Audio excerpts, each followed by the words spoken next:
This is ChestertonRadio.com. International Silver Company presents The Silver Theater, starring Andrea Leeds and John Garfield in Escape from Tomorrow, directed by Conrad Nagel. Brought to you on behalf of two of the greatest names in silverware, International Sterling, world-famous solid silver, and 1847 Rogers Brothers, America's finest silver plate.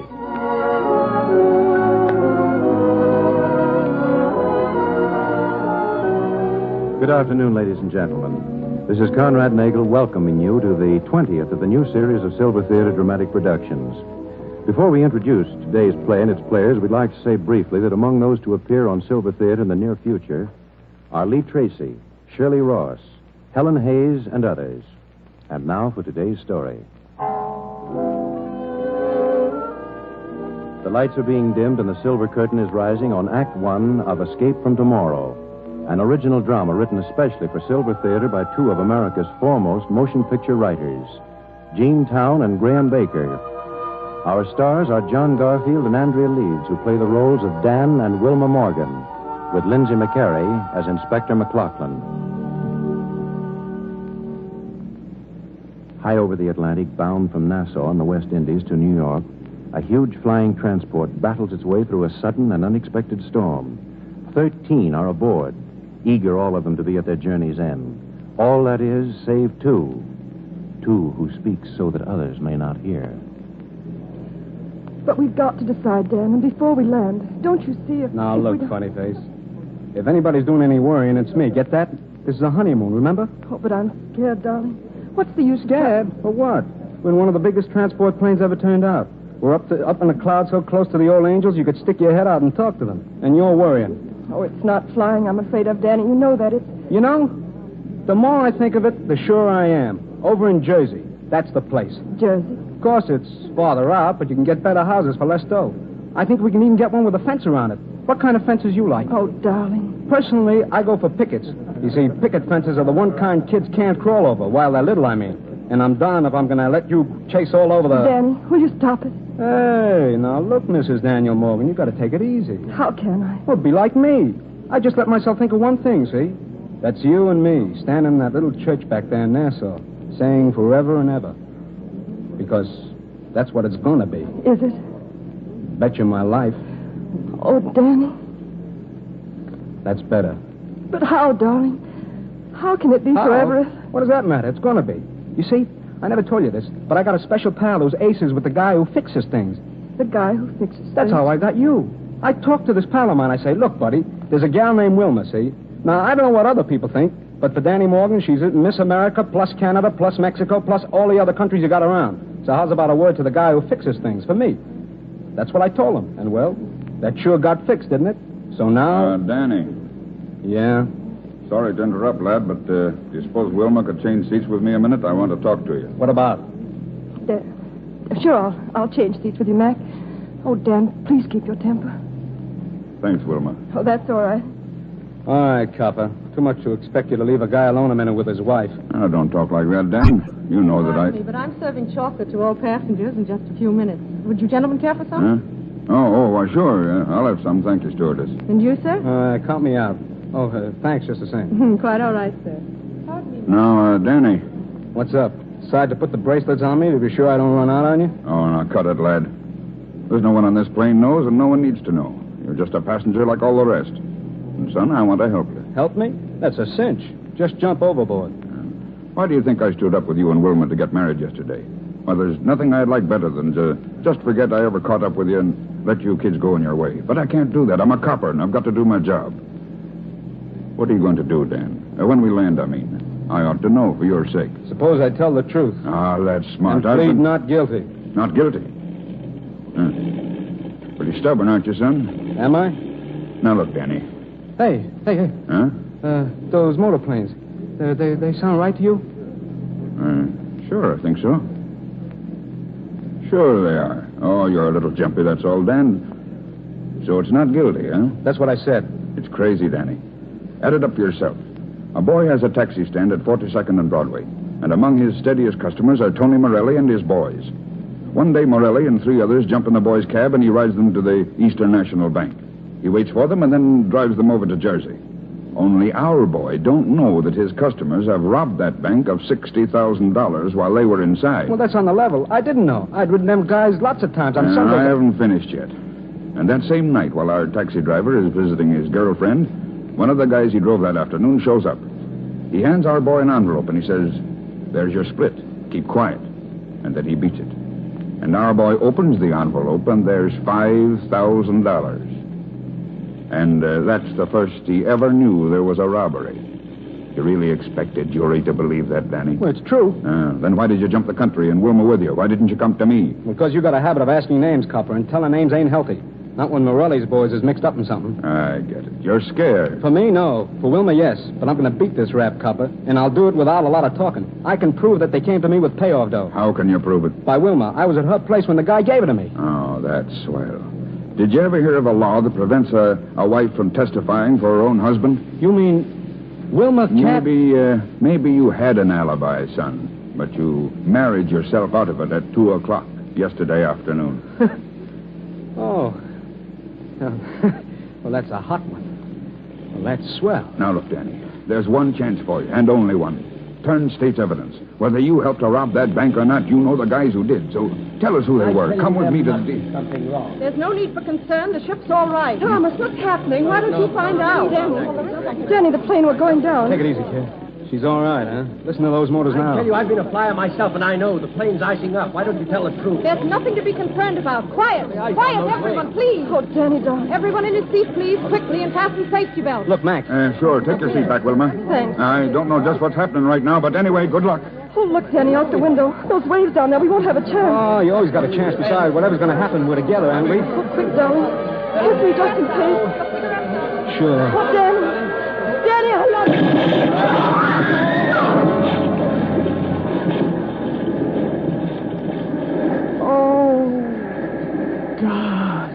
Wilma, you all right? Yes. Yes, and you? Sure. You can't kill her. Thomas, help me, somebody. Help me. My husband.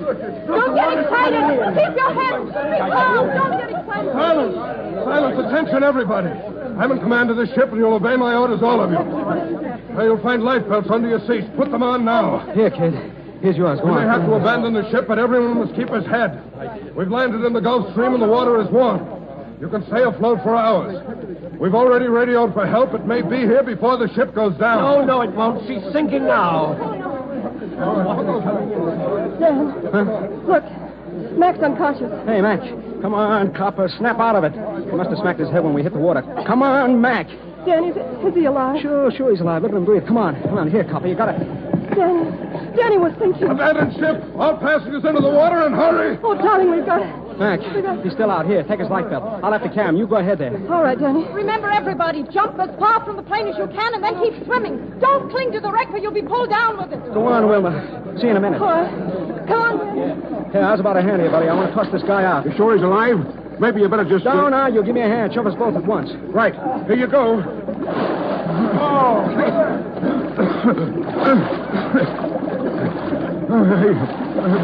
What is it? You went out, Copper. Now you're taking a swim. Here, keep hold of my shoulders. We got to find Wilma. Wilma! Look, Dan.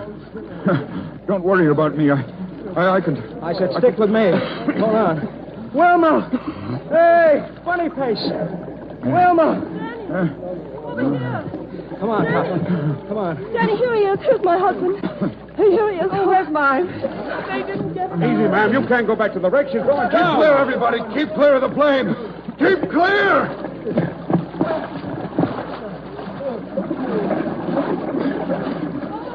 There she goes.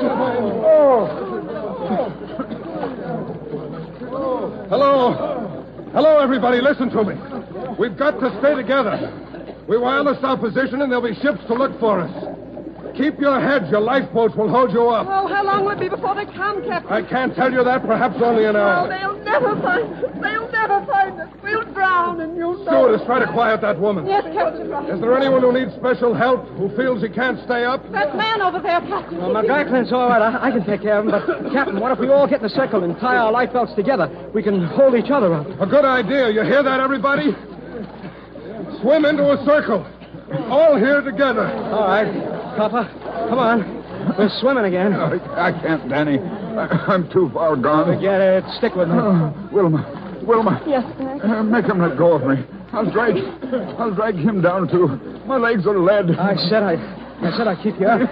Hey, your bracelets, where are they? Wilma, while I keep hold of him, you get his handcuffs. They'll be hanging from his belt. No, look, Danny, lad. You can't do this. You got him? Yeah. Here, darling. Good. Now, snap one on his wrist. Now, the other on mine. No, Danny, no. You've got Wilma to take care of. Here, Wilma, snap that cuff. All right, darling. Now, I've got your cuff. And you're not getting away, see? I bet you my life. Come on. We're joining the family circle. All three of us.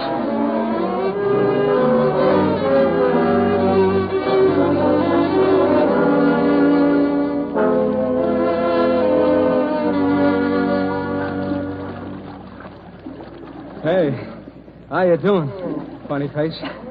I'm all right, Danny. How long has it been? I don't know. 4 hours, I guess, maybe 6. How about you, Mac? You know, you ain't doing such a hot job of holding me up. What do you think I fastened you onto me for? You know, this ain't so bad. Now with the wind's gone down, it's... Listen, all of you. Please do what I say. How, I don't know, but my life belt got away from me. I can't hold out. Not any longer now. And I know it. Now, don't try to save me, please. It'll do no good. I'm too far gone. The 10 of you that are left will have a chance. In fact, you'll win. I'm sure of it. But only if you let me go. Martin, wait. I can't, Captain. Sorry. The old arms just won't function any longer. It's better this way. So cheerio, all of you. A world of luck. It's best. Martin!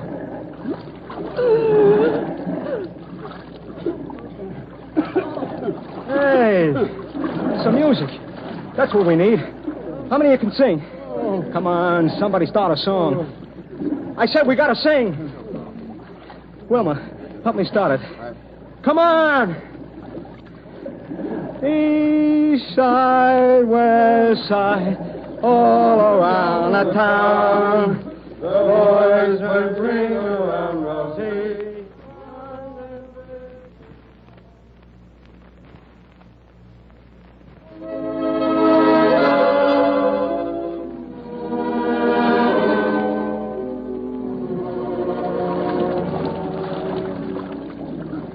Hey, what's happening? You're not going to let getting dark stop you singing. Well, what if a couple of ships did pass by without seeing us? That proves at least they're looking for us, don't it? Come on now, there's lots of songs we haven't tried yet. How's about a hot time in the... Might as well give up, Danny. None of us has the strength or spirit left for singing. Oh, why don't we stop it? Why should we keep pretending? We might just as well give up. Trying to calm down, Mrs. Reed. That's going to do no good. There'll be another ship. Sure. I'll bet you my life. Well, what time is it now? Any idea, Captain? Nearly 9, I guess. 10 hours we've been here. How much longer can we stand it? Oh, plenty. I'm getting used to this. You know, when I was a kid, we used to go swimming in the East River in the summertime. Only I never got to go much because I was working. This kind of makes up for it. Danny, any sign of another boat, China? I'm nearly gone for good. No, but there'll be one. And this time we'll connect. Third time's a charm. That right, funny face? Yeah, that's right, Danny.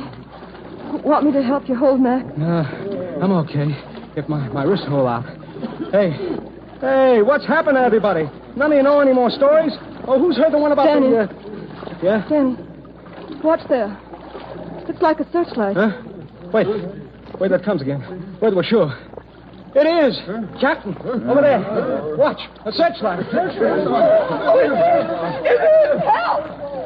No, wait, that'll do no good. It's too far off. Captain, why not take a chance? Let's all of us call at once, together. He's right. We've got to call together and make our voices carry as far as possible. Ship ahoy! Ship ahoy! Ship ahoy!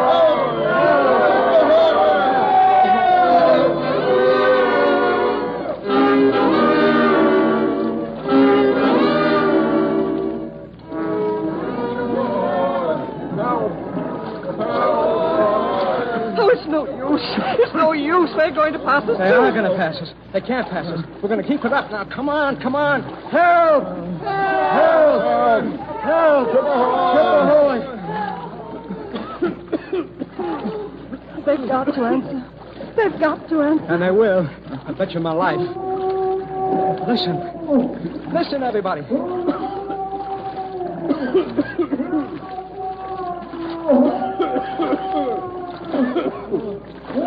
They've heard us.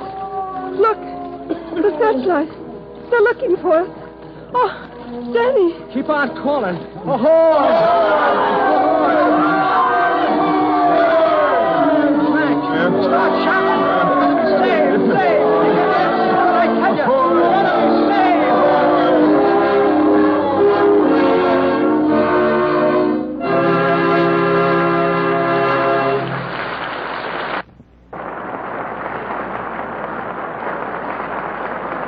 In just a moment, ladies and gentlemen, Andrea Leeds and John Garfield will bring you the thrilling second act of Escape from Tomorrow.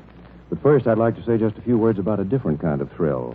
The thrill that many of you are experiencing as you plan your approaching wedding and your future home. And as you dream and plan for the future, is there perhaps a wish deep in your heart that the silver you choose for your new home could be solid silver? Then for you and for all those others who long to own the best in silverware, we have a message of special importance tonight. If you will, John Conte. Ladies and gentlemen, International Sterling offers 2 easy plans to help make your silver dreams come true. The first is to start off with individual place settings, 1 or 2 at a time, and build a solid silver service month by month. A single place setting, 6 lustrous pieces in International Sterling's beautiful Enchantress pattern, costs as little as $16.75. Now, the second plan is to buy a complete service of International Sterling out of income, just as you do furniture, fine rugs, and other permanent possessions for your home. But your silverware dealer can give you complete details. So tomorrow, Monday, stop in and talk with him. Let him show you not only Enchantress, but the other lovely International Sterling designs also. No matter what pattern you choose, it will be beautiful and correct always. The kind of silver that not only glorifies your own home, but becomes the cherished possession of your children's children. Solid silver by International Sterling.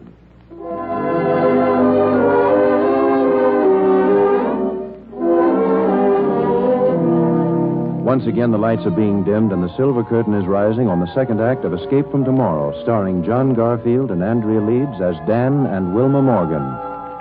It's the following evening.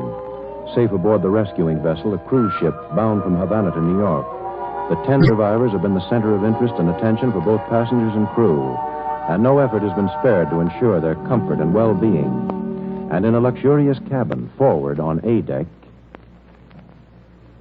Mac, I think he's waking up. Will you go now? Okay, youngster. But I'll be back to talk to him. I've got to for both of your sakes. All right. Danny? Awake, Danny?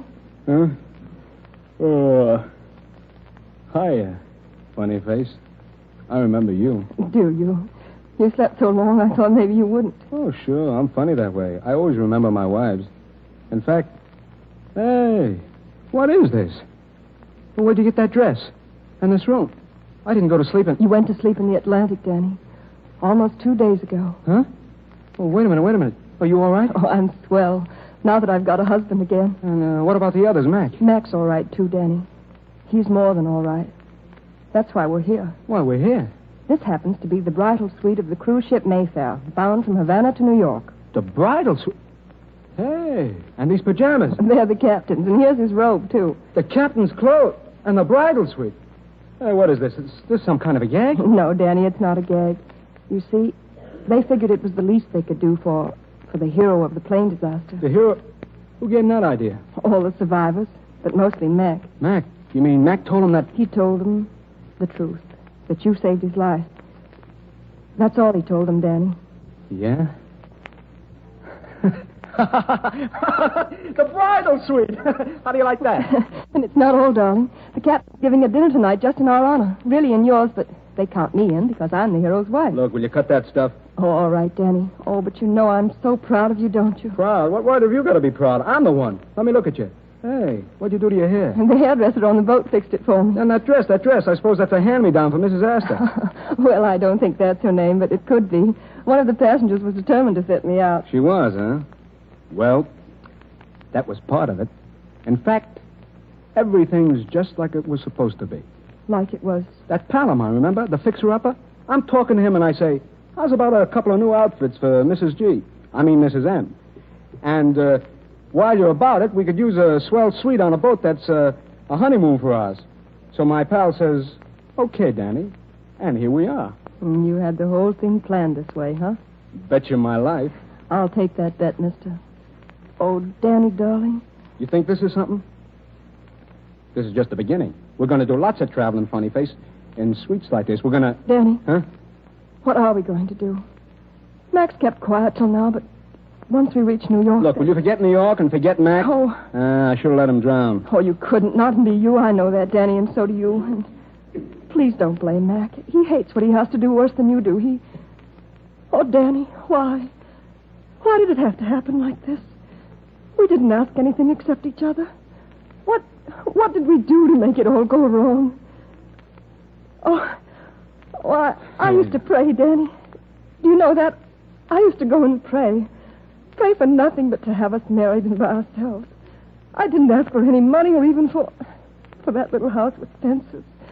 I just wanted you, and now... Oh, now they're doing nothing. Oh, they'll railroad you. You know they will. Oh, Danny, unless you turn state's evidence, and you've got to. Well, I know what's stopping you. You've been afraid for me because of Morelli and his gang, but that mustn't stop you, Danny. Tell the DA what you know. Tell him who did that robbery. You've got to, darling. Maybe you're right. Who is it? Mac, Danny.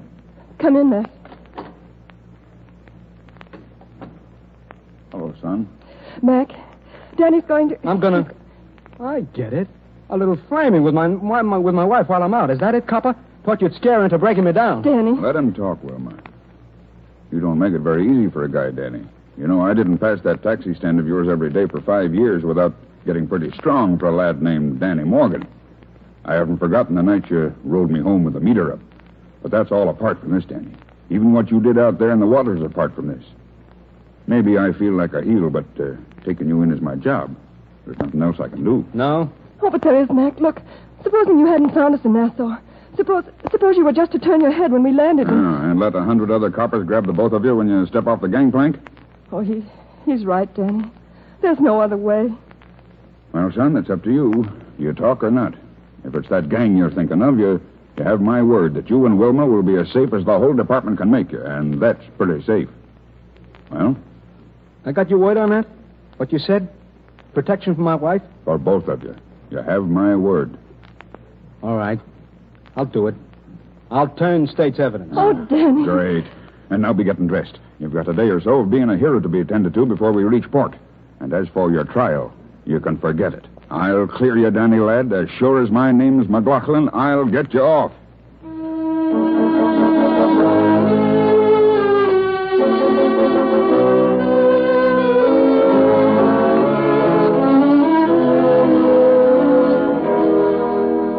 And therefore, Your Honor, Dan Morgan can't be held for trial. Not just because of what he did out there in the ocean after that plane came down. That's all beside the point. He's got to be dismissed because he's offered to turn state's evidence. In fact, he's already told the district attorney who really robbed that bank. Just a minute, Inspector McLaughlin. Let me remind you that you're the arresting officer in this case and not the public prosecutor. Stick to the facts, and the court will hear pleas from the proper source. Well, Mr. Prosecutor, what's your recommendation in this case? My office will leave that to Your Honor's discretion. To his discretion? No, wait a minute, Mr. Prosecutor. You promised me... Inspector, you'll be in order. It is the judgment of this court that an attempt has been made here to sentimentalize upon the so-called heroics of Dan Morgan during an airplane accident at sea. I see no reason why the defendant should not be held for trial. Daniel Morgan, will you please face the court? Oh, Your Honor, please. You can't do this. Silence! Daniel Morgan, you're aware of the charge on which you have been arraigned? I am. How do you plead? Guilty or not guilty? I'm not guilty. The defendant's trial is set for April 16th in Department 32 of the Superior Court. Bail is $5,000, incarceration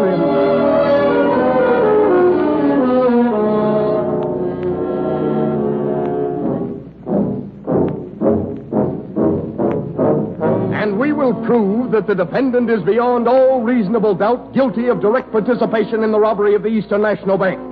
We will further prove that this muchly publicized and self-heralded hero did willfully so participate. Sure he rode Morelli and his gang that day. I seen him ride him lots of times. He could have been one of the men who held me up. I think he was. He bought a ticket for Nassau, yes, and with that marked bill. The girl was with him. All right, then I am in contempt of court. You can take my badge. I still won't testify against Dan Morgan. This whole thing's a farce.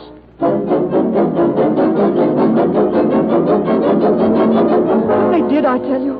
They brought the money in an envelope while he was with me. He didn't know why they were paying you. Object. Move that be stricken. Witnesses the defendant's wife can only serve as character witness. Objection sustained.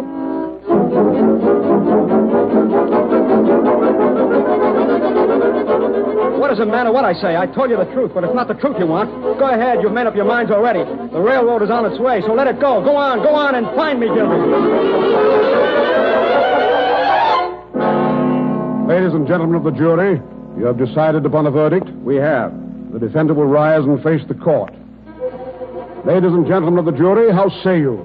We, the jury, find the defendant guilty as charged.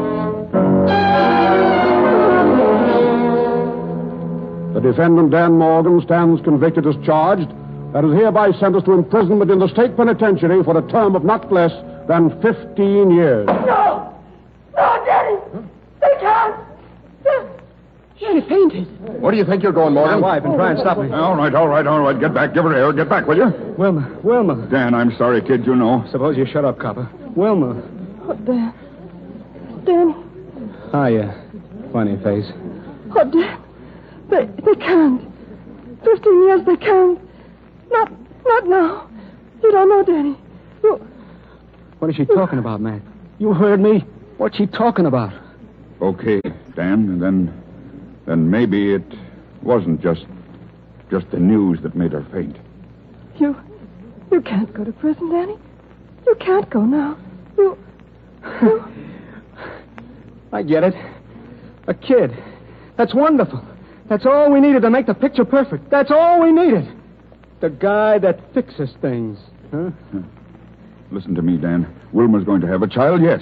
But I'm going to have you out before she does. Yeah? Yeah. Bet you my life, Danny. I'll have you out before your kid is born. Bet you my life.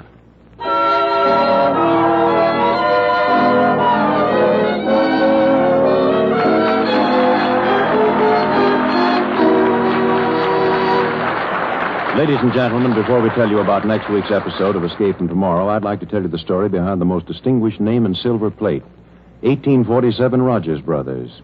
This famous house first came into existence back in the days when the country was expanding on every side, acquiring new boundaries to north and south, pushing steadily westward across the plains. And influenced by the change and growth all around them, a group of New England craftsmen formed a partnership and started developing new and finer techniques in silversmithing.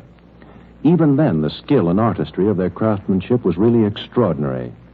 And as the years went by, their skill became even greater, reaching its climax with the latest and greatest achievement, a way to apply sterling silver craftsmanship to finest silver plate.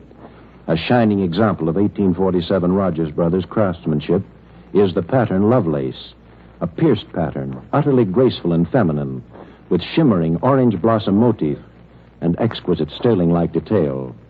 And so that you may appreciate the full beauty of Lovelace and also see other stunning silver plate patterns, 1847 Rogers Brothers extend this cordial invitation to you. Tomorrow, Monday, visit your silverware dealer and let him show you the really gorgeous 62-piece service of 1847 Rogers Brothers. Silver plate that can be yours at a saving of more than $14 over open stock price. Let him tell you also on what easy, convenient payment terms this lasting loveliness can be yours. For now, as never before, you can afford the finest in silver plate. Silver plate that bears the illustrious name 1847 Rogers Brothers. This is Conrad Nagel again, ladies and gentlemen. Next week, Silver Theater will once again star John Garfield and Andrea Leeds in the thrilling concluding episode of Escape from Tomorrow. We know you'll be interested in hearing how Dan and Wilma Morgan faced the greatest moment of their lives. In the meantime, I think you should know that Andrea Leeds, who appears on Silver Theater through the courtesy of Samuel Goldwyn, will soon be starred opposite Gary Cooper in The Real Glory. John Garfield may currently be seen in the Warner Brothers picture They Made Me a Criminal. And his forthcoming production for that studio will be Juarez, in which he will appear with Paul Muni and Betty Davis. Remember, if you want solid silver, you want International Sterling. If you want silver plate, you want 1847 Rogers Brothers, both proudly created by International Silver Company. Escape from Tomorrow is by Gene Town and Graham Baker. The radio adaptation is by True Boardman, with original music by Felix Mills. All incidents and characters in today's drama were entirely fictitious. John Conte speaking. This is the Columbia Broadcasting System.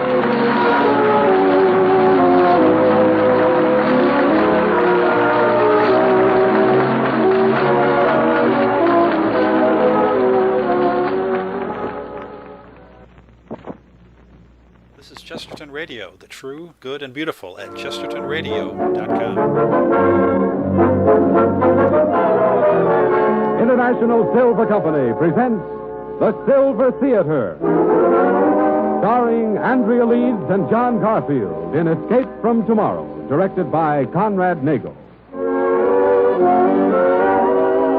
Brought to you on behalf of two of the greatest names in silverware, International Sterling, world-famous solid silver, and 1847 Rogers Brothers, America's finest silver plate.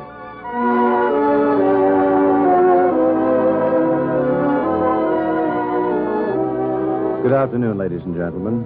This is Conrad Nagel welcoming you to the 21st of the new series of Silver Theater Dramatic Productions.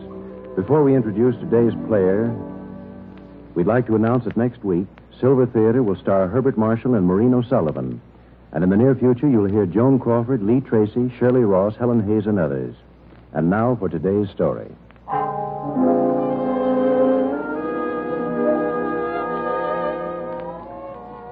The lights are being dimmed and the silver curtain is rising on Act One of the concluding episode of Escape from Tomorrow by Gene Town and Graham Baker, starring John Garfield and Andrea Leeds as Dan and Wilma Morgan, with Lindsay McCary as Inspector McLaughlin.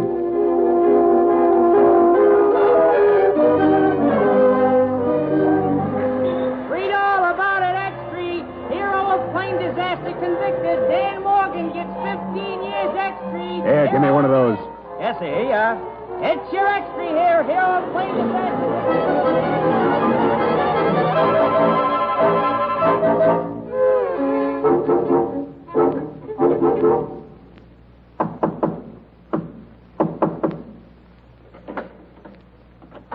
You get it? Yeah, I got it. What does it say? They nicked him. 15 years. Read it yourself. Let's see, Carlo. Dan Morgan, hero of the recent Atlantic plane disaster, was today sentenced to 15 years for participation in the robbery of the Eastern National Bank. The sentence was of unexpected harshness, inasmuch as Morgan had offered to turn state's evidence, naming the notorious Morelli brothers as the men who'd really committed the crime. A rat. As a result, Tony Morelli, leader of the Morelli organization, is already in custody, and the other brothers, Joe, Mario, and Carlo, are being hunted by police. 15 years. That's good. Good. What chance have we got to get at him behind 20-foot walls? I want to see him out and quick. Yeah, maybe you've forgotten Tony, huh? Already on his way to Alcatraz because this kid don't keep his mouth shut. Hey, wait a minute. Maybe we don't have to wait so long. Look at this picture. Huh? Wife of condemned hero collapses. Wilma Morgan, young wife of convicted man, has shown us she fainted in court, just as sentence was pronounced. Left to right, Dan Morgan, his wife, and Inspector Thomas McLaughlin, whose life Morgan reportedly saved when the transport plane in which McLaughlin was bringing Morgan back from the West Indies crashed in the Atlantic. I don't get it. What's the copper got to do with it? Nothing. But maybe the girl has. So Morgan goes away. Well, it's too bad. But his wife ain't going nowhere. And she won't be behind no walls. His wife? You mean... Look at that picture again. The both of you. Look good. Just so you're sure you can remember.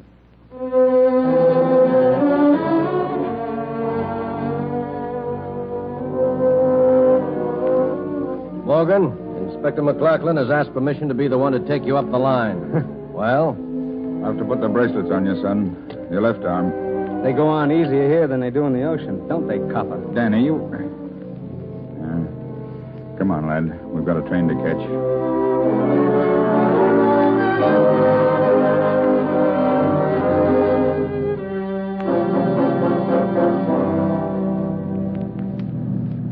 Look, Danny, I know how you feel towards me, and I'm not blaming you.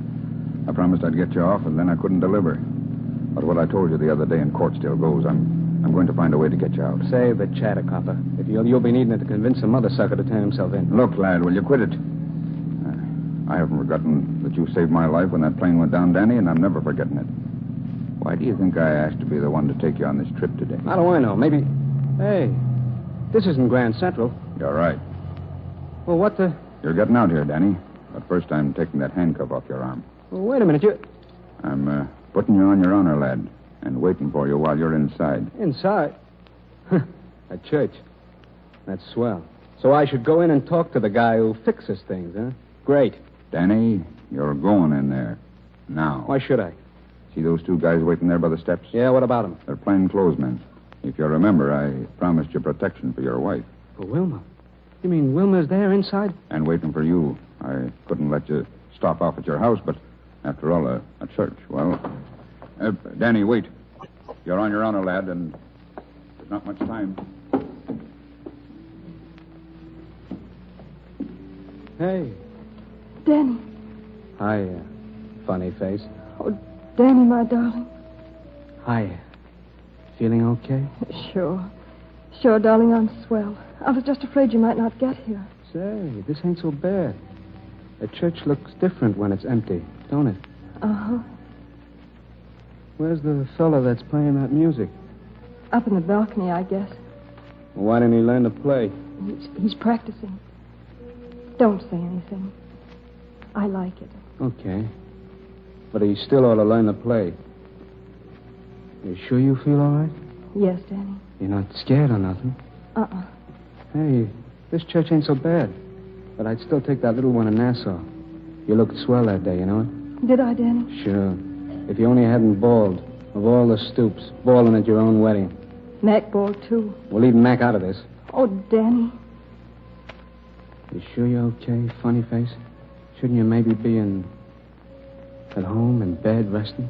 Look, Mr. Morgan, there are a couple of million babies born in this country every year, and their mothers don't all go to bed the whole time they're waiting for them to arrive. Did the doctor say anything about when... A long time yet. October. Oh. Danny. Huh? We've got to talk about something else. While you're up there, darling, you're not to be afraid. For me, I mean. I'll be all right. I'll write you every day, and twice a month on Sundays I can come up You to... won't. You'll stay away from there. I don't even want you near the place. We'll wait till I get out. We'll wait, do you understand? All right, my darling. Well, I guess I better go now. How's about it, funny face? You coming to the station with me? Let's say goodbye. Here, Danny. Okay, kid. Take care of yourself. Oh, darling. Darling. Hey, cut it, will you? Danny. Don't think I'm crazy, but before you go, won't you... I mean, will you say something, just a word maybe, to the guy who fixes things? No. Please, darling. There are times when there's just nothing else to do, when no one else can help. Please, Danny. You heard me, no. I tried that stuff before. The guy that fixes things, huh? He fixed things, and how? 15 years. Oh, it won't be that long, my darling. Max swears he'll have you out before October. Max swore I'd never go up at all. But you needn't worry. They're not going to keep me in that place. Not when my kid's being born. I'd like to see him try it. Danny. Danny, no. No. Please don't do anything crazy. Oh, I'm not afraid. I'm not afraid to wait. I'll wait forever, Danny, darling, just so I know you're coming back to me. But you mustn't take any chances up there. And she's right, Danny. Mac. I'm sorry, Wilma, but I've got to take him now. Come on, lad. Always have to bust in, don't you, copper? Go on. I'll meet you in the taxi. Okay, lad, but remember, we can't miss that train. Well, funny face, this is it. Yeah. Look up here. That's the stuff. Okay if I don't kiss you? I just want to remember you like this. Only I'll be pretending them tears ain't there. 'Cause Mrs. M is a gal who can take it, see? Sure. Now, turn around and look that way, will you? And don't say nothing till I'm gone. Danny. Hey. Yeah, that's better. Okay, funny face. So long. And just remember this. When that day in October comes along, a guy named Danny Morgan is going to be there. There's nothing in this man's world can stop him. Bet you my life. Danny.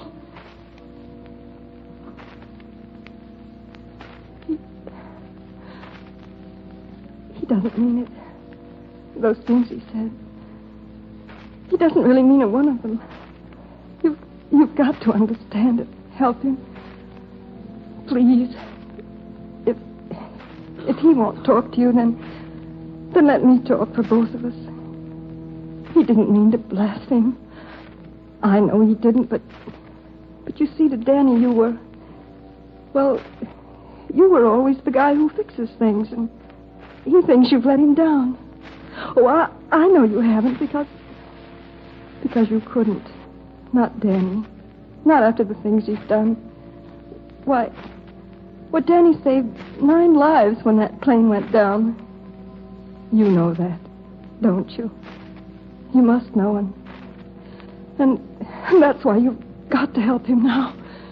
Without his asking. Please. Please, you've got to help him now.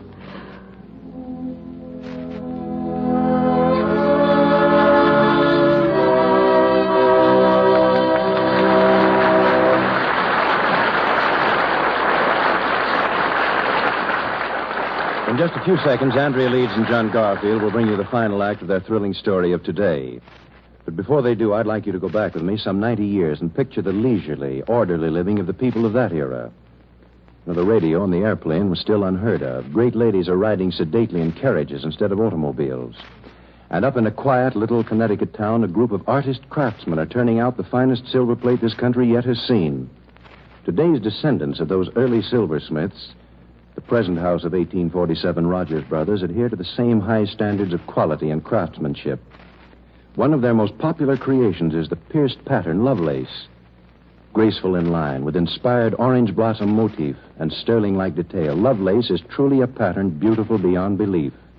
Yet lovely as it is, lovely as all 1847 Rogers Brothers silver plate patterns are, you can afford to earn a complete service very easily. Yes, ladies and gentlemen, you can now get a 62-piece service of gleaming silver plate at a saving of more than $14 over open stock price. But why not get the complete details from your silverware dealer tomorrow? Ask him to show you several different patterns and tell you about the easy, convenient payment terms. For today, you can make your dreams come true. You can easily own America's finest silver plate by 1847 Rogers Brothers.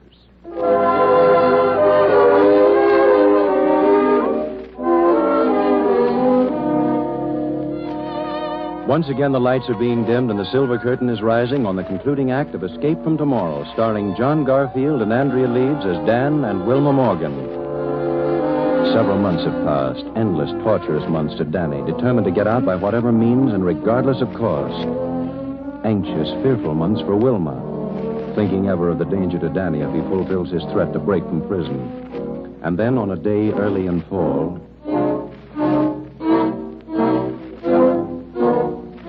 Okay, Inspector McLachlan, what kind of runaround is it this time? I've got news, lad. News you ought to know. Wilma? She's all right, Dan, but only because my boys were on the job.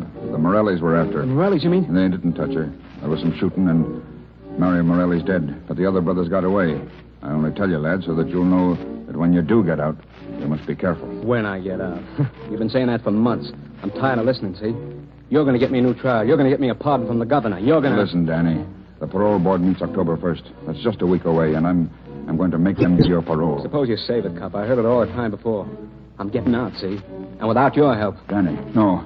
No, lad, listen. You'll ruin everything.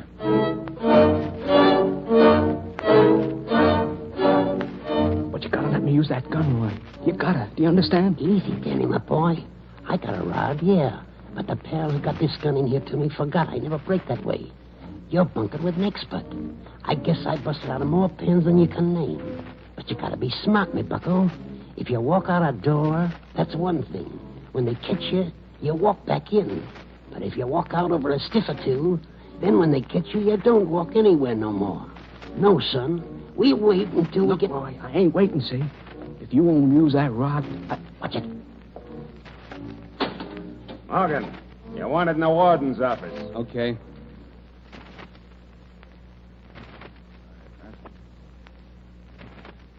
Ask the warden to speak to you alone in here because... Never mind all that. What about my wife? Wilma went to the hospital this morning, Dan. The hospital? The doctor wanted her there for observation. The baby's still not due for 2 days yet, maybe 3. You're lying to me. Why would I lie? To keep me in here. To be sure I don't break. Well, I am breaking, copper. I said I'd be out when that kid is born, see? And there's no jail strong enough to stop me. Easy, Danny. You're talking wild. You've got no way to get out. I got a way. I got a rod in there. What are you saying, lad? Well, you can't, Danny. If you've got all the guns in creation hidden away inside there, you mustn't use one. Not now, lad. It'll ruin everything. I tell you, this parole is on You it. tell me nothing. Sure, I can get a rod. I'm using it tonight. Now, go and tell the warden what I said. Go on and squeal on me.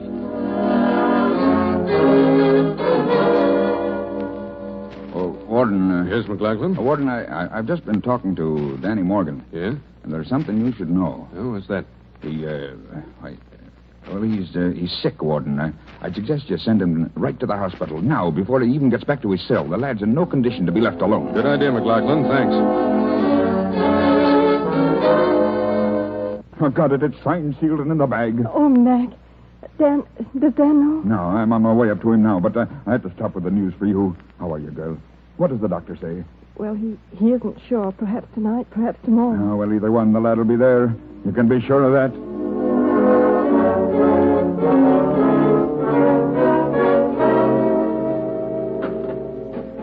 Well, how's the patient, Danny boy? You, of all the lousy double... Now, wait a minute, lad. Suppose you look at this. Huh? Dan Morgan is hereby paroled to... You did it! You weren't lying, copper. You did it! I'll say I did it, laddie. You're paroled in my custody. Wilma. The baby's due tonight or tomorrow morning, lad, so we're getting out of here and down to that hospital right now, the two of us.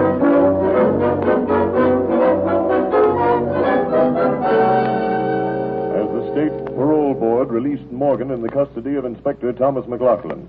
Rumored as having strong influence with the parole board was the fact that Morgan's wife, Wilma, is hourly awaiting the birth of a child in St. Stephen's Hospital. Today's action reawakened speculation as to the whereabouts of the 2 survivors of the Morelli gang, which Morgan exposed... Turn that off. the- So I was right. Maybe we don't have to wait so long. Huh? Now wait so long? Look, Carlo. Tony is in Alcatraz. Mario, the cops get him, both because of Danny Morgan. You mean that now we go to... To where Danny Morgan's going. That's where we go. Come on.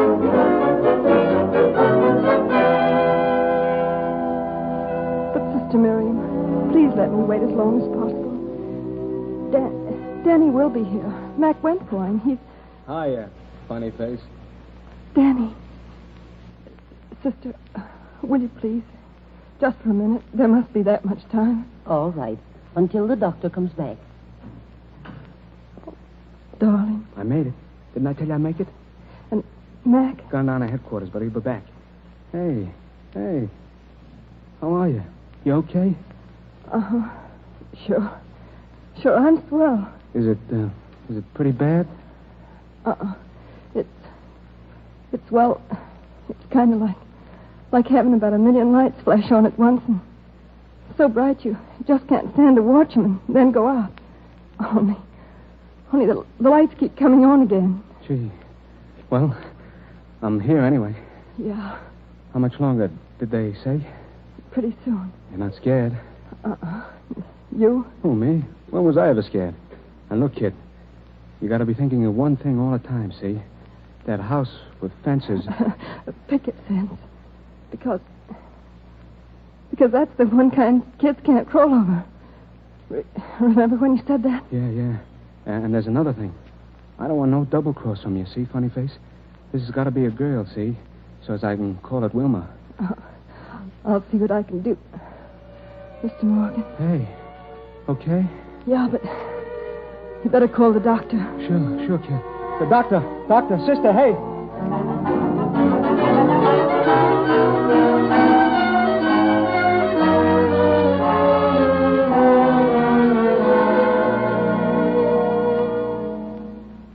sure about one thing, Doctor. Nothing's more important than my wife. I mean, if... Yes, son, I understand. And now I must go, sister. Will you show Mr. Morgan to the waiting room? Of course. This way, young man. Yeah. Good luck, Doc. Same to you, son. You'll wait out here. As you see, you won't be alone. Mr. Olafson's an almost father, too. This is Mr. Morgan, Mr. Olafson. How do you do? Hello. If the delay gets too trying, Mr. Morgan, I might suggest you watch the babies through the glass there. That's the nursery. Is that where mine will be after it's born? Yes, they're all of them kept in there. Gee. We'll let you know just as soon as there's word. Thank you. I think it's better you sit down. Maybe it'd be a long time. Huh? I'm okay. Oh, you first time here, no? Yeah, first time. I know. Now I can tell. Another fella here until 10 minutes ago, he first time too. He go away just now. He go away crying. Crying? Yeah. His baby die. His baby? Gee. Oh. You look at kids in there, huh? They plenty cute. I look too first 3-4 times I'm here, but no, I... Hey. Where's that coming from? What? That music. Oh, there's chapel just down the hall there. You forget, this is a church hospital, yeah. Well, there's a guy who can really play that piece. Huh? Nothing. I'm just mumbling. Sister, is it... Not you, Mr. Morgan. Oh, it's for me, yeah? Yes, Mr. Olafson. What is it this time? A girl, a flick, or no? A boy, Mr. Olafson. A fine boy. Oh, a boy. Too bad. $3 I lose. I bet my brother Justa. I go see Helga now, no? Yes, she's fine. You may go right into her room. Ah, good. Oh, son. Good luck. And don't be too jumpy, huh? A lot of kids get born, yeah. Okay, old-timer. Thanks and congratulations. Congratulations when I lose $3.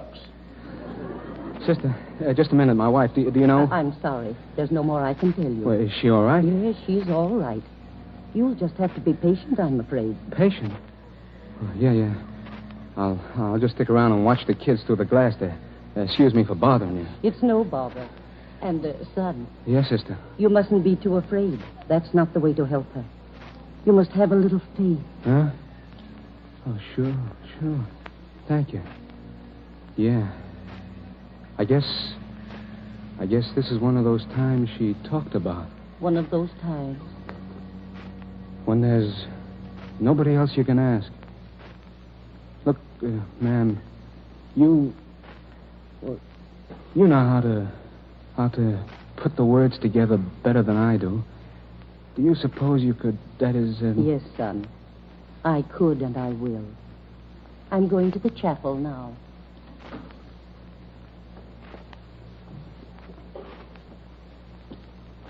Morgan. Yeah? Morelli. Yeah, Morelli. Stand where you are and don't start yelling. What do you want? You hear that, Carlo? What do we want? 6 months we wait to find him, and he asks, what do we want? Tony goes to the rock because of him. Mario's dead, and he asks, what do we want? Let's get it over and get out of here, Joe. This place... I get it over soon enough. If you got a prayer to say, squealer, say it now and quick. I'm saying no prayers, and you ain't shooting me, Morelli. My kid's being born in there, and I'm sticking around until I see it. Yeah? We got other plans. Then you changed them. Know what's inside this glass behind me? Take a look. Hey, Joe, there's kids in there. You bet there are a bunch of them. Go on, boys, and give it to me. Knock off a half a dozen kids while you're getting me. See how long before the coppers chase you down. He's right, Joe. We can't plug him with those kids. Shut up, Carlo. All right, Morgan. It's up to you. I'm counting 5, and then I'll let you have it. If you move over so the wall's behind you, there won't be no kids hurt. But if you don't, it's up to you. Make up your mind. 1. You'd do it, too, wouldn't you? Okay. 2. I'm moving. So you came to see your baby, did you? Keep moving. 3. I said I'd move. I'd move till I was clear, didn't I? So... Joe! Hey, Carlo! Come on, Take him from the fire escape. Go after him. No, stay back. They're getting from outside. They did. They got him. They got them both from down below. Come on. But Mac, he's hurt. Go on, I'll take care of Mac. Sure, lads. Go on. Danny can take care of me. Mac, you crazy fool. You walked right into it. Always was a cop who busted in at the wrong time, lad. You told me so yourself. Here, in here, Doctor. There were no Oh, it's no use, Doctor. No use, believe me. It'd be a waste of your time. Mac, look, Mac, you're gonna... Danny, tell me, lad, is it a boy or a girl? We don't know yet. Yeah, well, when you find out, just slip a word to the guy who fixes things, huh? And you'll tell me. Mac. Oh, Doc. I'm sorry, son. Your wife, Morgan. You can go into her now. Huh? Oh, yeah, thanks. Mac, you'll... We'll take care of everything. Yeah. Danny, those shots. I heard... Morelli's. They got Mac. Oh no, Danny. Yeah. But how? He jumped in front of me. Oh, Wilma. Oh, darling. Darling. Don't. You must. But I was a heel to that guy, Wilma. He didn't think so, Danny. He understood. He was a cop, Danny, but he was a swell one. And for anyone he loved like he loved you and me, well, Mac's glad, Danny. I'm sure of that somehow. Glad? He swore he'd have you out to see the baby. Remember what he said? Bet you my life. And he didn't lose that bet, Danny. Not really. He wouldn't think so. Oh, darling. Hey, what about you? I just went kind of crazy with what happened out there. Are you all right? Sure. I'm swell. And Danny, hold out your arms. Here. What's this? You got your wish, darling. A girl. Yeah? Gee.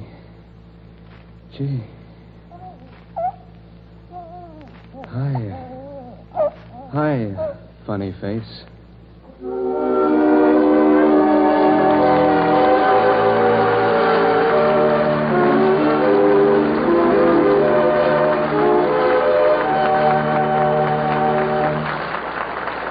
Our stars, Andrea Leeds and John Garfield, will be back to greet you personally in just a moment. But first, may we help you turn a dream into a reality? Listen to John Conte. If you've ever dined at the home of a friend who owned sterling silver, you probably couldn't help envying her a little. Couldn't help wishing that your dinner table, too, could shine with genuine solid silver. Of course, 10 or 15 years ago, a wish like that would have been pretty much of an idle dream. But today, it's easy to make that dream a reality. For International Sterling, creators of many of America's most exquisite solid silver designs, has a budget payment plan which makes it possible for you to buy a complete solid silver service out of income. Or you can start a service in International Sterling Silver with individual place settings, and month to month add extra place settings until you have a service for 4, 6, or 8 as your entertaining needs demand. A single place setting, beautifully wrought in the Enchantress pattern, 6 pieces of solid silver, costs as little as $16.75. But tomorrow, Monday, go wherever fine silverware is sold and get the facts firsthand. Look at Enchantress and other International Sterling patterns, too. Notice the painstaking detail, the indescribable richness and beauty of every one. Here is silver that will speak of your taste and love for worthwhile possessions every day for years to come. Silver as exquisite as any the world has ever created. Solid silver by International Sterling.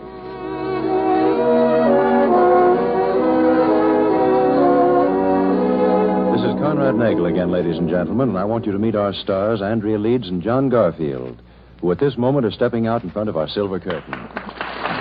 Thank you, Conrad. Thank you.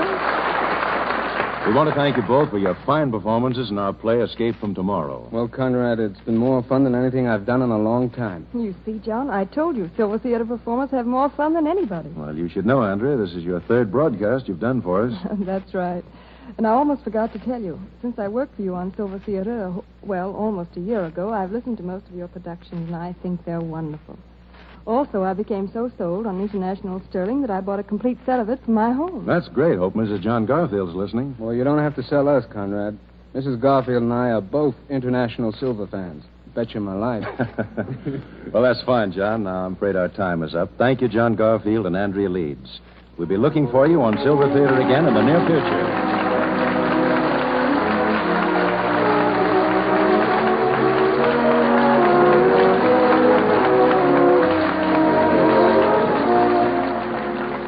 Andrea Leeds, who appeared on Silver Theater through the courtesy of Samuel Goldwyn, will soon be starred opposite Gary Cooper in The Real Glory.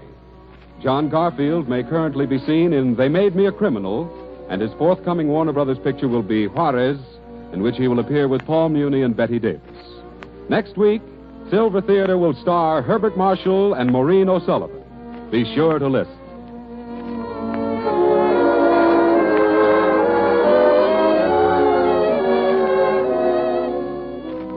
In the meantime, if you want solid silver, you want international sterling. If you want silver plate, you want 1847 Rogers Brothers, both proudly created by International Silver Company. Escape from Tomorrow was adapted for radio by True Boardman, with original music by Felix Mills. All incidents and characters in today's drama were entirely fictitious. Silver Theater originates at Columbia Square in Hollywood. John Conte speaking. This is the Columbia Broadcasting System.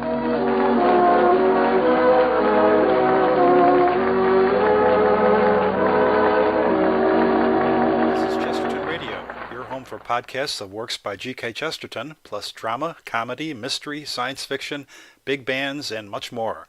The soundtrack to your Chesterton day at chestertonradio.com.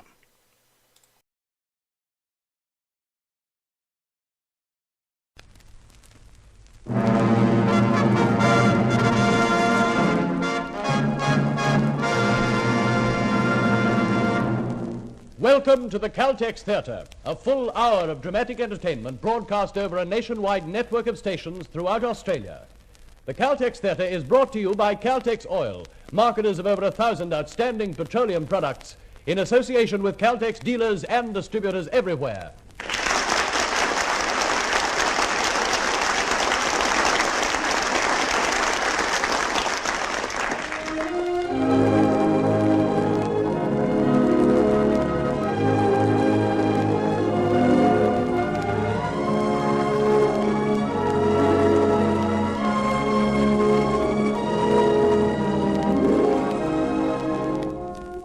Tonight in the Caltex Theatre, you will hear a special adaptation of the unusual Metro-Goldwyn-Mayer motion picture, Forbidden Planet, a fascinating science fiction story set in a world of tomorrow. Starring in Forbidden Planet, you will hear Lionel Stevens. Your producer, Cressick Jenkinson.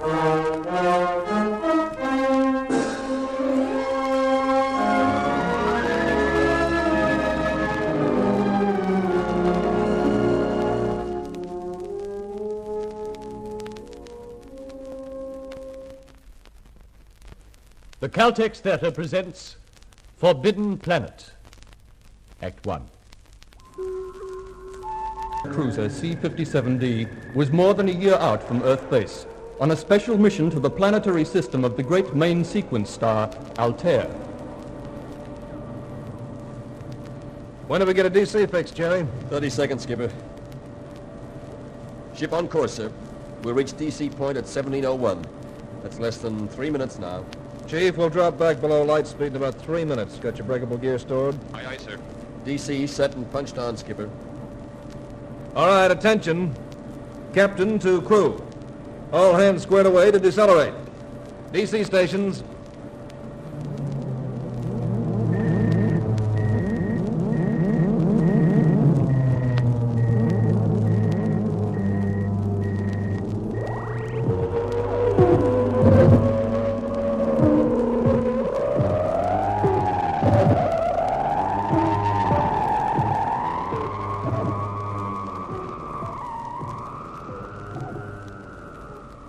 All right. We're down to 0.3896 of light speed. Skipper, there's Altair coming up on the screen, right on the nose. Okay, Jerry, punch out an orbit on the fourth planet. Aye, aye, Skipper. Ship in approach, Skipper. Helical vector orientated. Attention, captain to crew, attention. Our destination, Altair 4, is now visible on the main viewplate. As you recollect from your briefing lectures, this is an Earth-type planet. 20 years ago, the spacecraft Bellerophon landed here with a prospecting party of scientists. Our mission is to search for survivors. That is all.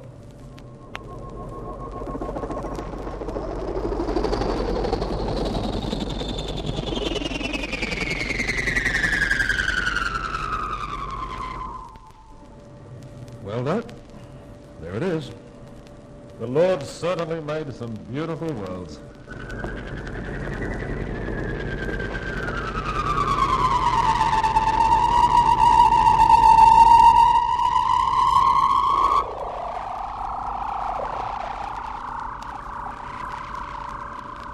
Look at it, Cookie. What do you think about that, huh? Another one of them new worlds. No beer, no women, no pool parlors, nothing.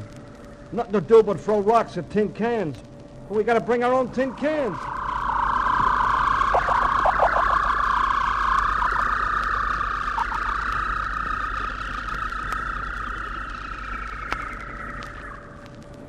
Attention, captain to crew. We are now entering the atmosphere of Altair 4. No survival suits will be required upon landing. Oxygen content 4.7 richer than Earth standard. Gravity only 0.897. Adjust your equipment accordingly, that's all. All hands, check equipment. Jerry, can you make out anything down there? I may be missing some individual structures, but as far as I can see, there are no cities, ports, roads, bridges, dams. There's just no sign of civilization at all. Sir, we're being radar scanned. Huh?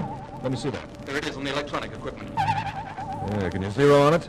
No, sir, but it seems to emanate from an area about 20 miles square. Bosun, pass the alert. Aye, aye, sir. Combat stations, blaster men, activate your scopes. Radio contact, sir. There's a voice here. Human? Yes, sir. Sounds like it. Boost it on the speaker. Spaceship, identify yourself.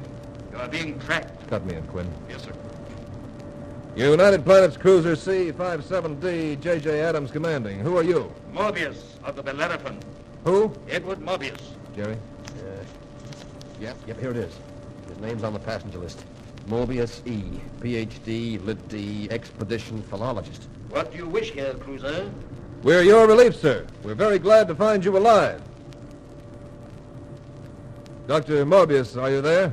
Naturally, I appreciate your concern, but absolutely no assistance of any kind is required. Oh, the red carpet treatment, huh?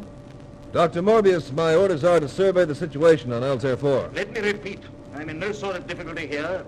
Your best procedure will be to turn back at once, without landing. Sorry, sir, but those aren't my orders. Commander, if you set down on this planet, I warn you that I cannot be answerable for the safety of either your ship or your crew. Dr. Mobius, I require landing coordinates. I'll be obliged if you'll supply me with them. Very well, and I wash my hands of all responsibility. You have standard charts? Yes, sir. You may come in at 83, 17 for north, 148, 21 west. Thank you. Got that, Jerry? It's right back there in the desert. Commander, I strongly urge you to reconsider. Quinn, cut him off. Please permit me to recommend... Yeah, there's something funny going on down there, Skipper. Well, we'll soon know what it is. Okay, Jerry. I'll take you in.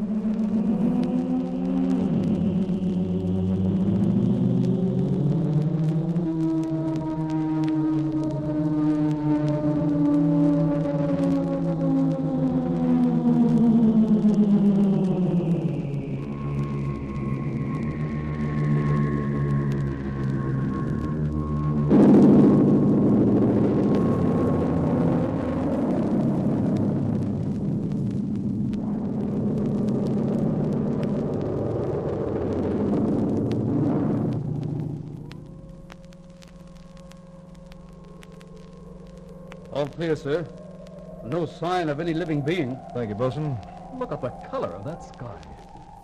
Most fantastic greenish yellow. Fantastic, Doc, but I'll still take blue. Oh, I don't know. The sky, the desert, the mountains. I think a man could get used to this and grow to love it. You better check your command mic, Skipper. Yeah, good idea. Chief. Sir. You're in command now, Quinn, back there in the ship. You keep right at those instruments while we look around. Aye, aye, sir. Hey, what's this dust coming? Dust? A column of dust sweeping towards us over the desert. Oh, must be a vehicle of some sort. It looks like we're being met. Bosun, alert your men. Aye, aye, sir. The speed he's traveling. That driver must be a madman.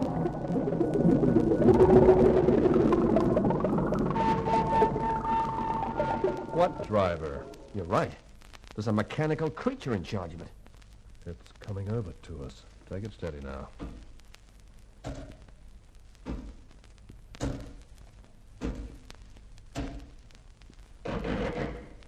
Welcome to Altair 4, gentlemen. It talks. I am to transport you to the residence. If you do not speak English, I am at your disposal with 187 other languages, along with their various dialects and subtongues. No, colloquial English will do fine, thank you. This is no offense, but you are a robot, aren't you? That is correct, sir.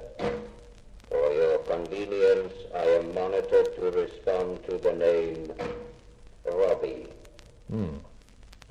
Well, it's a nice climate you have here, Robbie. High oxygen content. I rarely use it myself, sir. With my metallic structure, it promotes rust. Hey, Doc, is it a male or a female? Cookie, I really couldn't say. In my case, sir, the question is totally without meaning. Will you get in the vehicle, gentlemen? Doc, Jerry, come along with me. Right.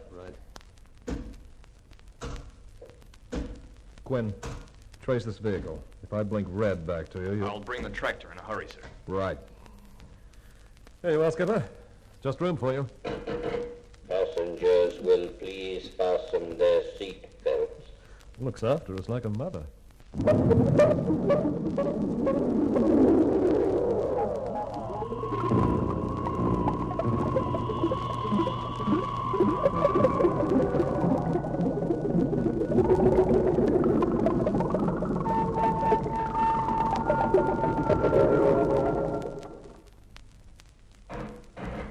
The residence, gentlemen. If you will go in, you are expected. A garden blooming in the midst of the desert, if you like. Have you ever seen a more gracious and attractive home? Exotic flowers, shady trees, pools of clear water. And there in the doorway, if I'm not mistaken, our unwilling host. I am Morbius. I'm Commander Adams. This is Lieutenant Farman, my executive. Lieutenant Ostro, our ship's doctor. How ironic that a simple scholar with no ambition beyond a modest measure of seclusion should, out of a clear sky, find himself besieged by an army of fellow creatures, all grimly determined to be of some service to him. I'm sorry, sir, if we're not welcome, but we do have our orders. Of course. And you must stay for lunch, gentlemen. Do forgive the ill manners of an old recluse, if you can. Well, gentlemen, won't you come in? Well, whatever that lunch was, it was certainly delicious. Simply some of Robbie's synthetics. He's your cook, too, huh? He even manufactures the raw materials. Now, come around here, Robbie. I'll show you how he works.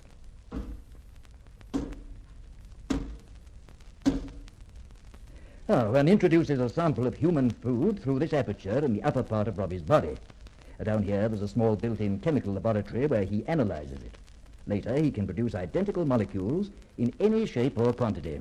Oh, the housewife's dream. Plus absolute selfless obedience. But do not attribute feelings to him, gentlemen. Robbie is simply a tool. Tremendously strong, of course. He could quite easily topple this whole house off its foundation. In the wrong hands, mightn't such a tool become a deadly weapon? No, Doctor. Not even if I were the mad scientist of the thrillers. Because, you see, there happens to be a built-in safety factor.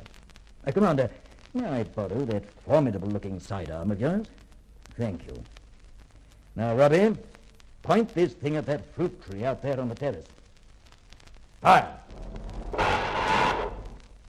The tree is disintegrated entirely. You understand this mechanism, Robbie? Yes, Morbius.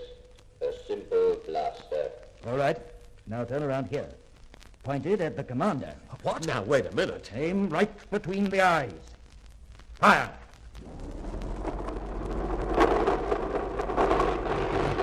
You see, he's helpless. His whole electronic being is in a most distressing turmoil. He's locked in a sub-electronic dilemma between my direct orders and his basic inhibitions against harming rational beings. Order cancelled. If I were to allow that distress to continue, he would blow every circuit in his body. Dr. Morbius, how did you come by such a mechanism? Oh, I didn't come by him, Doctor. I just tinkered him together during my first 2 months here. What? You mean you made it? A useful enough toy, Lieutenant. But nowadays I have no time for such things. Dr. Morbius, you're a philologist, an expert in words and languages, their origins and meanings. Yet this robot of yours is beyond the combined resources of all Earth's physical science. My dear Commander, I think you overestimate both Robbie and myself. Gentlemen, let me now show you another bit of parlor magic. If I wave my hand over this beamer... Hey, we're trapped. Steel shutters over all the doors and windows. Oh, forgive me, gentlemen, I did not mean to alarm you. I had Robbie install those steel shutters before I realized how altogether safe I am here. I just have to pass my hand over the beamer again, and they return to their original positions out of sight. Oh, that's better. Well, gentlemen, this has been very pleasant. You've seen how very comfortable I am here. No hardships, no special difficulties, and no need at all for military assistance. I dare say you've become impatient to get back to base. Yes, sir. The moment we've interviewed the other members of the Bellerophon party. The others? But there are no others, Commander. The what? Before the first year was out, they'd all, every man and woman, succumb to a sort of planetary force here. Some dark, terrible, incomprehensible force. Only my wife and myself were immune. And how do you account for your immunity, Dr. Morbius? Well, my wife and I differed from the others in our special love of this new world, in our boundless longing to make a home here, far from the scurry and the strife of mankind. I remember how, when the boat was taken to return to Earth, she and I were utterly heartbroken. Skipper, there's no record of any wife on the list of the Bellerophon passengers. Lieutenant, look under biochemistry, Julia Marson. She and I were married to the skipper on the voyage out here. I thought Robbie had managed some very charming feminine touches. I take it Mrs. Morbius isn't at home today. My dear wife died a few months after the others. And in her case, it was of natural causes. Oh. I'm very sorry. Dr. Morbius, just what were the symptoms of all those other deaths? The unnatural ones, I mean. The symptoms are very striking, Commander. One by one, in spite of every possible safeguard, my co-workers were torn literally limb from limb. By what? By some devilish thing that never once showed itself. And the Bellerophon? Vaporized, as the 3 remaining survivors tried to take her off. And yet in all these 19 years, you personally have never again been bothered by this planetary force? Only in nightmares of those times. Yet always in my mind, I seem to feel the creature is lurking somewhere close at hand. Sly and irresistible. Only waiting to be re-invoked for murder. Father? Holter! Holter, I specifically asked you not to join us for lunch. Oh, but Father, lunch is over. I'm sure you never said a word about not coming in for coffee. Well, did you or did you not? A girl? Oh, brother, is she terrific. Take it easy now, Farman. Gentlemen, this is my daughter. Commander Adams, Dr. Ostro. How do you do? Lieutenant Farman. Oh, how do you do? How do you do? Oh, I've always so terribly wanted to meet a young man, and now 3 of them at once. That's very kind of you. You're lovely, Doctor. Of course, the other 2 are unbelievable. Well, that puts me in my place. Could this one get you some coffee? Oh, I'm quite able to get it. Oh, of course you are, but come over here. Well, Commander, if I can be of any help to you in your preparations for the homeward voyage. Thank you, sir, but unfortunately circumstances may keep us here for quite a while. Oh, circumstances? My orders don't quite seem to cover the Bellerophon fatalities. I'm forced now to contact base for new instructions. But, Commander, suppose these new instructions require my return to Earth for questioning.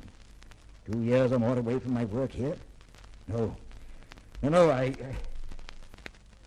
Tell me just what is involved in your making contact with Earth base. Well, fundamentally, it's a question of crude power, how to short-circuit the continuum on a 5 or 6 parsec level. Of course, a transmitter of that sort isn't exactly standard equipment. No. To build one, we'd have to make use of about 2/3 of the ship's electronic gear, then unship the main drive to juice it. Just to construct a bunker to house the core would take us about 10 days. Disabled here for 10 days and 10 nights? Tell me, would 2-inch lead shielding do just as well? Sure, it'd be fine. If we happen to be carrying about 100 square yards of the stuff. I'll have Robbie run some off for you. We'll have it not later than noon tomorrow. Well, it's very obliging of you, sir. Obliging? Look out there, Commander. The graves of the seraphim party. I dug those graves with my own hands. Believe me, I have no wish to repeat that experience.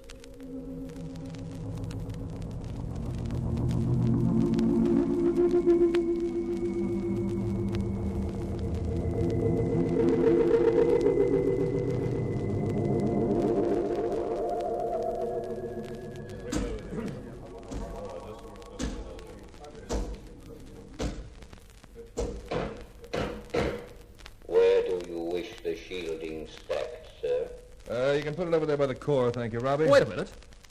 That's solid lead he's carrying. Common lead would have crushed the vehicle, sir. This is my morning's run of isotope 217. The whole thing hardly comes to 10 tons. Pardon me, sir.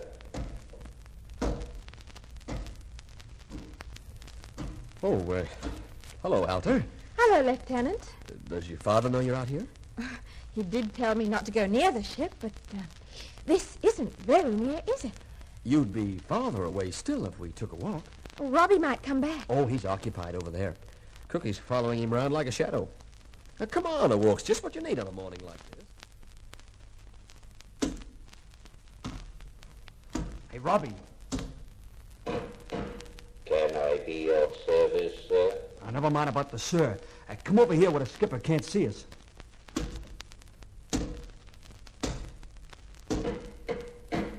Yes, sir. Look, I'm nothing but a cook, so you don't have to be that polite. But I'm a stranger on this so-called planet, and I was just wondering if, if you could tell me where I could get hold of some of the real stuff. Real stuff? Just for cooking purposes, you understand. I take a big pride in my duties. Pardon me, sir. Stuff? Oh, just about one jolt left in this bottle.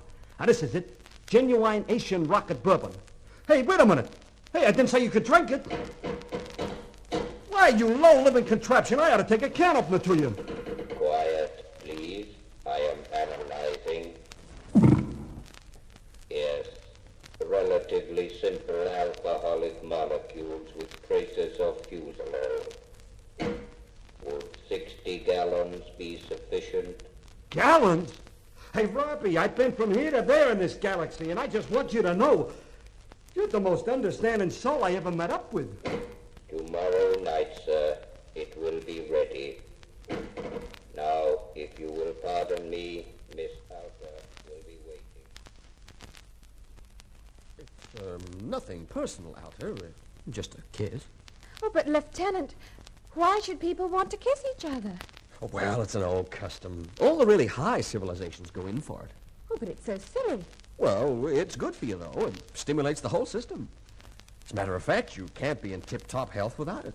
Oh, I didn't know that. I'd only be too happy to show you. Oh, well, thank you very much, Lieutenant. Oh, it's no trouble at all. Is that all there is to it, this kissing? Well, you've sort of got to stick with it. Oh. Oh, could we try just once more? Do you mind? Oh, not at all. I don't know, Lieutenant. There must be something seriously the matter with me because, well, honestly, I haven't noticed the least bit of stimulation. Honey, let's do this thing right. This time, let's really give it the works, huh? All right, honey, now just let yourself go and... Lieutenant Farr! Don't say another word, sir. I know there are a lot of pressing duties waiting for me back at the ship. You're right, Lieutenant. And rank does have its little privileges, doesn't it, sir? You can depend on it, Lieutenant, that those privileges won't be stretched into taking your kind of advantages. What I... Dismissed! Yes, sir. Well, what's the matter? Why did you both act so funny? Well, don't you understand, Al? No? Well, look at yourself. You can't run around like that in front of men. It's bad enough anyway, a girl like you, after a year in a spaceship, but when you're wearing nothing but that play suit, particularly in front of a space wolf like Farman, well, for Pete's sake, go home and put on something that's... Well, put on anything. What's wrong with my clothes? I designed them myself. Oh, don't you like the way I look? Stop looking at me that way. Alta, get out of here before I have you run out of the area under guard. Then I'll have to put more guards on the guards. Now get out of here, Alta.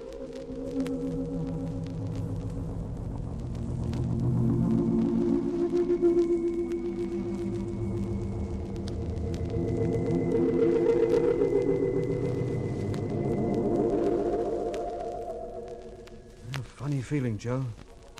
I stood guard over the spaceship before at night, but never with two moons in the sky. Yeah. Joe. Yeah? Do you hear something? Like what? Like a sort of big breathing. No. Well, that's funny. I did. No one around. You can see that. No sign of anyone or anything. Funny. Like a sort of big breathing.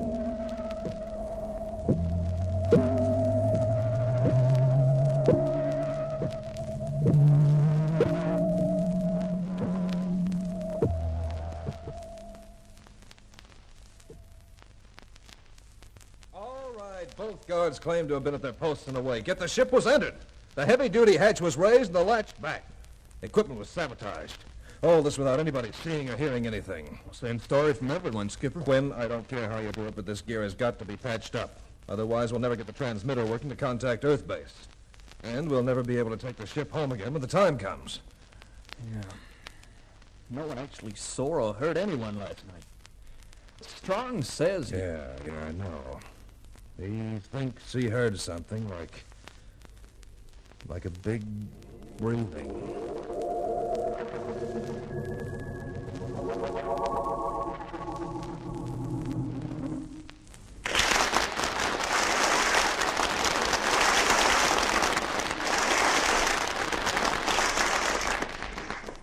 And so the curtain falls on Act 1 of tonight's Caltex play, Forbidden Planet.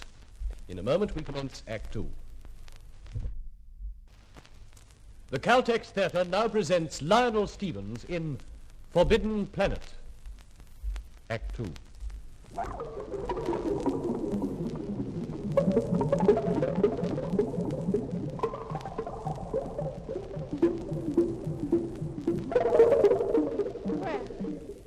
You like my new dress, Commander? Well, It's long, you see. Nothing shows through. Alta, I'm sorry about the way I spoke to you yesterday. I was, well, sort of bothered. I had this dress made especially for you. Though I didn't really want to see you. You still look at me in that funny way. I suppose there's just something personally about me that you don't like. Alta, you always look quite beautiful. Well, then why don't you kiss me like everybody else does? Everybody? Hasn't your father taught you anything at all? Well, he says I'm terribly ignorant. But I've had poetry and mathematics and logic, physics and geology and biology? Well, of course, that's mainly on the theoretical side. Oh, well, so far. But what's wrong with theory? This is what's wrong with it.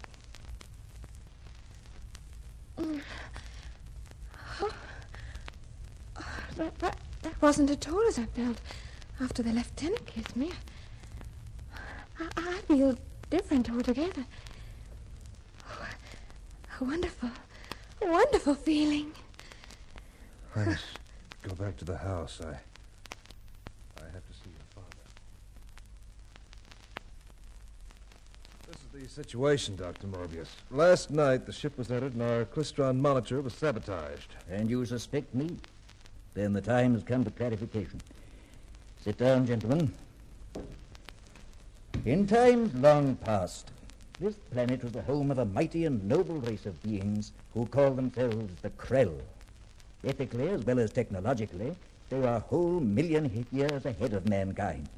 For in unlocking the mysteries of nature, they conquered even their baser selves. In the course of aeons, they abolished sickness, insanity, crime, and all injustice. But then, seemingly upon the threshold of some supreme accomplishment, which was to have crowned their entire history, this all but divine race perished in a single night. Perished? Yes, Doctor. In the 2,000 centuries since that unexplained catastrophe, even the cloud-piercing towers of glass and porcelain and adamantine steel have crumbled back into the soil of Altair IV, and nothing, absolutely nothing, remains above the ground. However, under the ground... Under the ground, Dr. Morbius? Behind this room there is a tunnel. Now come with me, and I will show you wonders of which the human mind could never conceive.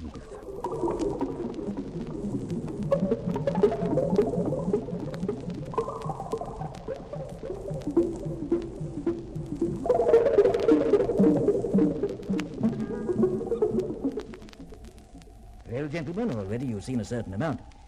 You've seen krill metal with molecules so densely interlocked that your blasters make no kind of impact on it.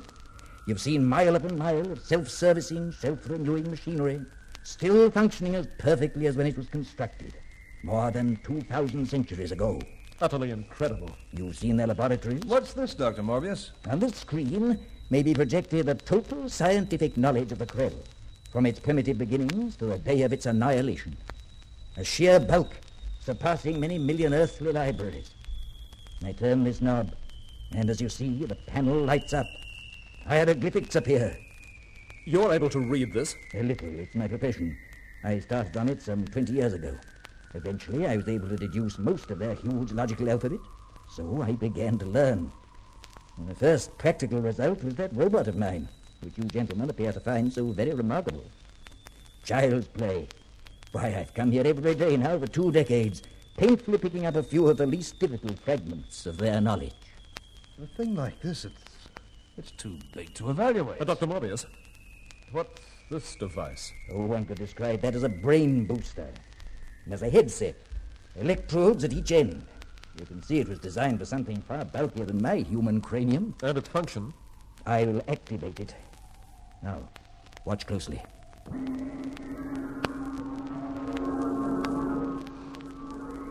A figure's appearing. It's Altair. Just a 3-dimensional image, Commander. But it's alive. Because my daughter is alive in my brain from microsecond to microsecond whilst I manipulate. There. I remove the electrodes from my temples, and the image vanishes. It's something of a strain. Here, let me try. I put the headset on, I pull this switch. Now, is that right? Stop. But I want to... Commander, you'll never survive. Our Bellerophon skipper tried it. It was instantly fatal to him. Oh, so you're immune to this too, Dr. Morbius. In my first attempt at creating a brain image here, the shock rendered me unconscious for a whole day and a whole night. Yet you came back for a second go at it? It was a matter of science, Doctor.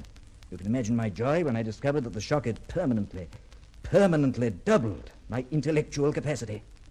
Otherwise, my researches would have come to nothing, poor as they may have been. So that's how it happened. I have a great deal more to show you, gentlemen. Can you spare further time away from your ship? Yes, I believe so. I've left Lieutenant Farnham in charge. I've ordered him to set up a standard perimeter with a full scale alert. All right. All hands stand clear of the magnetic fence area. Yeah. Have you tested it yet, Bosun? Just about to do so, sir. Toss the branch at it. There go the sparks, sir. Fine. That'll keep any unwanted visitor from entering the camp. See the full-scale alerts maintained, Bosun. Aye, aye, sir. Lieutenant. Huh? Oh, what's your trouble, Cookie? Well, I haven't completed my washing up duties after chow. I request the lieutenant's permission to take a little walk outside the perimeter, sir. But there's nothing out there. Oh, sir, I thought it might brighten up the boys' mess a little bit if I could find a few wild radishes or something. Look, Cookie, I don't know what you're lying about, but you better get back here before the skipper checks in, or we'll both get skinned. Yes, sir.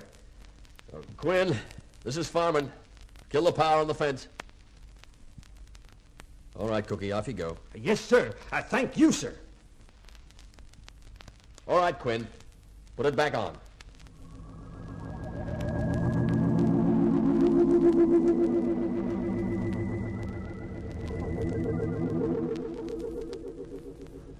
Robbie, I ain't never gonna forget this. What? Metal, stacks of them. 480 pints, sir, as you requested. Total 60 gallons. Oh, I gotta try it. Wait a minute, Robbie.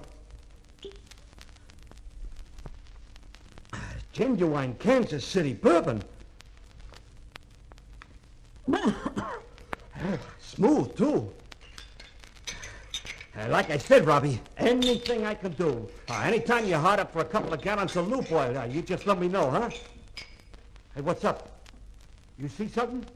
Somebody coming this way? No, sir.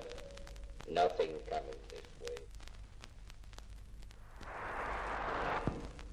Hey, Lieutenant! Lieutenant, the fence is shooting! Lieutenant! Shooting? But there's no one coming through. Shall I have the current shut down, sir? No. No, it stopped now. Strange, that. Just shorting out. Yes, sir. Yeah. Well, check over the whole system first thing in the morning, boss. Aye, sir.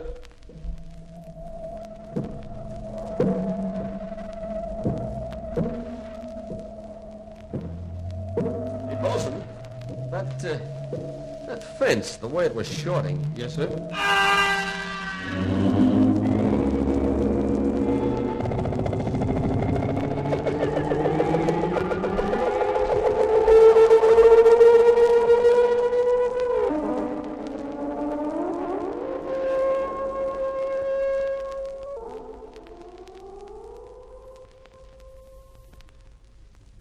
Commander, you're too arbitrary. Perhaps I do not choose to be dictated to in my own world. But Dr. Morbius, a scientific find of this magnitude has got to be taken under United Planet supervision. No one man can be allowed to monopolize it. The past 2 hours I've been expecting you to make exactly such an asinine statement. Asinine? Just one moment, Commander. For close on 20 years now, I've been constantly, and I hope dispassionately, considering this very problem. Now I've come to the unalterable conclusion that man is unfit as yet to receive such knowledge, such almost limitless power. Whereas Morbius, with his artificially expanded intellect, is now ideally suited to administer this power for the whole human race. Precisely, Doctor. Such portions of the Krell science as I may from time to time deem suitable and safe, I shall dispense to Earth. Other portions I shall withhold. In this, I shall be answerable exclusively to my own conscience and judgment. Dr. Morbius, in the absence of special instructions, you leave me in a very awkward position. They're wanting to contact you from the ship. Adams speaking. Commander, this is Farman. Yes, Lieutenant. Skipper, the chief's been murdered. Quinn murdered? What? He was alone in the ship working on the monitor.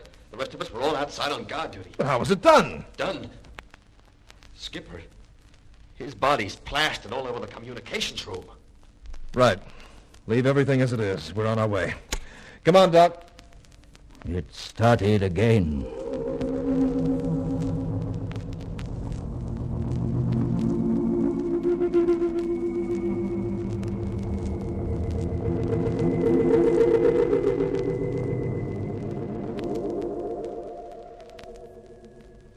Doc, that's the foot of whatever it was that killed Quinn last night. I made this plaster model from the footprints we found. 37 inches by 19. And the terrifying thing, Skipper, this thing runs counter to every known law of evolution. It just doesn't fit into normal nature. Anywhere in this galaxy, it's a nightmare. Commander, are you ready to hold discipline on the cook? Yes, let's have him. Come on, Cookie. Yes, sir. I'm obliged to remind you, sir, that I gave him permission to go out last night. Did you give him permission to get falling down drunk, Lieutenant? Drunk, sir? Me, sir? Well, anyway, why did that robot argue me into drinking all that whiskey in the first place? You were with the robot last night? Oh, yes, sir. Him and me, we kind of got to toasting each other's good health. Just for your cordial interplanetary relations, you understand? And that went on all the time, even while the chief was being killed? Well, certainly, sir. But you don't think I could have got that stiff in 5 minutes? All right, dismissed. Yes, sir. Yeah, come on, Cookie. Well, Doc, that just about washes the robot up as a suspect. And what does that leave us with? Maybe it leaves us with the same one we've always had. Morbius. But we were with him. Maybe you and I ought to drop over to the Krell laboratory and get our brains boosted. Then maybe we could understand. Sir. Yes, Lieutenant. Dr. Morbius is here. Oh. Well, ask Dr. Morbius to come in. Yes, sir. Skipper, What do you suppose he's... Oh, good day, Dr. Morbius. Well, Commander, I dare say neither of us really slept last night. That's a pretty close guess. I warned you while your ship was still in space. I begged you not to land on the planet. Believe me, Commander, that's only a foretaste. The Bellerophon pattern is being woven all over again. What? Remain here, and the next attack upon your party will be more general and more deadly. Dr. Morbius, how do you know that? No? Well, I seem to visualize it. If you wish, call it a premonition. That is all I have to say, Commander. Well, Skipper, what do you make of that? I'd say it sounded like an ultimatum. We'll be ready. Tonight we'll be prepared for an attack.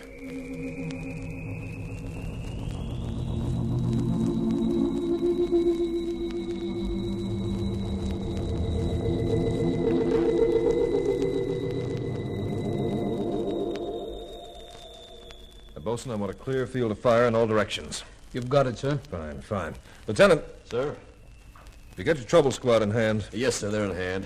But they're a little trigger-happy. They're sort of edgy to see whatever's out there tonight. Yeah. Jerry, look, this might be a big deal coming up. Could be the biggest, Skip. Well, I want you to know that I'm sorry if I kind of leaned on you. You've got to understand that Stop knocking yourself out, Skip. She picked the right man. Huh? Oh. Skipper, radar just picked up something. Where away? At the head of the gully, heading this way. Automatic control. Batteries. Fire.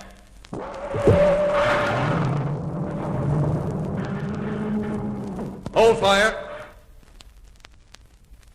Dead on target, Skipper, but it's still coming. I'll stop it. Get back, Lieutenant. Batteries, fire! Batteries, cease fire. Skipper, it's still coming.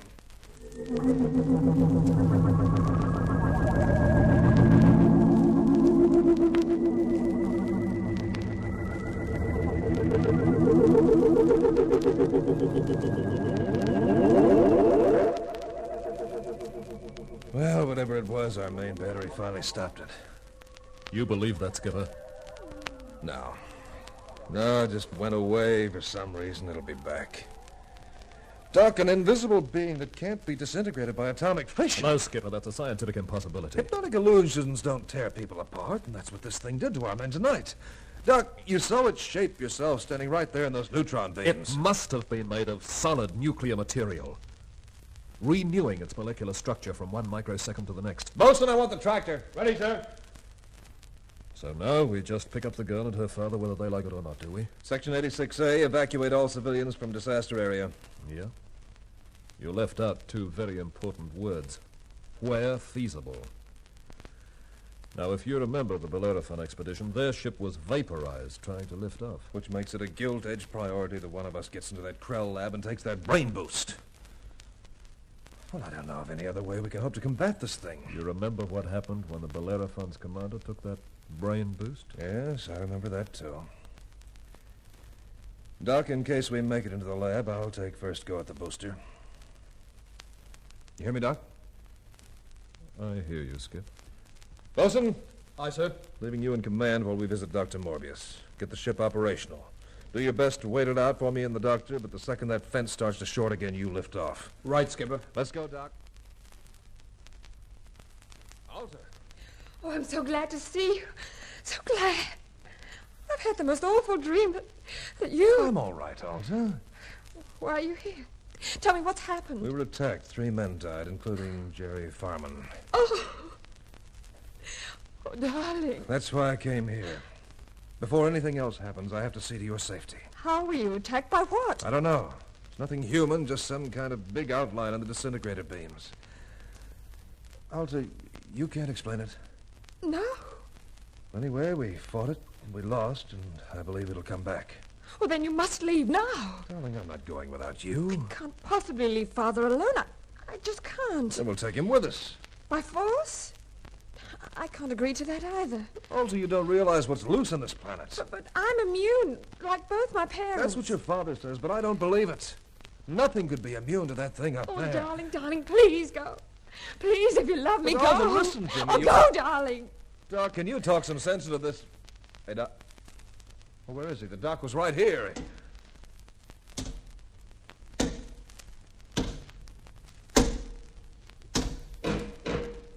Here is the doctor, sir. Doc. Lay him on the sofa, Robbie. Doors open into the tunnel. That's where Robbie brought him from. Doc. You took the brain boost? You ought to see my new mind. Up there in lights on the indicator. It's bigger than Morbius now. Easy, Doc, easy. Easy. Listen, Morbius was too close to the problem. The Krell... The Krell had completed their final project. True creation of life. Come on, Doc, let's have it. But the Krell forgot one thing. Yes, what? Monsters. Monsters from the id. The id? What's that? Well, talk, Doc. Doc. Oh, darling. How romantic. Father. A fool, a middling idiot. As though his ape's brain could contain the secrets of the Krell. Father, he's dead. He was warned, and now he's paid. Let him be buried along with the other victims of greed and folly. Morbius, you've chosen for me. John, I'm ready to go with you. Hold her. No. Commander, she mustn't do this. She must be prevented. Morbius, what is the id?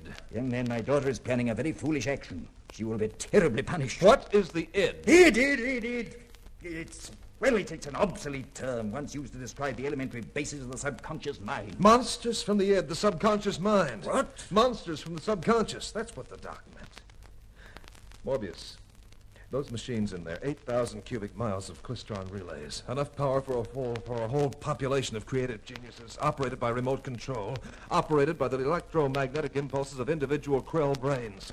To what purpose? In return, that machine would instantaneously project solid matter to any point on the planet, in any shape or color they might imagine. For any purpose, Morbius. Creation by mere thought.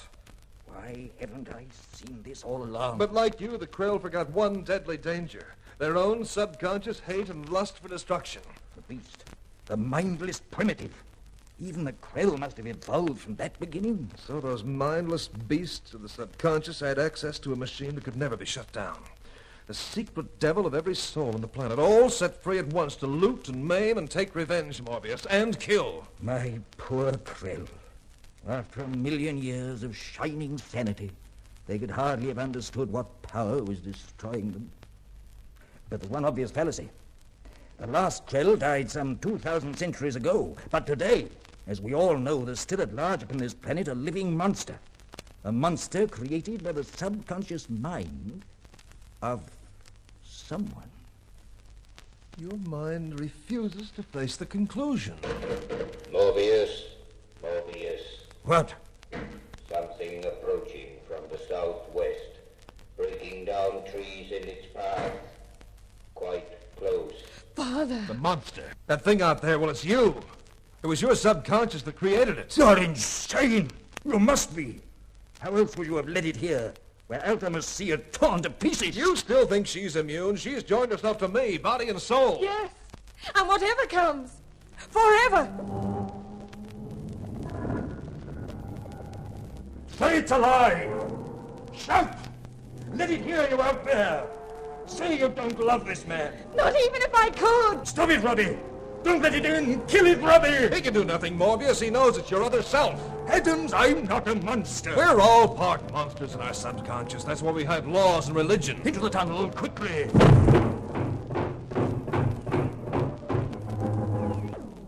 Morbius, you listen to me. We don't have much time. Your mind was artificially enlarged. Consciously, it still lacked the power to operate the great machines. But your subconscious had been made strong enough. I won't hear you. 20 years ago, when your comrades voted to return to Earth, you sent your secret id out to murder them. Not quite realizing it, of course, except maybe in your dreams. What man can remember his own dreams? Well, at least when our ship was approaching from space, you remembered enough to warn us off. But then, when you thought you were threatening your little egomaniac empire, your subconscious sent its id monster out again. More deaths, Morbius. More murder. Even in you, the loving father that still exists, this mindless primitive. More enraged and more inflamed with each new frustration. So now you're whistling up your monster again to punish her for disloyalty and disobedience. And if you don't do something about it soon, Morbius, it's going to be coming right through that door. Solid krill metal? Impossible. The machines are going to supply your monster with whatever amount of power it requires to reach us. Alta, say you don't believe this of me. Tell me you don't. Then it must be true. I must be guilty. My evil self is at that door, and I have no power to stop it. Father, you can help us. I've known you. Great and noble like the Krell. Yes. Yes, I can help you. I can. You! Up there! No further! I deny you! I give you up! I deny you!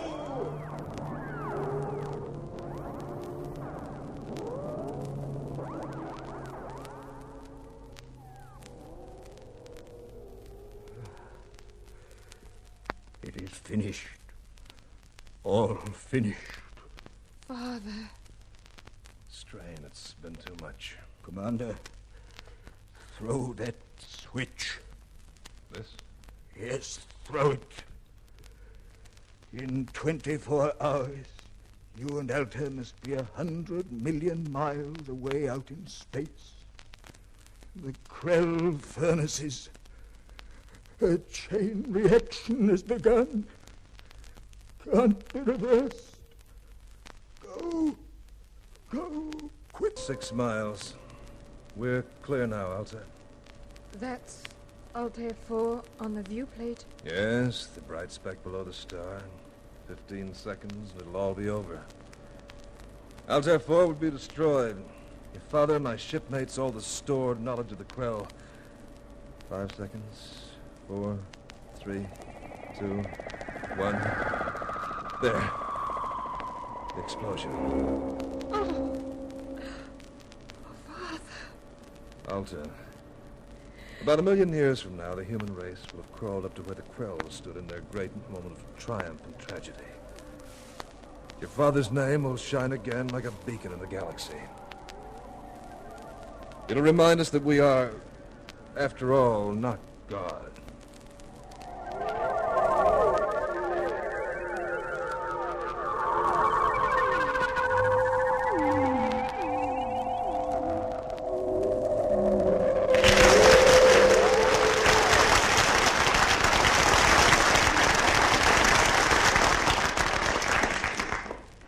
So ends our Caltex play, Forbidden Planet. In a moment we will give you tonight's cast and tell you about next week's presentation in the Caltex Theatre.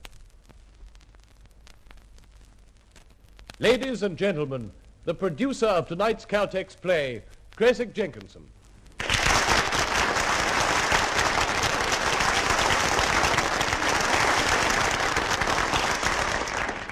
Thank you.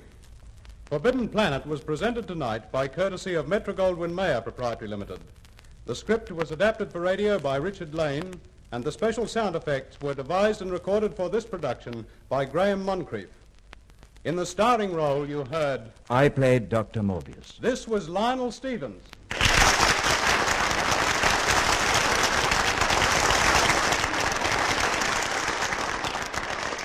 The supporting cast was as follows. Robbie the Robot, Edward Heppel. Dr. Ostro, Leonard Teal. Lieutenant Farman, Richard Meikle. Quinn, Stuart Finch. The cook, John Llewellyn. The bosun, Al Garcia.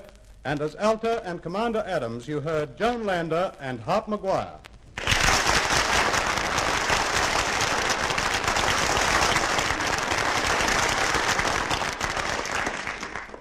Thank you, Mr. Jenkinson.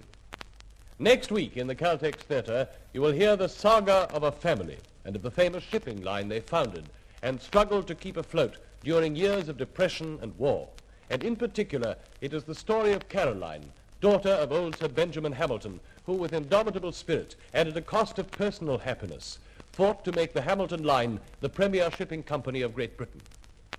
Be listening for this fine drama, Big Ben, in the Caltex Theatre next week. Remember, too, Crispin's Day, another outstanding production shortly to be heard in the Caltex Theatre. Now, this is your compere, Rick Hutton, bidding you good night on behalf of your hosts, Caltex Oil, marketers of Caltex Super Gasoline and Caltex Gasoline, the world-famous RPM 1030 Special Motor Oil, and Marfac Lubrication.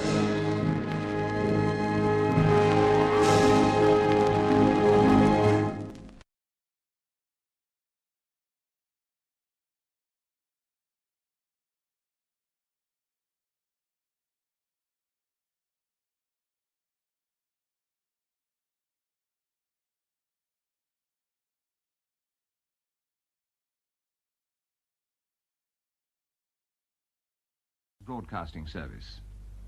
Saturday Night Theatre.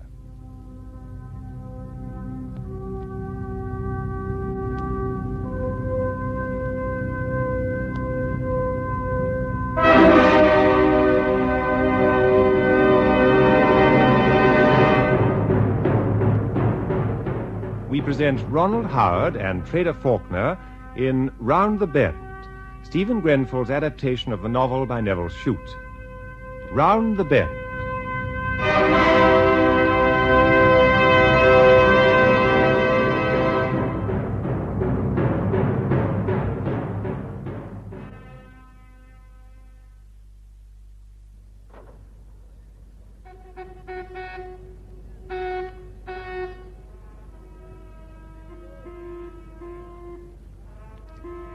Lights out.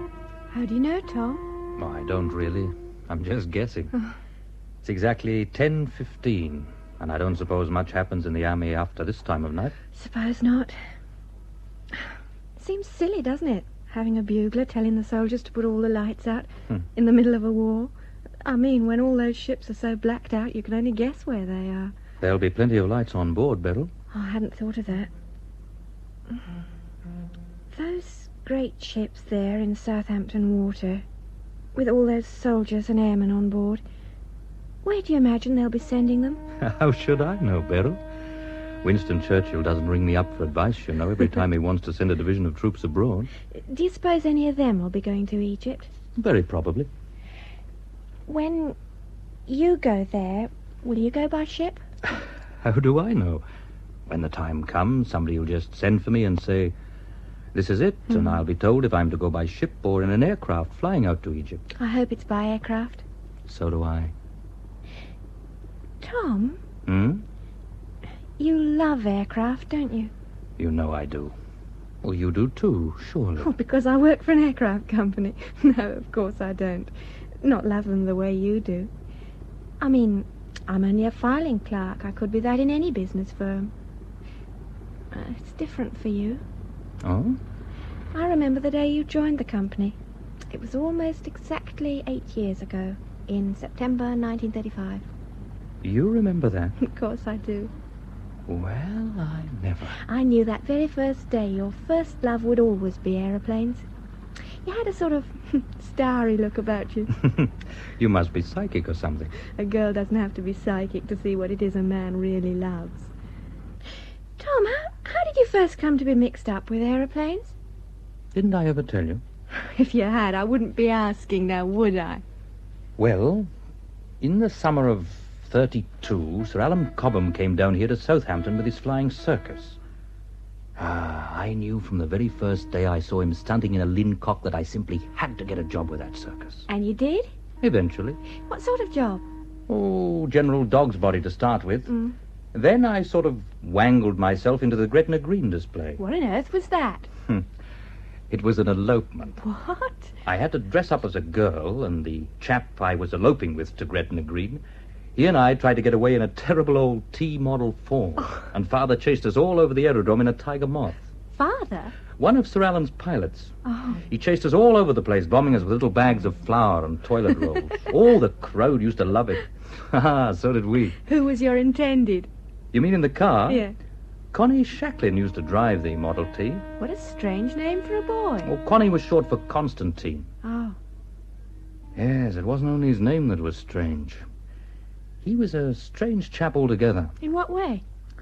Well, he was a cheerful enough chap, about my own age, bit older maybe, with straight black hair. But, well, he looked like a chink. Uh-huh. You know, he was yellow-skinned, and his eyes were different. Was he really Was he really Chinese? Blowed if I know, really. I remember I asked him once if he was Church of England or Presbyterian or what. And what did he say? He said, damned if I know. Then he told me he was born in Penang, that his father was a Buddhist, but that he himself had been Church of England at school. What about his mother? That day he said to me, Mother brought us to England when Father died. She was born in Irkutsk, so she's Greek Orthodox. What a funny mixture. Well, it seems his mother married again. He told me she was in a place in California called San Diego with his sister. Well, when I left the circus, he was going to join them there in the States. He was going to try and get a job in one of those big aircraft factories they've got in California. Do you still keep in touch with him? We swore we'd write, you know, but somehow we never did. Tom, when you go out to our repair branch in Egypt, you'll write to me, won't you? Of course I will. You know that. Have you really got to go? You don't get much choice these days. After all, there is a war on. Oh, this blasted war. I thought we were going to get married around Christmas time. That's what you said. Yes, I know, love. Look, what say we get married now? Before I go. Oh, Tom, do you really want us to get married? Do I want to? Here, let me show you.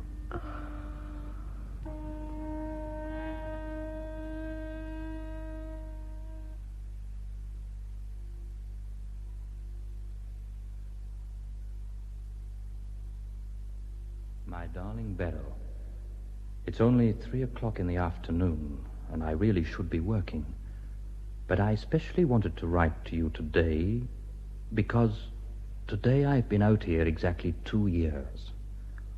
All letters, you see, have to be on the censor's desk by 5 o'clock. That's why I'm pinching an hour of the firm's time. I haven't had a letter from you for nearly a month now. I just can't understand it, as you usually write every week. It could be, of course, that a couple of ships with your letters on board have been sunk in the Med. I really have liked my job out here. As you know, we operate a large number of aircraft in this theater, and I'm responsible for keeping them in the air. All except engine overhauls, that is. I fly a great deal, and I really feel I'm doing a worthwhile job of work out here. I get on very well with what most people here call the WWIIs. I now know a bit about Syrian, Iraqi, and Egyptian aircraft hands. It's no use at all saying, as some people out here are apt to, that these chaps are a lot of monkeys who have dropped out of the trees and that they aren't reliable. They're reliable, and you can use them all right if you take the trouble to learn about them. And if you do that, you'll find the work is liable to come out a good deal cheaper, because their wages are much less. When I say I like it out here, it doesn't mean I'm not longing to get back home. I am. Now that the Japs have packed it up in the Far East, we'll be sweating on the top line to see who'll be sent home first. As far as I can see, I've got quite a good chance. I've been out here longer than most of the lads, and the boss has been dropping a few hints recently. Whenever it is, it can't be too soon for me. I want to get back to England so that we can set up our own home and start living our life together. Come in. The mail's just arrived, Tom. About ready time, too. There was a letter for you, so I thought I'd bring it along. It's from my wife, is it? Well, it's not her writing. Here, let's have a deco. That's funny. Oh, what's up? It's not from Beryl. It's from her father. Oh, well, I hope everything's all right. So do I. Well, I'll push off. I'm up to my eyes in it this afternoon. Something's up, I know it. Dear Tom, we've been having trouble here, I'm sorry to say. And Beryl wants me to write... To write and tell you before she writes herself. And her ma and I think that that's best too. As you can imagine, it's been very dull for our Beryl since you went away. And she went up to London some time ago and got in with some Polish officers in the West End. Well, she took to going about with one of them, a certain Captain Wysock, and the long and the short of it is, Tom, she's going to have a baby in January. Now, I know this will be a great blow to you, Tom. I can't tell you how sorry we all are. Captain Wysock came down for a long talk, and he really was heartbroken about you. Even so, when we'd all talked it over, we thought it would be best if there was a divorce and he married Beryl. Captain Wysock's father is a Polish count. They've got big estates at a place called Jabinka. It's near Warsaw. Beryl wants me to say she sends her love, and we all send our sympathy in what must be a terrible shock for you. But I'm sure it will all be for the best. Your affectionate father-in-law, Albert Cousins.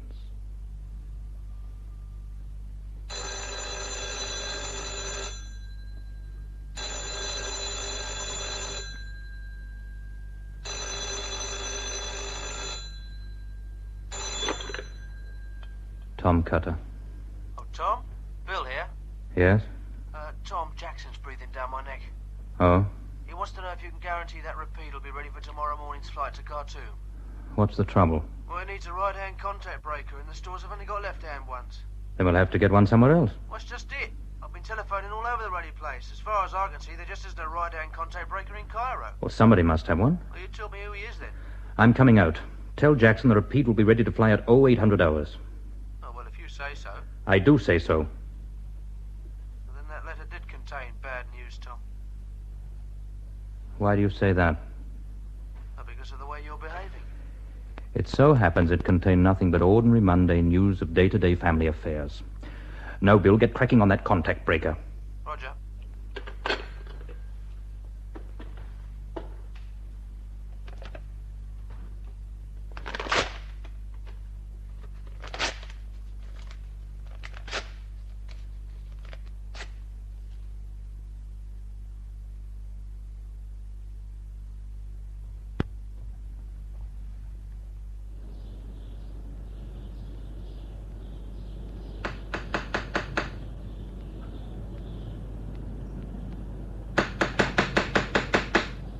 Come on. Oh, God. It's you, Tom. What is it, Mrs. Cousins? What's happened? Oh, God. Where's Beryl? Isn't she in?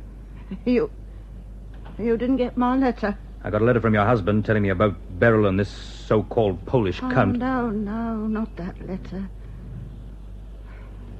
Come in, Tom. Oh, I wish Father were here to tell you. Tell me what? It's Beryl. She did it in the middle of the night when we was all asleep. It was in the kitchen. You can still smell the gas.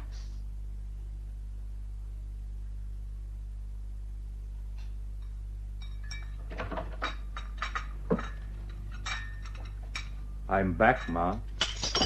Oh, Tom! My boy. Father, it's Tom! Hello, Tom, lad. Oh, Tom. Tom. Oh, you mustn't cry, Ma. The war's over. I'm back. In one piece. Oh, it's good to see you, son. He's looking so brown, isn't he? Well, love, he's been out in those foreign parts for 2 years. We know about poor Beryl, Tom. We're ever so sorry. Yes. It must be awful for you. Oh, I'll just have to get used to it, Ma, that's all. That Polish officer Beryl took up with, Tommy, He wasn't a count, was he? No, Ma. I never thought he was for a moment. No. Even when I got Beryl's letter. And there weren't any big family estates at some unpronounceable place near Warsaw. Huh. Funny how easy you can impress a girl, isn't it? Well, you must be starving him. We were just about to have tea, weren't we? Yeah, take your coat off, son, and pull up a chair. Now, Dad, that's a coincidence. I got 2 pairs of kippers this morning. Oh, yeah. Tom, you remember how you always loved a kipper for your tea when you were a lad?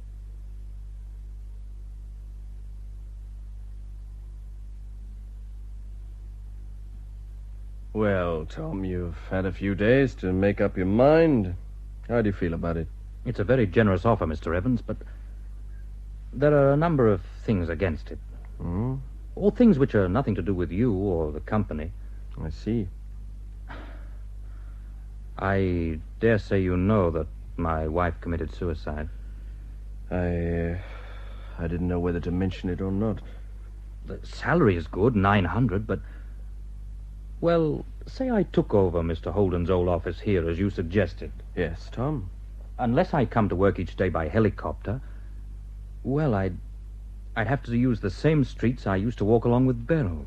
The same passages, the same roads round the works. Yes, I thought perhaps you'd feel this way. Oh, don't think I'm not grateful, Mr. Evans. I am. It's a good job, and I'm a fool to turn it down. I realize that.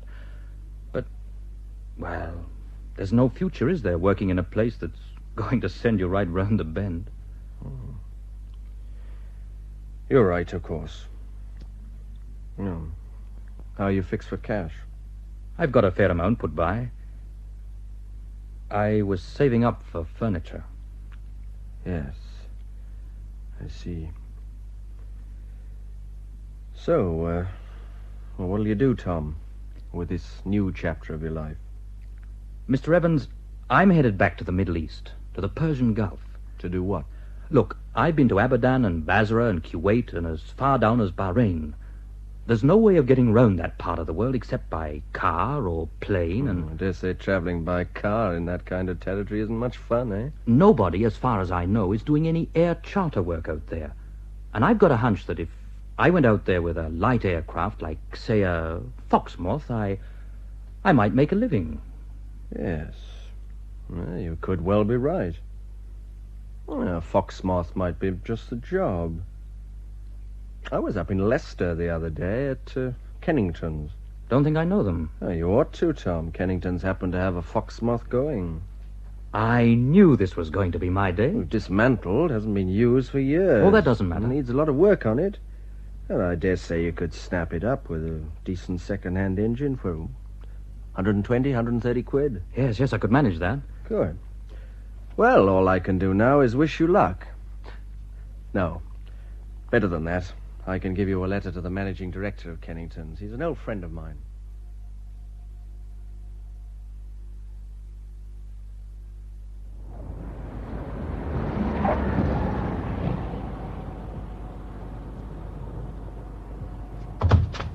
Hello there. Good evening. My name's Tom Cutter. Flight Lieutenant Allen. Welcome to Muharraq Island. Thanks. Come far? Eastleigh, Southampton. Mate, how long did it take you? 8 days. I say, that's a pretty good show in a kite like that. Going on to India? I was thinking of staying here a bit, in case there was a bit of charter work to be picked up. Oh, pity you weren't here yesterday, then. Why's that? Party of 3 engineers going down to Muscat. New water supply or something in the plumbing line. Uh-huh. Flew out from England by BOAC. Then this morning they took off in a chartered Arab dhow for Sharjah. 400 blinding miles. I shouldn't really care to do that in a dhow. Take them between 3 and 4 days. How much further is it to Muscat? 250, I'd say. I think they were going to charter a truck from Sharjah to Muscat. I see. Any fuel at Muscat? Yes, and a strip. We keep a small party there. Do you think I could get a telegram off to those chaps at Sharjah offering my Fox for charter? Well, the bods in the control tower are always nattering to their mates down in Sharjah. Dare say if you talk to them nicely, they'll bung your telegram over the RT. The land telegraph line's always going for Burton anyway. I tell you what, you've got to report to the control tower anyway. We'll wander down together. I'll introduce you to the bods there, and we'll see what can be done.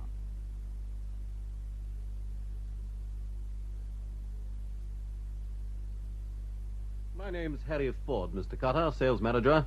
This is Mr. Taverner, our secretary. How do you do? Mr. Taverner's seen your letter from Bahrain. Yes, so let's get down to business. For the last 6 months, I've been doing air charter work in the Persian Gulf with a Foxmoth. You fly yourself? I'm an engineer by rights, but I've been granted a provisional B license, which I have to renew every month. Plenty of charter work? Far too much for one aircraft. That's why I've come back to Britain to buy a second. On credit, you said. And from us? Yes, on credit from you. What's the name of your company, Mr. Cutter? I haven't got a company. Just a 15-year-old Arab boy called Tariq who cleans and washes the aircraft for 20 rupees a month, and a Foxmoth. Just one Foxmoth? Just one Foxmoth, and a walloping great profit. Here are my accounts, certified by the Iraqi accountant at Bahrain, together with a complete schedule of all jobs I've done, the hours flown on each, the payments, and all the rest of the gubbins. I'll have a look at those. You'll find them all in order, Mr. Taverner. Yes, I dare say. Your Foxmoth, I take it, is out of service in your absence? Not at all. Being flown by a chap I got to know recently called Gujar Singh. He's a Sikh, and a damn good type. He was in the Royal Indian Air Force during the war. Did 300 hours on Hurricanes. He's on your staff, too? No, but he wants to come in with me. If, that is, I can get this Basing air truck out of you. On credit? On credit. Wish all our clients came to the point so quickly. If we were to give you a hire purchase agreement, Mr. Cutter, over a year, say, could you find anyone to guarantee your payments? Nope. I've got no rich friends. All I've got is the record in those papers there of what I can do. They show I can keep up my payments. How much could you put down as a deposit? £1,000. Only 20% of the cost of the aircraft. From these profits, these accounts of yours show you ought to be able to do better than that, Mr. Cutter. I've got to keep some liquid capital in my business. Even so, you can't pay off £4,000 in a year. Why not? You can see there what I make with a single Foxmoth. Yes, you've done well, no denying that. You've been doing all the work yourself so far. But if we let you have the air truck, you'll have to employ pilots and ground engineers, quite apart from having to insure our machine with a policy we approve of. You're going to have to start employing staff now, Mr. Cutter. I agree. Do you know what I'm paying the Sikh who's flying the Foxmoth in my absence? A pilot working from Bahrain, let's see, 1,000 to 1,200? 250 rupees a month. How much is that? £220 a year. With flying pay? Nope. Flat. You propose this native pilot should fly the air truck? Why not? Done 300 hours on Hurricanes, most of it operational without a single accident. Oh, yes, but... If this air truck of yours is so already difficult to fly that he's not safe on it, then there's no point in continuing our discussion. Easy, Mr. Cutter. Easy. If the business grows, would you employ more than one native pilot? Very probably. I can't afford British pilots at $1,000 a year. But ground engineers for your maintenance. I'm fully licensed as a ground engineer myself. By the time I need them, I'm pretty certain some Asiatics will turn up. I had some working under me in Egypt during the war. They were all right. You're planning an air service staffed entirely by wogs. I prefer to call them Asiatics. If you want to sell me an air truck, you can quit calling my staff wogs. No offense meant, Mr. Carter. One uses these slang phrases. I apologize. The point you're making is that by using Asiatic staff, you can reduce your overheads to the point where you can bear the higher purchase cost of 80% of an air truck spread over a year. Correct. I can pay off the aircraft and still make money. Yes, I see. Harry, I've been going through these figures of Mr. Cutter's very carefully indeed. Mm-hmm. He's a go-ahead young man I think we can afford to do business with. Mr. Cutter, £1,500 down and the machine's yours.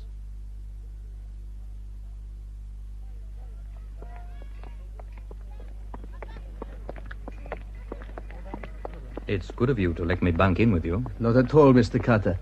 We had been warned to expect you. Now, don't expect too much. It's only a dormitory room with 4 beds. Batavia's full of the military, and the Netherlands hotel's packed like a sardine tin. How's the war against the Indonesian Republicans going? Slowly. Very slowly indeed. You said you were chartering down here. Yes, I brought a young Dutch-American scientist down here in my air truck, and I've got a small return load waiting for me. Now, this is your room? Thanks. I think perhaps it would be as well to go in quietly. This is a very hot place, and most of us take a siesta after the midday meal. I'll be as quiet as a mouse. I'll see you in the bar later. Fine.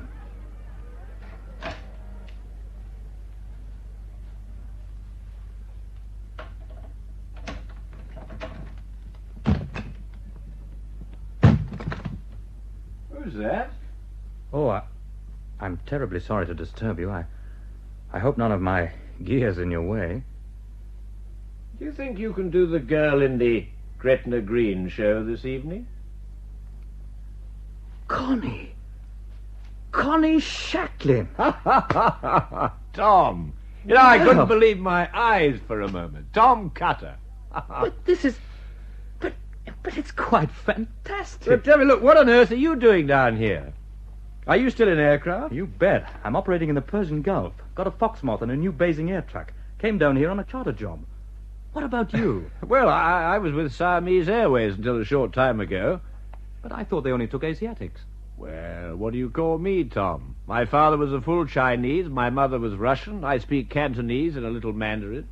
And now that I'm out here, I spell my name as my father used to, in 2 words, Shacklin. I'm an Asiatic. Not a proper one. Well, proper enough to get a job with Siamese Airways. But you said you'd left them. Well, now I'm with Dwight Shafter. Who's he? Well, don't you know about him? No. Well, Dwight's a gun runner. He flies arms into the Indonesian Republicans, or he did. The Dutch have got him now, here in Batavia. He crashed in the jungle. He's in hospital, under guard. And you work for this chap? That's right. Well, I'll be damned. But now the Dutch have got this chap under lock and key, what's your position? Well, I paid the staff a month's wages out of the money Dwight left, and I've been given a safe conduct to proceed out of Dutch territory at will. Then I've got a proposition to put to you. All right, and I've got one for you. You first. My show at Bahrain is growing. Come and work for me as chief engineer. I need somebody like you. Well, I'm still working for Dwight Shafter. I've got a carrier of his to look after. But the Dutch will put him in prison, surely. Oh, yes, he'll go to prison. For years, probably. But he's got plenty of money. Money the authorities here can't touch. If he wants me to stay on and serve his interests while he's in prison, then I'll do so. But why? Because I like and respect the man. He's risked his life, his liberty, to help millions of Asiatics struggling for their freedom. Now that he has lost his own freedom, I can't very well abandon him, can I? What about this Cornell carrier of his? Shall I make my proposition now, Tom? Shoot. I think you should take over the carrier. What? Yep. Fly it to Bahrain and operate it there. The carrier is a real aeroplane. But it costs more than 60,000, quite beyond my resources. Besides, what makes you think this chap Shafter wants to part with it? Well, what else can he do? What he needs is someone who will fly it out of this area, preferably to British Empire territory, when the laws of property are clearly framed and easy to understand. I'm not sure. Well, if you took it over, I'd ask Dwight if I could go with the aircraft and work for you. You know, I think he'd agree to that. I think he'd want me to stay with his airplane. Oh, it's 10 times heavier than anything I've ever flown before. What happens if I crash it? I know this, Tom. You will fly that aircraft, and you will not crash it. I don't mind having a stab at it if nobody else minds. They're easier to fly as they get bigger, provided you're not afraid of them. And you won't be afraid. It's a long time since I've been afraid of an airplane.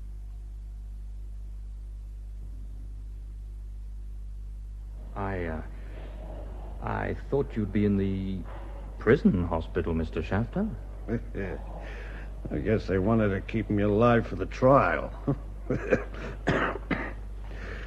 Shacklin says you want to charter my Cornell carrier?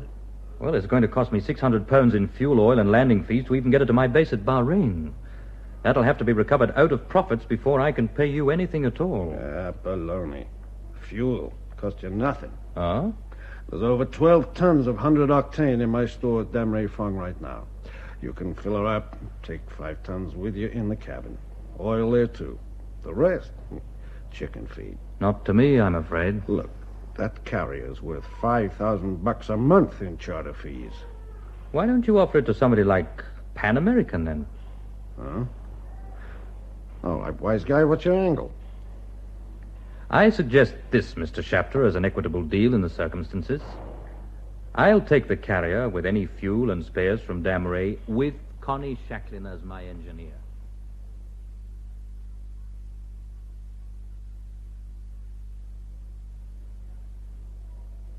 Okay, Tom, that's a deal. Well, I wish some guy had given me a deal like that when I was young. I wouldn't have needed to go running guns. It's fair enough. Oh, maybe. All the same, you're a darn lucky guy. Say, you've known Jacqueline quite a time, I believe. We started off together as kids in the same flying circus. Yeah? He's a fantastic engineer, that guy. One you can really trust. But he's got some mighty strange ideas for an engineer about religion, that kind of thing. Does it affect his work? Damn right it does. Makes his work a whole heap better. I don't understand. Down at Damrayfong, this guy Jacqueline's got a statue of a Buddha set up in a kind of little pagoda nearby where we park the aircraft. He holds a kind of prayer meeting there twice a day before they start work on the machines and after they knock off in the evening.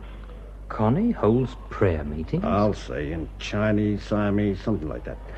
The other engineers come to it, the local labor come to it, and the girls, they come too. Oh, yeah, your pal Jacqueline is quite a hot gospeler. But is that sort of thing usual in this part of the world? I've never seen it done before.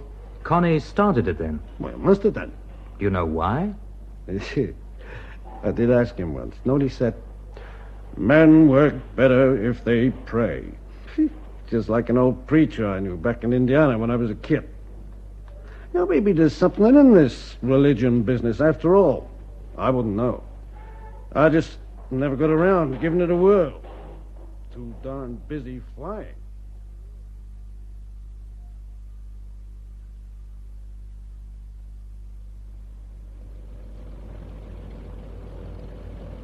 You really think I know enough about this machine to take her up, Connie? I'm certain you do. We've come a long way since we used to tear about in that Ford in the Gretna Green display at Cobham Circus. Yeah, those were good days. Connie, all those people by your pagoda there, the engineers and the rest, they're all on their knees. They're not praying, are they? Yes, they are. For me, I take it, so that I don't make an almighty muck of this. No, for us both. Probably more for me than for you. Well, it's nice to know somebody cares.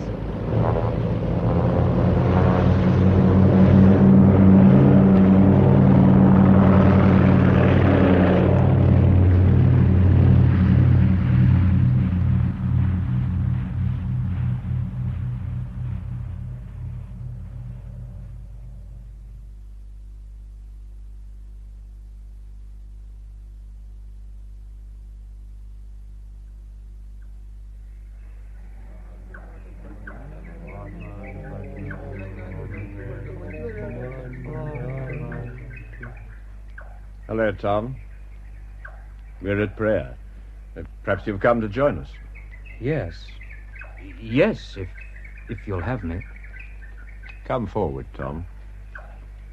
Will you kneel down? Oh, yes, of course. Oh, the laborer at your side, he wants to give you some of the gladiola blossoms he has in his hands.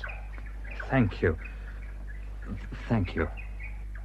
It is written in the Dhammapada, you yourself must make the effort. Buddha can only indicate the way. Cut down the love of self as one cuts the lotus in the autumn. Give yourself to following the path of peace. Om Mani Padme Hum. Om Mani Padme Hum. Om Mani Padme Hum. Om Mani Padme Hum.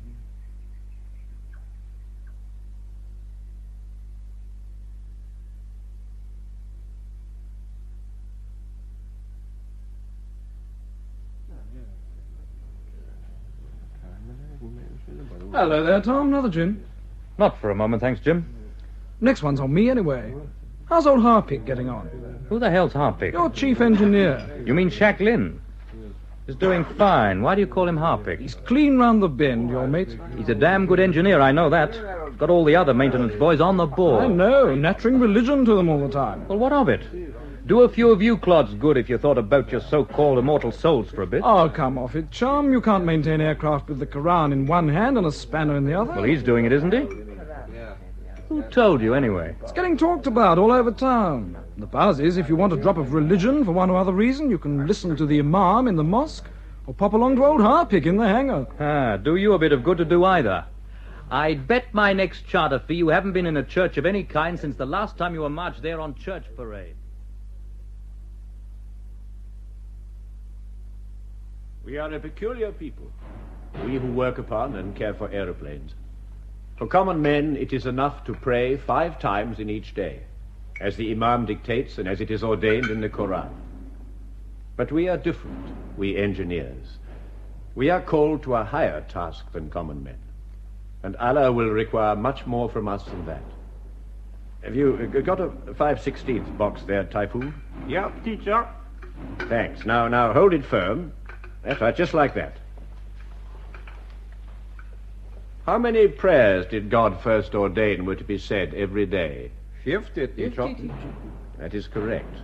I see that all of you do not know this, or you have forgotten it, and yet you of all men should know it.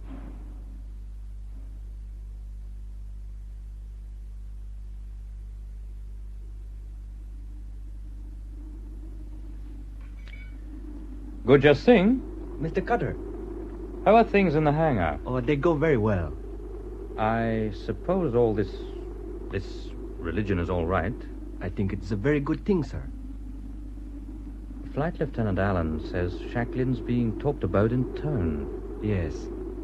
There is talk in the souk about him. You know that Shacklin is great friends with the Imam. No, Guja. I didn't know that. They have long talks together frequently. Look, Guja, just what is Shacklin? A Muslim? He is not a Muslim. At first, I thought he was a Buddhist. Now, I just don't know. Today I noticed you praying with him there before the Buddha. I thought you were a Sikh. I noticed you there too, Mr. Cutter. And I thought you were a Christian. Perhaps Shacklin is just an ordinary man like you and I, who has the power to make men see the advantage of turning to God. No offense, Mr. Cutter, but you Westerners were not religious people, as we understand it in Asiatic countries. No, perhaps we are not. Few of you pray to God in public, or even in private, once a week. But God, and prayer to God, that is necessary to us. Shacklin understands this very well indeed. I think that in a year's time you may find that your ground engineers are as good as, perhaps even better than British engineers. Yes, you may be right there. If that happens, you will have a maintenance staff that is unique in all Asia, in more ways than one.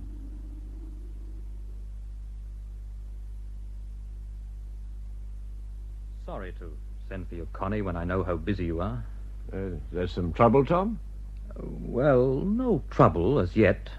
But I'm a bit worried about all these casual Arabs who drift in from Muharraq and even across the causeway from Bahrain for the sole purpose, it seems, of listening to you in the afternoon when you're saying your prayers.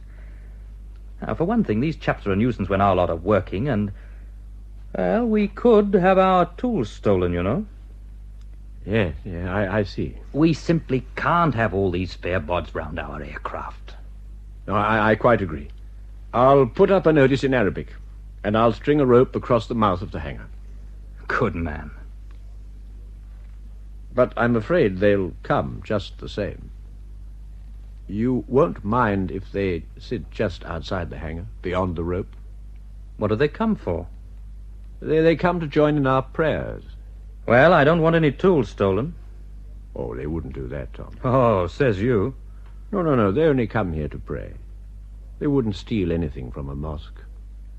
You mean they come to our hangar as a mosque? In a way, yes. Tom. Yes? My mother died last week. I'm terribly sorry about that, Connie. Terribly sorry indeed. These things have to happen. What about your sister? What's she doing? She's a secretary with an American export firm. What a pity it is you both have to live and work on opposite sides of the world.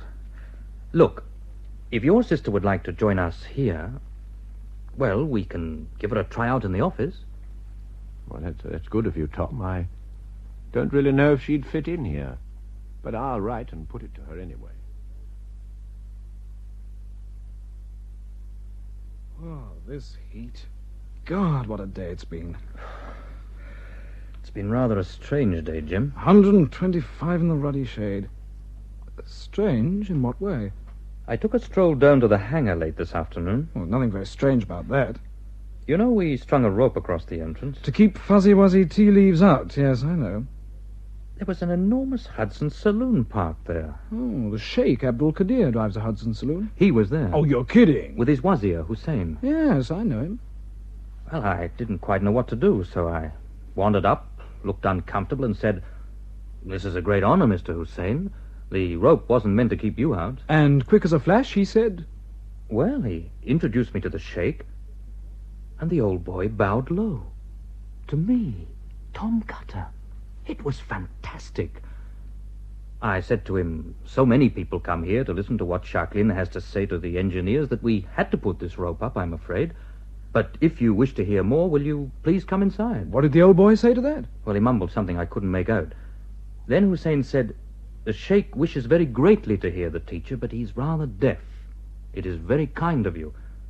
So I lifted the rope for them, and they walked slowly and majestically into the hangar itself. Well, blow me down. I introduced them to Connie, and that was that. Your Buddhist mate's really making a name for himself, isn't he? Jim? Yeah? You remember I told you I was flying home to try to raise the money for another aircraft? Oh, that second-hand tramp freighter, yeah. I'll be taking off in a day or two. I'd like you to keep an eye on this business in the hangar for me. Will do, Tom. Oh, I don't mean put any restriction on Jacqueline. I trust him. Just keep a weather eye open, in case the whole thing starts getting out of hand.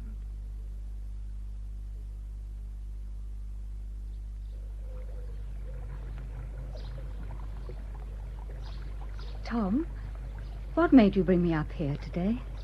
I used to cycle here weekends when I was a youngster and fish. Ah, I love Twyford. And I love this part of the river. I came with you once. Did you? For heaven's sake, so you did. And I caught 2 more fish than you did. Ah, that's what drove it from my memory. You've changed a bit since then, Doris. Oh, didn't you expect me to? I'm 24, you know. You changed as well. Oh, I don't know. Beryl changed you. Yes, I suppose so. That happened a long time ago, Tom. Yes. I don't know the rights or wrongs of it. But I do know this. There's nothing in that old story to force you to spend the rest of your life in the Persian Gulf, away from everybody you know. But I like working there. I know why you went out there in the first place. You went to find a sort of hermitage. What a strange thing to say. It's true, Tom. Yes, perhaps it is. Well, it's high time you came back into circulation. If you stay out there much longer, you'll go round the bend. You're laughing at me. You think it's silly. No, Doris. You're right. You know, I've got a chap working for me at Bahrain now that everyone says is round the bend. Now, what's wrong with him? He believes in God. He teaches engineers who work with him to turn to God in everything they do upon the aeroplanes. Oh, he's obviously going round the bend. Everybody says so. But surely what he does, that's not wrong. I don't know whether it's right or wrong. All I know is it's liable to raise a packet of trouble any time. That's why you're so anxious to get back. Yes. I managed to catch a lift out next week, but it's to Rangoon. Rangoon? Well, it happens to suit me splendidly. I've got some business to sort out there. How long before you leave? 5 days. I see. You know, I really have enjoyed this afternoon. We must try and do it again before I leave.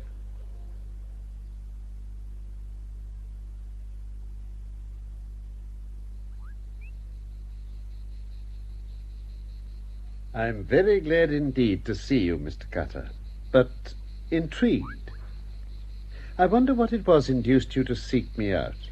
Well, Major Spencer, Father, my business in Rangoon is with an old friend called Umayin. He told me an Englishman turned Buddhist monk was living in an ashram here and offered to bring me along. I'm very glad he did. Umayin is also a friend of mine, and he told me something. Oh? He said you have a man working for you in Bahrain. A most remarkable man. He's my chief engineer. His name is Jacqueline. And he is remarkable? To you, probably not. In England, I suppose people would say he was mad. All I say is that he's a first-class engineer who makes men reliable by injecting religion into their daily work. Several people have talked to me about him. What? Here in Rangoon? All this distance away? Indeed, Mr. Cutter. He made a great impression on the monks in Bangkok. An Arab merchant from Aden came here to Rangoon last month and told one of my religious friends about the teaching that was going on in Bahrain. Oh? A Parsi from Karachi told us the same story. And then came Umayyin, who has actually been taught by this man. And now you arrive. I'll tell you anything I can, Father. No, I have things to tell you. Every religion in the world requires to be refreshed from time to time by a new teacher. Gautama, Muhammad, Jesus, these are some of the great teachers of the past who have refreshed men's minds and by their lives and their example brought men back to truth. We are very far from the truth now, far enough here, even farther in the West. Belsen and Buchenwald exceeded any horrors of the war here in the East. Yes. But we are all in this together, wandering far, far from the truth. This thing is beyond the power of ordinary men to put right. We must look for the new teacher. One day, the power that rules the universe will send us a new teacher who will lead us back to truth and help us to regain the way. There have been 4 Buddhas in the history of the world, of whom Gautama was the last. One day, a 5th will come to aid us, if we will attend to him. Here in Burma, we earnestly await his coming, for he is the hope of the world. Do we know anything at all about this new teacher? Indeed. We know that he is very near to us in time. We think he is already born. We think that his birthplace is in that part of the continent of Asia where Tibet and Russia and China meet. We think that he will be of mixed Eastern and Western stock. We believe this man is the savior of the world. Do we know where this man is going to teach? That has not been revealed. The only certain fact we know is that his ministry will last for 4 years and 23 days.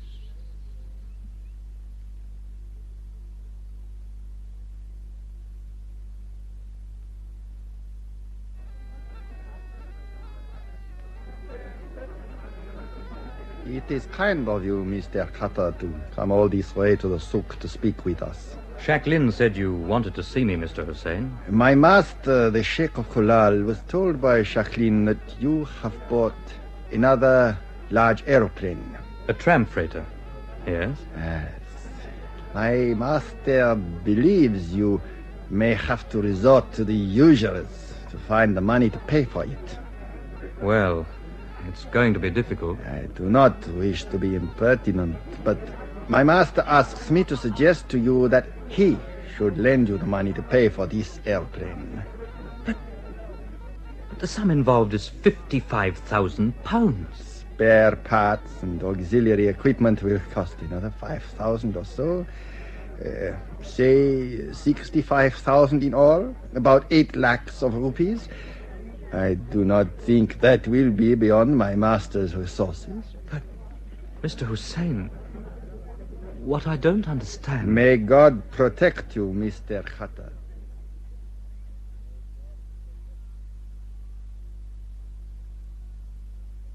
Well, Major Hereward, I'm sure you didn't come here to pass the time of day. No. I understand you've been borrowing money from the Sheikh of Kulal. That's right, though I fail to see I what... happen to be the liaison officer here in Bahrain. Quite frankly, we don't care to see the Sheikhs lending money to buy aeroplanes. The loan wasn't my doing. How did the Sheikh know you needed money? Perhaps my chief engineer told him I was expanding. Jacqueline? That's his name. He goes and talks some sort of bastard religion to the old man. In his spare time. Mr. Cutter, it's being suggested your chief engineer used his religious influence to get you a large loan of money. I wonder who dreamt that one up. Now, let me tell you something. I could pay this loan back in a month from now, but I shan't do that, and you know why? Because you and your mates at the bloody Residency have come to the conclusion that I'm a crook. That's rather extreme language, isn't it? The situation, to my mind, calls for extreme language. Good afternoon, Major. Come in. Hello, Arjan. Jacqueline has delegated a pleasant duty to me, Mr. Cutter, to introduce to you his sister. Her name is Nadezhda. How do you do, Miss Jacqueline? Hello. Oh, do sit down. Thanks. My brother said that maybe you had a job for me here. Can you take dictation at the rate I'm speaking now? Surely, Mr. Cutter. I can take it quicker than that. Any ideas about the wages I'd have to pay you? Well, I wouldn't know what people pay out here or what it costs to live. I can't pay San Diego wages. I guessed that. Tell you what I suggest. A bank cashier's wages here are 250 chips a month. I'll pay you that. Okay. If it doesn't work out, you come and tell me, Miss Jacqueline. All right, I'll do just that. Now, I'll ask Ajah Singh to show you around my little airborne empire. Oh, and of course your brother will be able to fix you up with living quarters.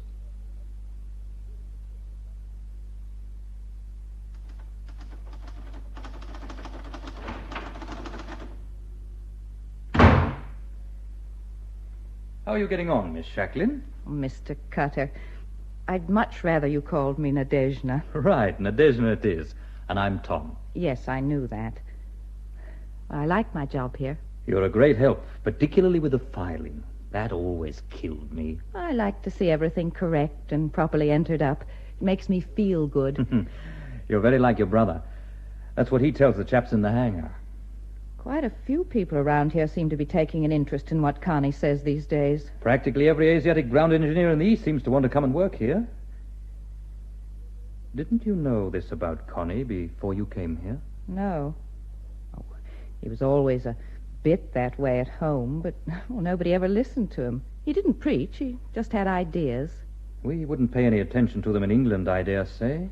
But they seem to fit in all right here. Have you seen the way they treat him in the souk? How do they? Well, it's as though he were a prophet or something. They get up and do a kind of salam as he walks by. There's no harm in that. Yes, but now they're beginning to do it to me.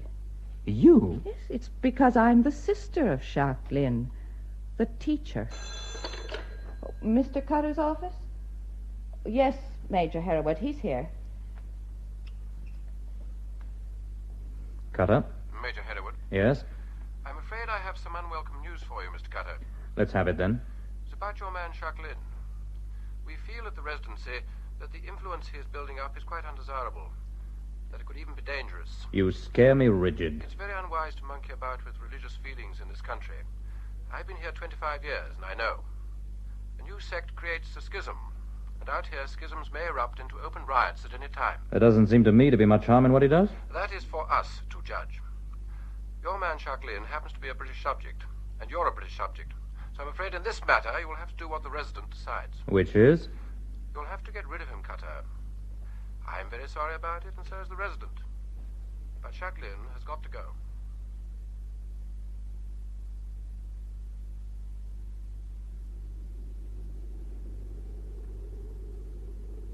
I asked you to come for a stroll, Connie, because... They want to get rid of me, don't they? How on earth did you know? The Imam told me. Oh, a couple of days ago. The bush telegraph works very well here in Bahrain, you know. Far better than the Residency, no. Those ruddy, pompous idiots. Oh, I can't think of a way out. Now, look, Tom, we're friends. You mustn't let this trouble you. It's time that I went on, in any case. I've been here long enough. I don't believe you meant to make a change. I've done all I can in this place, and I should move on. Look, Why don't you go and start up in Bali for me? Yes. Yes, I'll do that. But Typhoon can go on here in my place. Splendid. That's settled then. There's only one person damaged by this business. Who's that? You, Tom. But nothing's happened to me. Well, you were born a valiant and courageous man, and you can take hard blows. But you were going to sell this business, weren't you? I did think of it, but I gave up the idea. And with it you gave up England, and wealth, and an easy life in a beautiful country, and love, and the children you long for. How did you know all this? No, I haven't got second sight.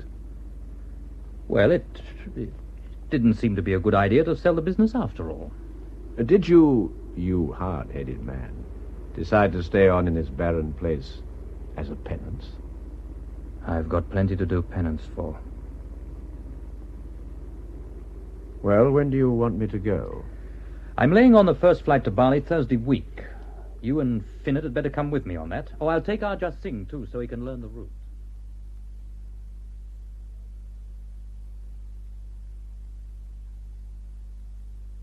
I think you ought to go with your brother, Nadezhda. And he thinks I should stay with you.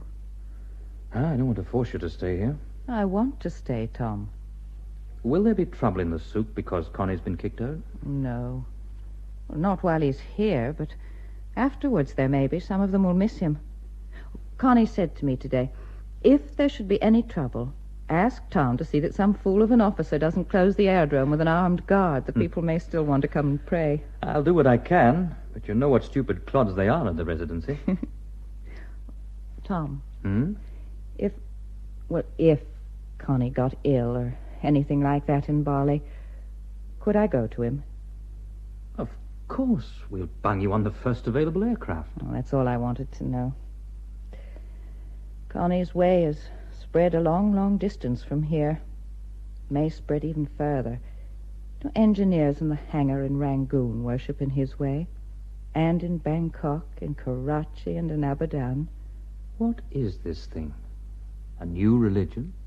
As I see it, it's a way of life that brings men to worship through their work. Men who wouldn't worship in the old-fashioned way. Well, if that's what a new religion is, then I suppose this is one. Well, certainly there's no harm in it. Oh, no, only good. Only a lot of good. Right, Morrison, let's have it. Well, sir, these last few days there have been far more worshippers at sunset prayers than ever before. I know that. Cutter's loaded up his tramp, and he and Jacqueline take off at dawn tomorrow. And what happened there this evening? And there were 11 buses parked there. 11? Some of them had made the journey more than once. There must have been 500 people there.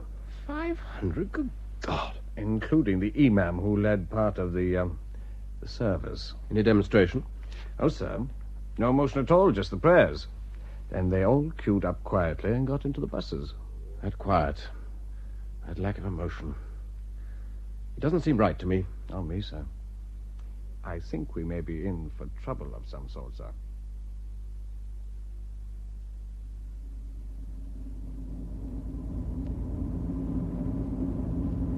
Karachi Tower, this is George Abel Nan How Victor from Bahrain. ETA 1150 Zebra, over. How Victor, Karachi Tower, you are clear to enter the zone, over. Karachi Tower, roger. How Victor, Karachi Tower, is Mr. Shak Lin on board your aircraft? Karachi Tower, roger. Shak Lin is on board. How Victor, roger. Thank you. Out. Connie? Yes? Karachi Tower have just asked if you're on board. Are they expecting you? Not that I know of. Well, they obviously are. Well, somebody must have got on the radio telephone from Bahrain. I dare say that'll be it.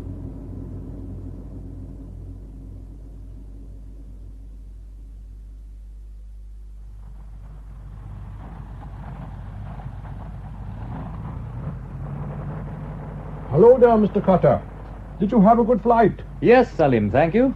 How goes it? I'm very well, Mr. Cutter, sir, thank you. Mr. Cutter, is Jacqueline with you?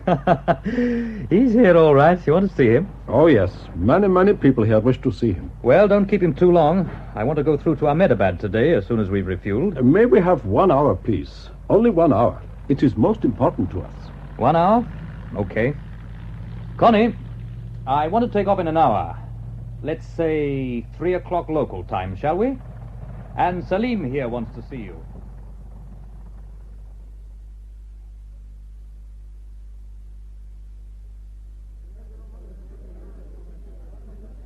My word, Mr. Cutter, your ground engineers have certainly started something. I don't interfere with what they do, Harrison. If Asiatics like to say their prayers, I don't think we've any right to stop them. Well, all going around the bend, if you ask me. Can't get a thing done up here until they've all said a bloody prayer or two. Now it's starting in Bombay. I came in yesterday in a commuter. She was missing a bit on the front bank, so I took her into Sind Airways for a plug change. Mm-hmm. Well, it was like being in a ruddy church. Did they do the plug change okay? Well, yes, they did, as a matter of fact. And they found 1 or 2 cowling cracks that our lazy oafs down in Bombay hadn't even noticed. Ah. Yeah, they're quite a good crowd in Sind Airways, you know. If it wasn't for all this religious bunkum, I think they've come on quite a lot lately. That's your answer, Harrison.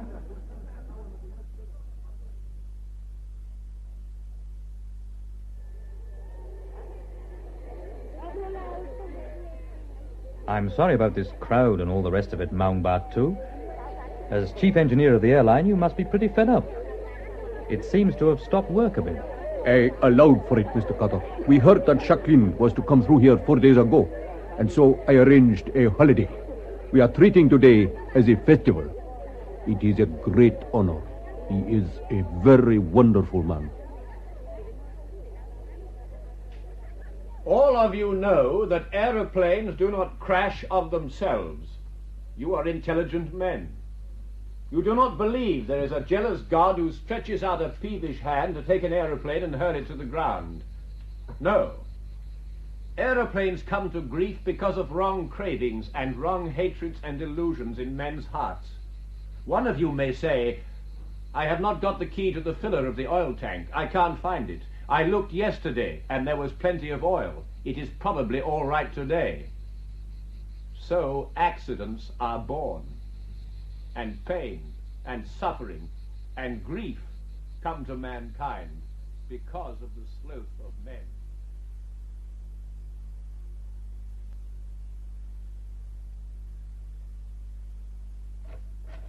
May I come in, please, Mr. Carter? Hello, Salim. Come in, of course.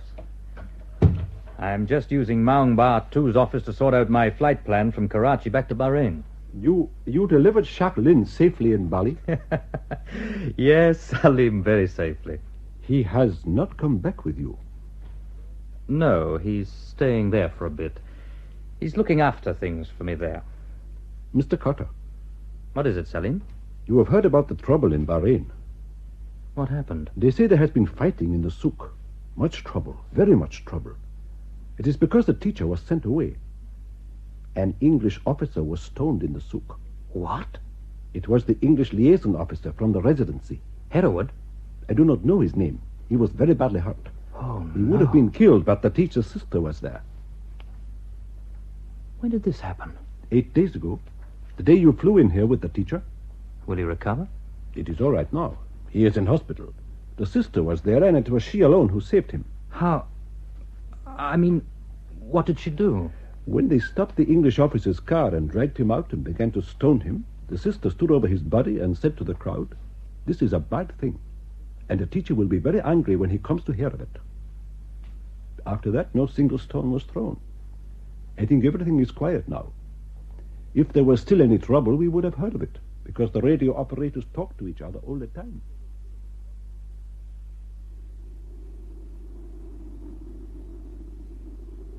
You've seen Hereward in hospital then, Nadezhda? He wanted to thank me. Oh, it was pathetic.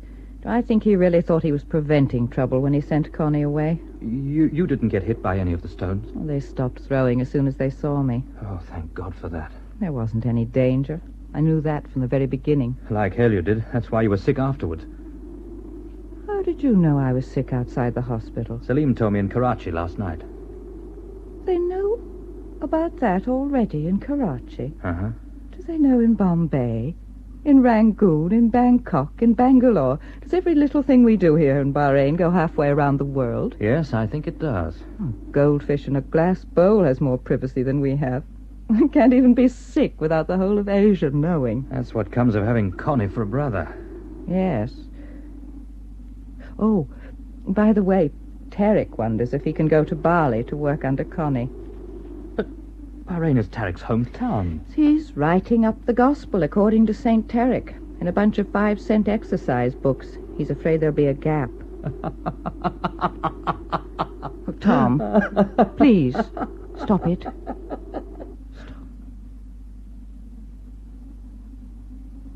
Nadezhda, that's the first time you've ever touched me. Oh, I'm sorry, I'm tired. I must pull myself together. No, I'm afraid Tarek can't go down to Bali. Connie's got Finnet with him. This particular section will have to be the gospel according to St. Finnet. Tom, you're very, very tired. You must go home and rest.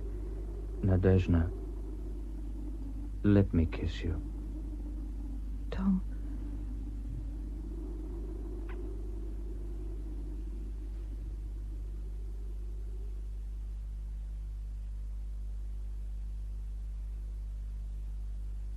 It's good of you to see me at such short notice.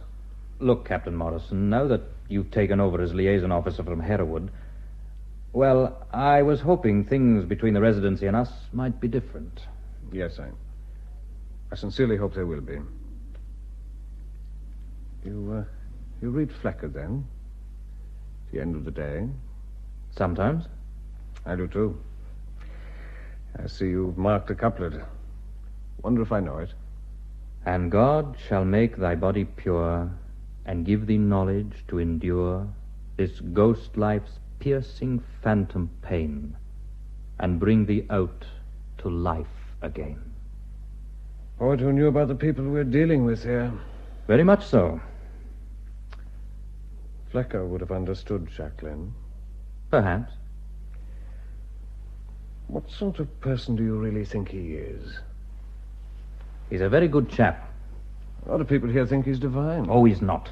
He's a very good ground engineer with a bee in his bonnet. Did you know the RAF is going to expand here?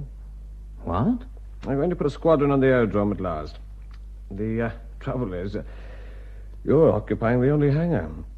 They want to kick me up? No, they want to build you a new civil aviation hangar and extend your present hangar across the vacant land to the south. Hell, they can't possibly do that. They can't build over that bit. That's where the people come to pray. It is RAF land. It's holy ground. Honestly, Morrison, you'll have to put a stop to this business. If anyone stops the people coming here to pray, all hell will break loose. Yet you don't believe Jacqueline is divine. I don't. But other people do. Yes. You know, I agree with you. I don't think we can let the RAF do this. It's going to make a lot of difficulties, but they'll just have to bung up their hangar somewhere else. Thanks. Thank you very much. Now, I'll tell you something. I think we're going to have to work on the assumption that Jacqueline is divine. Damn it, Morrison, I tell you he's not. He's just a damn good engineer who's going round the bend. That wouldn't have been a bad description of the Prophet Muhammad. Only he happened to be a damn good merchant.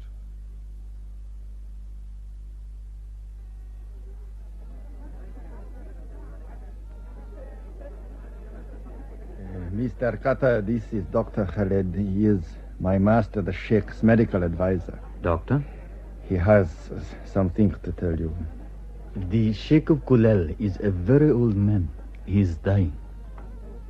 I'm sorry to hear that. He is very, very ill and ready to put down his burdens.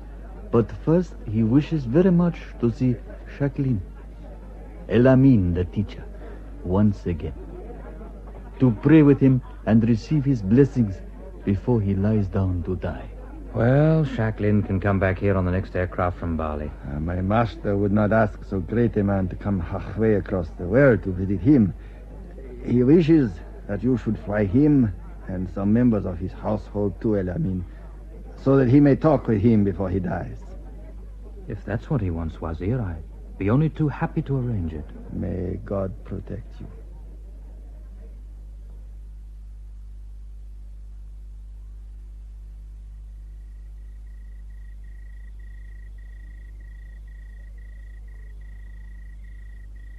Have you had enough to eat, Tom? Oh, I'm full up to here, Connie. This girl of yours, Mary Yasmi, she certainly knows how to cook. Yes, I was lucky to get her to work for me when I first came here. She seems to pray a lot, as you'll be doing, I take it, when Gujar flies in tomorrow with the Sheikh of Kulal. Yes. She has prayed a great deal since she was a little girl. When she was 4 years old, she chose the shrine to Shiva to pray at, and she has prayed to Shiva ever since. And what does she pray for? The usual things. For her mother, for her good health and long life, for her father, for a good rice crop. And because she's a girl, she prays for a man who'll give her love and respect and children. I was afraid there might not be enough work for you here. You know, training and directing other people. Tom, can't you believe I'm a normal man? That I like to draw my pay for doing nothing and be lazy? It would be too easy if you were like that. Why do you think I'm not? If you were, as you say, you'd be living with Mary Yasmi. I think you ought to settle down here, Connie. Marry Mary Yasmi and raise a family like an ordinary man. Are you an ordinary man? You mean I'm a fine one to talk? Well, your marriage ended in tragedy, but is that any reason why you should not marry again? I was talking about you. You and Mary Yasmi. And I was talking about you. I've started something and I've got to see it through. Yes. Yes, I know it is the work which prevents. I think that you and I are very much alike. Both in our own way, both in the same boat. Both going round the bend, if you ask me. Or perhaps the road has a curve in it. Perhaps it is necessary to go round the bend a little before you can see clearly to the end.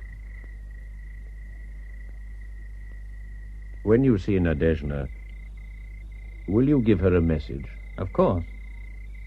Tell her that I should be very happy indeed if she were to marry you. I can't tell her that. I think you can. Well, I might, in my own time, but not just yet. Then tell her in your own time, Tom. But be sure you tell her. Be sure.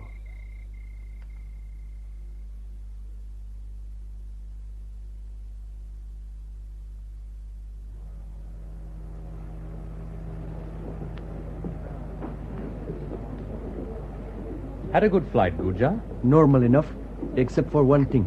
Oh? Well, with the Sheikh of Kulal on board, the most elaborate arrangements had been made for us at every stop.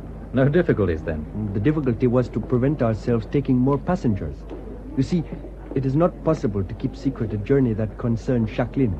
Here we go again. At every stop, 10 or 15 engineers came up to me or the wazir, begging us to let them join us so that they might come here to listen to the teacher. We could have filled the aircraft 3 times over. It's the radio operators, of course. They're talking to each other day and night.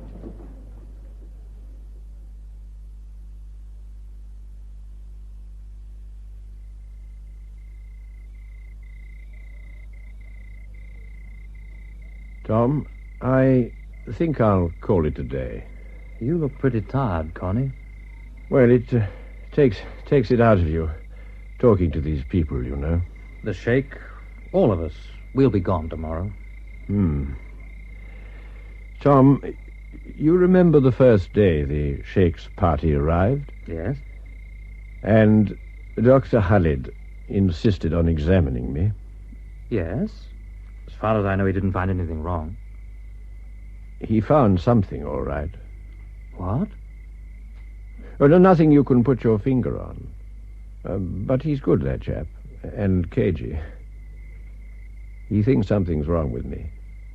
But I couldn't make him tell me what it is. I'll have a word with him. No, he won't tell you. Not until he's certain. I think it's time Nadezhda had a bit of a holiday and came down here to see you. Yes, it would do her good to get away from the Gulf for a bit. I'll fix it then. Tom, you will give her my message. In my own time, and when I think she wants to hear it.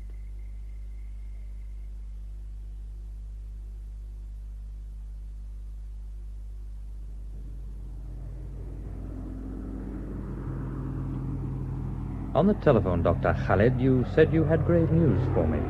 I drove out to the aerodrome to tell you at once, Mr. Cutter. It concerns Jacqueline? Yes. I have received my report from Karachi. There it is. Just tell me what it is, Doctor. Jacqueline has chronic myelogenous leukemia. I've never heard of it. It is a very bad disease. And its treatment? It needs X-rays to cure it, and many modern things not found in many cities in Asia. Jacqueline should go to Europe. I can arrange treatment for him in Paris. I see. What worries me is, will he go? If you say he must, Mr. Cutter, I think he will agree. I am asked to tell you that my master the Sheikh wishes to spare no expense. This has been a great trouble to my master, this news of El Amin.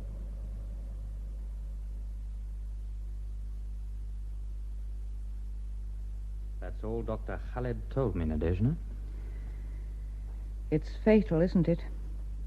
He's going to die. Oh, it's not as bad as that. But he'll have to go into hospital for treatment. No, Tom. This is the end of it. There's no cure for this disease. I can't believe that's true. Well, it is. You'll see. Look, Nadezhda, I think I'd better go down to Bali on the next trip. Connie's going to take some persuading. Yes, I think so. Will you come with me for the joyride? Oh, dear Tom. You've never got used to having me around, have you? I don't suppose I ever shall. It's a fresh wonder every time I come into this office to find you there. All right. I'll come to Bali with you. We'll do what we can for Connie. Hello, Arjan Singh. You're back early. Had good tailwinds. I've brought you a letter, Mr. Cutter. From? The Dutch governor in Bali. Here, let me have a look.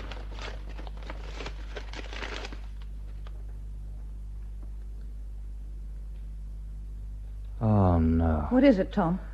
Dear sir, it is with regret that I write to say the continued residence of your engineer Jacqueline in Bali is no longer acceptable to the Royal Netherlands Government of Indonesia. Oh, no. I must demand this man be removed very soon and replaced by another engineer with Neutral Religious Association's B. Houseman Governor. Ah, that stupid clod. What's it all about, Arjan? 2 Dakota loads of pilgrims. What? 3 days after you left, a Dakota flew into Bali from Bangkok. It had been chartered from the Thai-Cambodian airline by 30 ground engineers from Don Muang. To visit Jacqueline? And pray with him. Then a second Dakota turned up with Indians from Allahabad and Calcutta. Oh. And I heard at Karachi that a third Dakota will be leaving soon, packed with pilgrims. Oh, you can't reason with these people. I told them it was forbidden to go, but they said Jacqueline, the teacher, is ill. Who pays for all this? It must cost a ruddy packet. Thai Cambodia provided the aircraft from Bangkok for only 100 rupees. You're joking. No. Each engineer had agreed first he would work 10 hours on the aircraft next month without pay. It is all over the East that Jacqueline is the dying man. I see it is the truth. And so, on all the aerodromes, engineers who work according to his teaching, but who have never seen him, such men desire more than any earthly thing that they should set eyes upon Jacqueline before he dies, and hear his voice, and receive his blessing upon their work. This is a thing that many men desire more than anything else in the world. Is Jacqueline very upset at this new expulsion order? Nothing can cause him to grieve. He is not like ordinary men.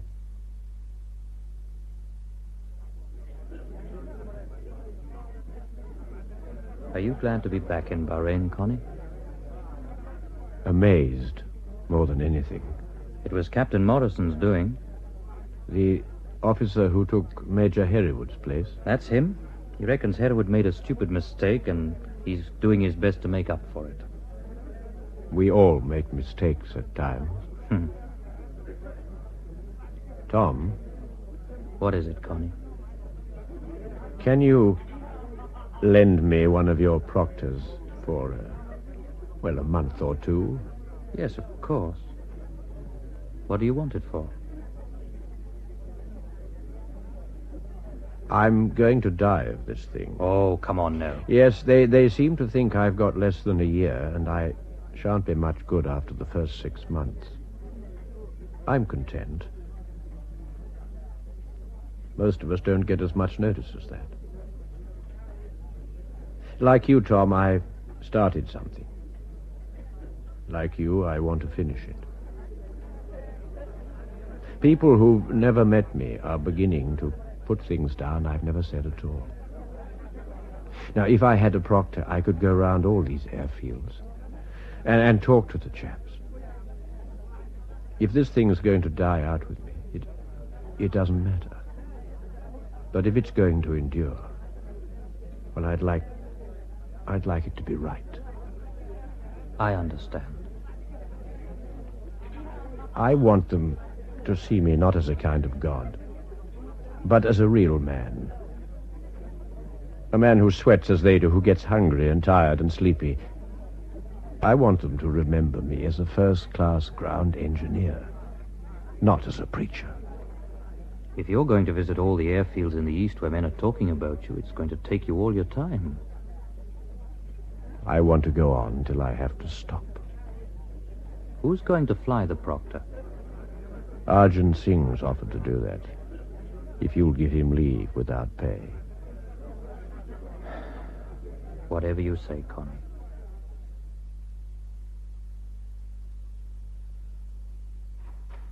Nadezhda. Tom, where do you suppose Connie is at the moment? Well, he's due in Agra tomorrow. Why? Sheikh Abdel Qadir died this morning. He was very old, my dear. He left money for Connie to carry on his work.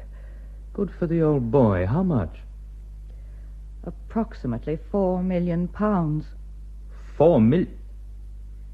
You're out of your mind. I saw Wazir Hussein in the souk. He told me. God's sake, this is fantasy. Yes. What about Fahad, the new sheikh? Well, he's determined that his father's wish shall be carried out. Oh, it's too fantastic to grasp. Well, I'd better grab a machine and catch up with Connie at Agra. Heaven only knows what he's going to think about this.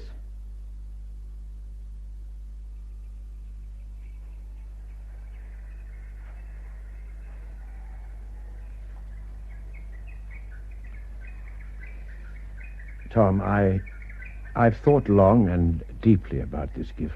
And? The Sheikh of Hulal was my friend. He left me this money to build temples. But my teaching has no need of temples. My temples are the fitter's shop, the tool room, the hangar on the aerodrome. I don't think the sheikh meant this money only for temples. I cannot take the money. Let there be schools and orphanages, yes. And let my name be on them, if you wish, as one who loves Sheikh Abdel Qadir.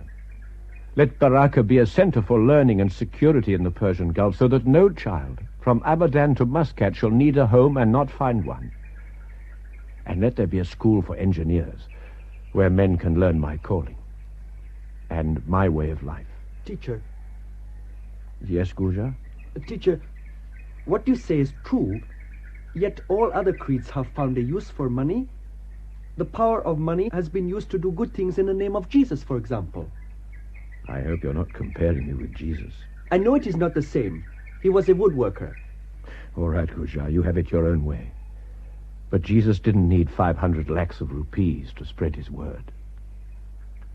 Great money is great power. And I shall die very soon. If I take this money, someone must administer it after me.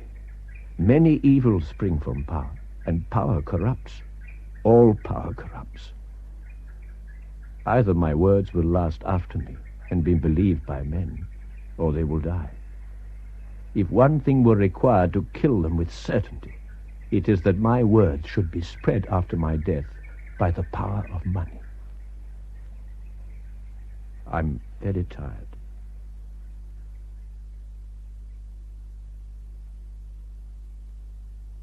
Tom, you don't know how grateful I am that you were able to bring me to Damre Fong to die. Don't talk like that. What a long way you've come since Cobham Circus. You never thought you'd end up running an airline halfway across the world. You never dreamt pilgrims would make their way to you from 5,000 miles away, to watch you talking to me, to pray beside your house. It's funny the way things turn out. You know, they're saying in Rangoon that there is a new teacher. I know. And that his ministry will last for 4 years and 23 days. Yes. Well, when did I start teaching anybody anything? I don't even know myself. I haven't a clue. When did you first come to Damre Fong? Well, I worked that out. 4 years and 3 weeks last Thursday. But I never taught anybody anything here. So that one's wrong, too. Chai Tai Fung was with you here at Damre Fong in the beginning. He's one of the most devout of your followers. Tom, you mustn't add to this legend. Try and put an end to this thing if you can. I want people to remember me as a good ground engineer, not as a legendary mystic who was round the bend. I'll do my best. Now you must rest.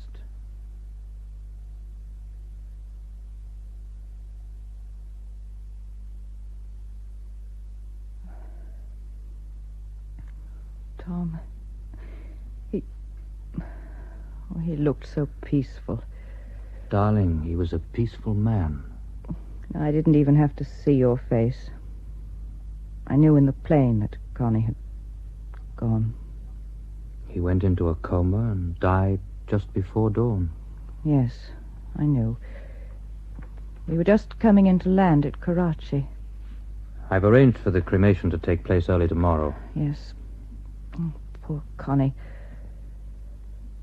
And poor Tom. I was prepared for him to die. I didn't mean that. You know, Connie wanted us to marry one day. He told me to tell you that. Why didn't you? I wanted to bide my time. Well, it's bad luck on us, Tom. But I can't spoil it for all those people. I'm Connie's sister.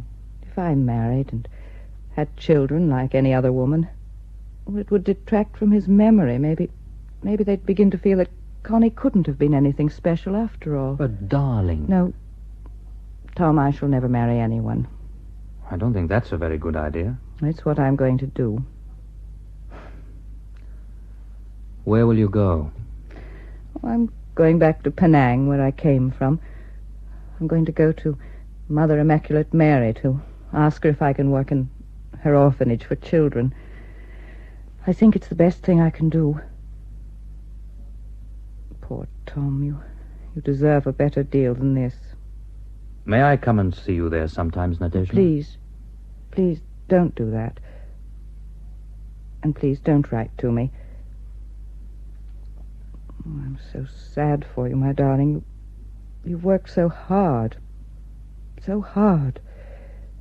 You've been unselfish, as I didn't believe any Westerner could be unselfish. And all for what?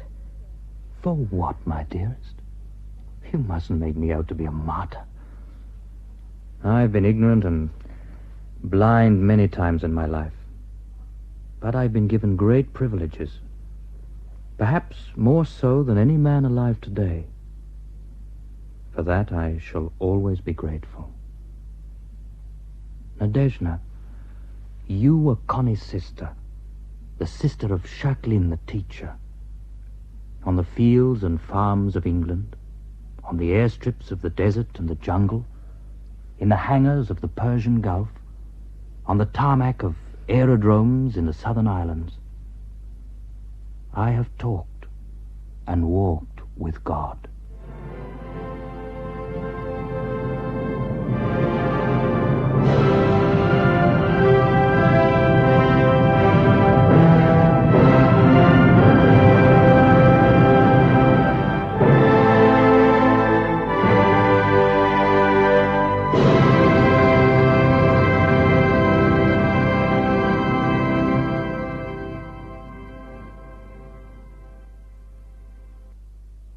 In Round the Bend, Stephen Grenfell's adaptation of the novel by Neville Shute, Ronald Howard played Connie Shacklin, and Trader Faulkner played Tom Cutter. The rest of the cast was as follows: Nadezhda Jane Jordan Rogers, Colonel Spencer Carlton Hobbs, Beryl Elizabeth Proud, Mrs. Cousins Anna Burden, Albert Cousins John Durf, Mrs. Cutter Cecile Chevreau, Flight Lieutenant Allen Douglas Hankin, Henry Ford Basil Jones, Mr. Taverner Kevin McHugh, Dwight Shafter John Durf, Gujar Singh Anthony Hall, Doris Hilda Schroeder, Hussein Gerard Green, Major Hereward Frederick Treves, Morrison Kevin McHugh, Salim Preston Lockwood, Dr. Khaled Roger Snowden, Arjan Singh Nigel Anthony. The play, which was recorded, was produced by Betty Davies. The Columbia Broadcasting System presents Norman Corwin's One World Flight.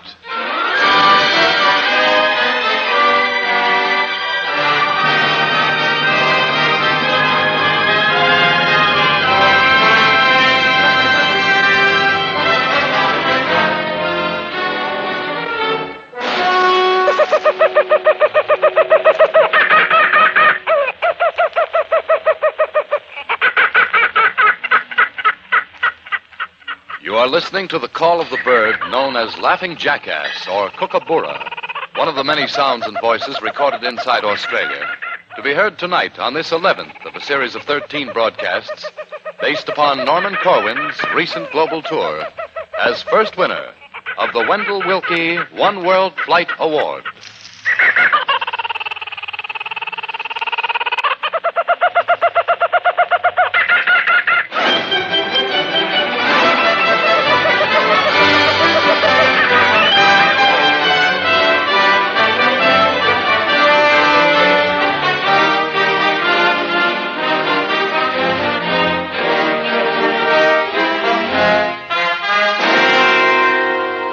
This is Norman Corwin.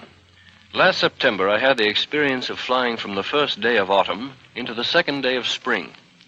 To a four-engined American troop carrier shuttling between the Philippine Islands and Australia, this is a routine run, a pushover taking only a day and a night to reverse the seasons. I was especially curious about the country we were heading for because most of Australia is as little known to America as the call of the Kookaburra. All I knew, sitting on these bucket seats, were the easy facts. That it's the biggest island on the globe, almost the same size as the United States, with a population equal to New York City. That 1/3 of the country is desert, as hopeless as the Sahara. That the climate ranges all the way from what you'd get in the Congo to what you'd find in Ireland. I had also heard of the toughness and bravery of its fighters and the beauty of its women, both of which were cheerfully admitted by Australians aboard the plane. As for politics, I had an idea from Australia's record in the United Nations that its people were solidly in line with Britain and America on world issues and had no division of opinion about such things as peace, unity, the atom bomb, Russia, the United Kingdom, and themselves. In any case, the troop carrier was steadily narrowing the distance between my questions and the answers to them. 4,000 miles we flew in 2 great hops and 1 little one, and we landed in Sydney, the first clean, spacious, tranquil big city we had seen in the last 15,000 miles of journeying.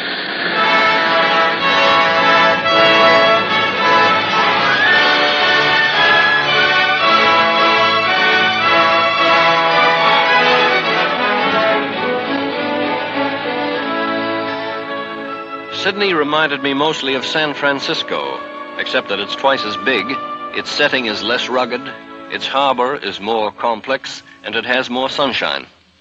The old parts of the town have a European feeling, and some of the public buildings, especially Sydney University, could have been brought over from England. But its downtown area, the business district, has a modern and American look. There are wonderful parks and recreation grounds, and not far from the heart of the city are great sandy beaches and headlands of sandstone cliffs facing the sea. Australia, I soon found out, is a young country whose frontier days are not yet over. Her people have the toughness and vitality that go along with youth, and although they're friendly and hospitable, They were also independent and outspoken and proud. We hadn't been in Sydney more than a day when we ran into an expression of this quality. A wharf worker on the waterfront spoke sardonically of the fact that some people look down their noses at longshoremen, and in the same speech he proudly referred to his property holdings, took a poke at Australia's Prime Minister, Mr. Chifley, and had a word to say about the income tax laws, which he felt favored the rich. Oh, we're terrible people. Well, few people know that I'm a wharf labourer. I've only got 3 houses. That's all I've got. But I've got them by hard work. And I've got to pay Mr. Chifley income tax, which the big man gets for nothing, and I've got to get it by the sweat of my brow. Look at the sweat rolling off me now. There was nothing shy or backward about these dockhands. They happily sounded off on a variety of subjects. One man, named Bob Robertson, introduced himself as the leading Bible lecturer of the domain. He said that what was needed in Australia and the world was practical Christianity, which he then went on to define. There is a difference between Christ's Christianity and the exploiters' Christianity, and that has, to a great extent, been one of the sources of the discontent that has prevailed among the peoples of the world. Is that clear to you? That is very clear to me. Yes. Tell me, are you one of the workers here at the Yes, dock? I'm a member of the aristocracy of the working class. That's the Waterside Workers' Federation. Now, we're looked upon as the aristocracy because we give leads in matters of progress that affect the workers. Not far from this dock was the district familiar to so many American boys who were stationed in Sydney during the war, the district of Woolloomooloo, which I thought reminiscent of San Francisco's Embarcadero. Woolloomooloo was typical of the rolling and musical native names sprinkled throughout the Commonwealth, names like Katoomba, Wollongong, Maracuca, Murra, Buckalboo, Eromango. The authors of these names, native Aborigines, about whom you'll hear more later, were always present in the language, but never in person. They were hundreds, in some cases thousands of miles away. The racial stock of these workers on the waterfront, as of most people in civilized Australia, was white and almost entirely British descended. Yet I found some of them not as firmly attached to the British Commonwealth as I expected. One of these laborers startled me by saying, Australia and America, 2 countries that I should, in my opinion, and a lot of people's opinion here in Australia, should be united together as one great country. You mean that you would like to see Australia break away from the British Commonwealth and join the Federation of the United States? I do. This was such a surprise to me that I asked 3 other men what status they preferred, the tie with Britain or federation with America. Well, between America and Britain, I cannot mention that because I'll get my head chopped off. Land independent. Me? I'd like to see England, America, and Australia all combined together. Actually, the man who said he was afraid of getting his head chopped off was in the vast minority among the Australians we met. On every side of the political fence, there was forthright speaking of mind. For example, a woman on one of Sydney's streets told off the whole Big Four in the course of recommending what to do about the world's problems. I think that there are too many petty disagreements between the large powers. I think they should become more open-minded towards the smaller powers, and they should at least try to agree like grown men instead of a lot of little children. Almost everybody we met was ready to talk fluently about the world situation. For example, fighting between Dutch and Indonesians had been going on in Java, and the waterside unions of Australia had come out in support of Indonesian independence. Longshoremen refused to load supplies for the Dutch, and when I asked one of them about it, he explained with remarkable glibness. I believe the majority of the Australian people support the view taken by the unions that the Indonesians have complete right to their independence as declared in the Atlantic Charter.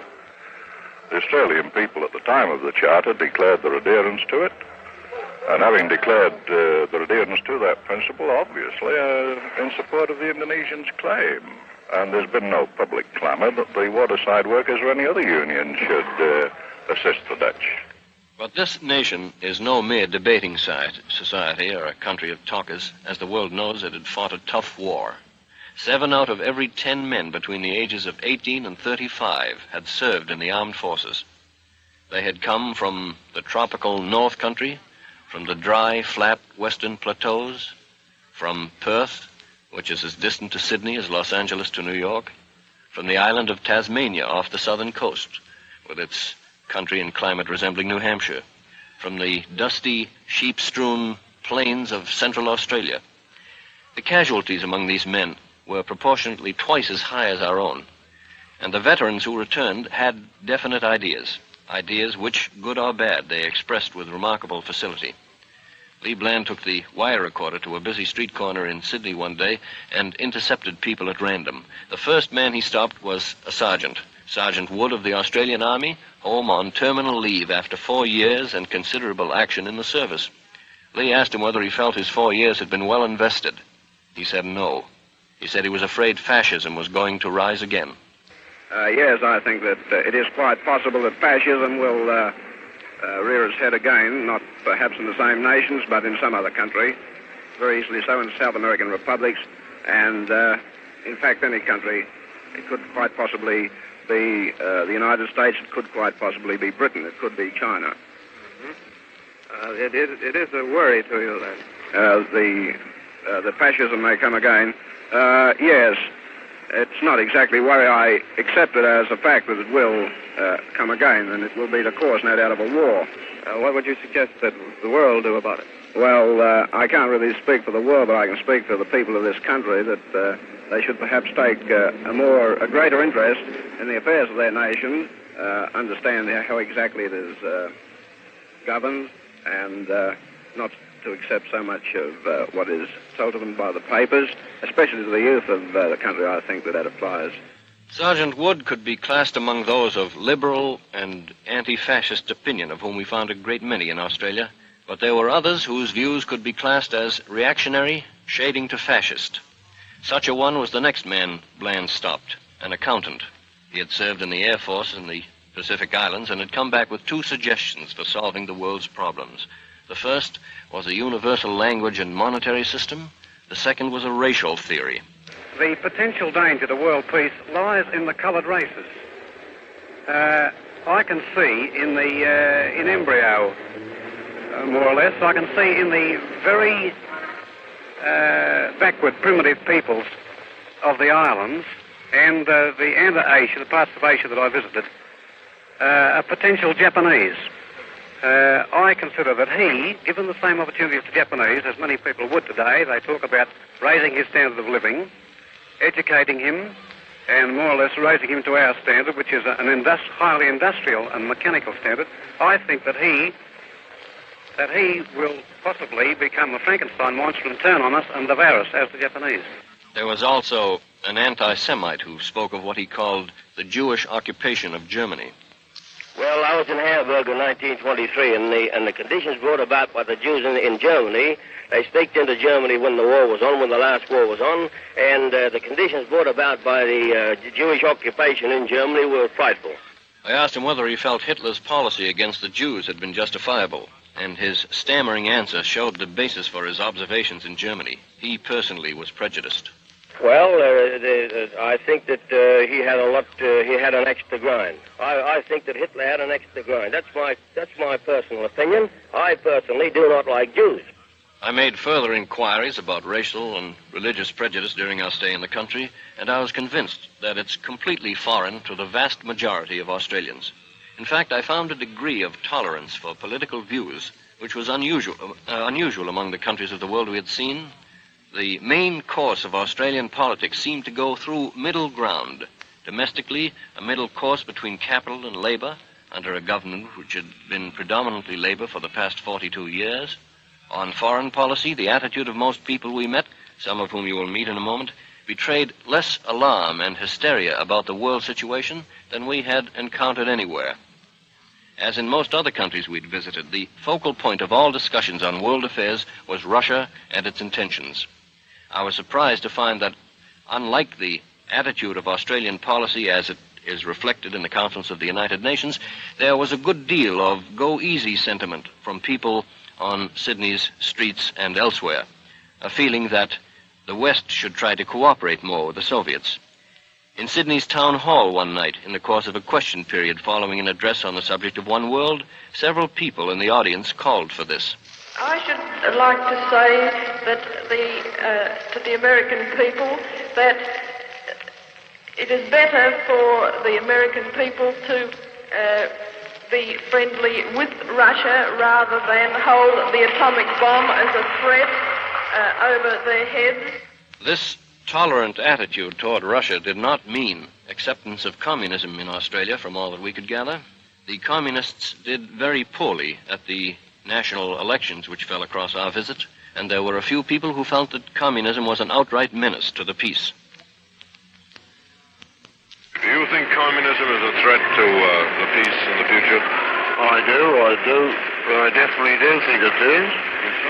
I definitely think that communism is detrimental to the future peace of the world. But again and again, we heard pleas for cooperation as against antagonism, for unity as against insularity. Mr. Robertson, for another, took this view. People of the world don't like fascism on account of its arrogant nature and the survival only of the strong-arm tactic. People of moderate views and decency are entitled to a fair share of the good things of the world. And with Britain, America, and Russia united, they could maintain the peace of the world if they acted in sincerity. In the course of our 2 weeks in Australia, we had a chance to visit only one other district, the mining, manufacturing, and sheep-raising district of Bathurst, 110 miles west of Sydney. To get there, we drove over first-class roads, through gently rolling farming country, across a wide and beautiful river, and up into mountains that resembled the Appalachians for a while, then broke off into rock formations and valleys that looked like parts of New Mexico. We arrived in Bathurst to find a pleasant provincial town which seemed American Western in character, like some of the towns in Colorado.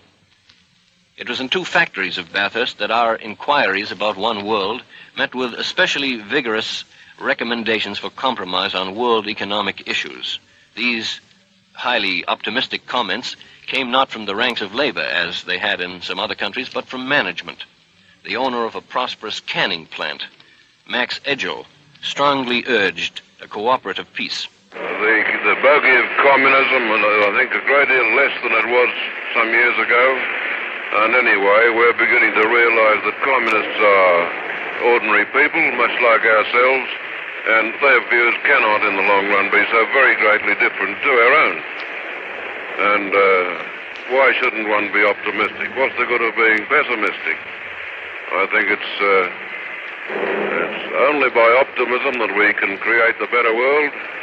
We can get better living conditions, perhaps shorter hours of work, and perhaps more money to spend and more leisure for sport. Maybe that's the best thing, the thing we all want. But whatever it is, we've got to work together and be optimistic of the final result. And across the city from him, in a plant by the name of the California Company, the general administrator, Robert Spate, was also in favor of striking a balance between extremes of economic theory. Well, to put it briefly, and endeavoring not to commit myself in any way politically, I would say that a balance must be struck between the original endeavor of private enterprise together with governmental support. That should work favorably in any country. You do not feel that there is an irreconcilable conflict between one and the other? There may be in certain sectors, but if they got together, I don't see why there should be any trouble at all. We interviewed a number of workers in each factory and got some curious answers to questions. I asked a seamstress named Mrs. Franks what she would recommend to solve the world's problems. The question, by the way, being interrupted by a klaxon signaling the end of the working day. Have you ever had any ideas of what you would do if you were, in a position of high authority and could make up laws? Oh, the only thing I'd like to do if I had in a high position, I'd like to have a home for children and, homeless children. And an equally unexpected answer came from the girl sitting across the workbench from her. If you had the chance to see any person you wanted in the world, to meet any person you wanted, who would you most prefer to meet? Sonja Henie, I think. Why Sonja Henie? Oh, I don't know. I think she's so graceful and everything on skates. Oh, I'd just like to say hello to Sonja Henny, that's all. And there was a chap whom Bland asked what he liked most, what he enjoyed most in American movies. Murders. Murders?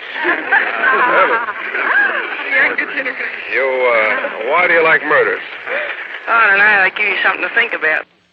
One morning we drove out over a winding country road to a sheep station. A small station pasturing only a few thousand sheep out of the 105 million which make Australia the world's leading producer. It was the shearing season, and a group of migratory shearers were on the job. They were a strong lot of men, as they'd have to be for this back-breaking job. Mainly a quiet, reserved bunch as compared to the dockside workers, and they seemed not so much interested in matters unrelated to world affairs as to matters related to sheep. There was among them none of the hurly-burly animation we heard at a sheep auction, and, incidentally, which we recorded for you. 11, 20, 22, 3, 4, 5, 6, 7, 8, 9, 10, 11. One ball. This part of the country, though only a few hours from Sydney by road, was called back blocks, the equivalent to our backwoods country, and the dialect of its people varied a good deal from what we heard in the city. Here's a moment of an interview I had with an 8-year-old boy. What kind of games do you play? Just run around. Which ones? Run around. Running around. And do you run around with a lot of your schoolmates? Yeah. You go to the movies, any? Beg your pardon? You go to the moving pictures? Yeah. What do you... When they come. Well, don't they come pretty often? About 12 months. Every 12 months. Every 12 months, eh? I've been here for a good while. These were the back blocks, districts where movies come but once a year. Yet the world and its problems were well known to Terry's sheep station in Bunamagoo. The tidings of war and peace, the news of Potsdam, Hiroshima, Bikini, Fulton, Missouri, all had made their way over the Blue Mountains to this place.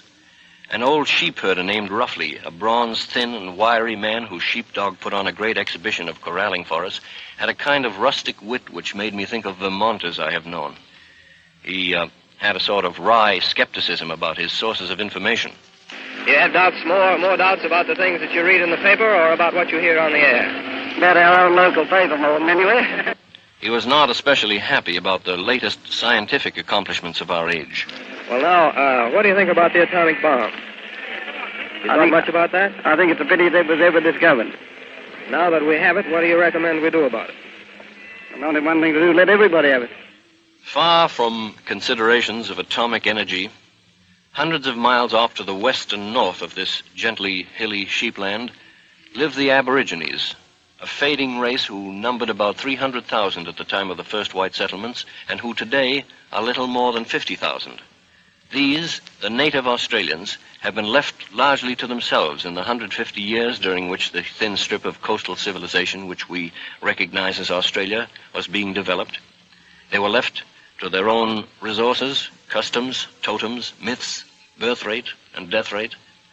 They were left to helplessness and inarticulateness, voiceless except for their songs such as you hear in this recording.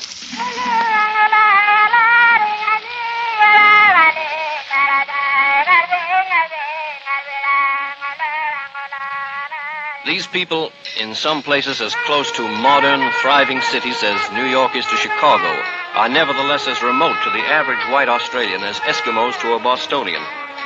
They are dying off through no persecution.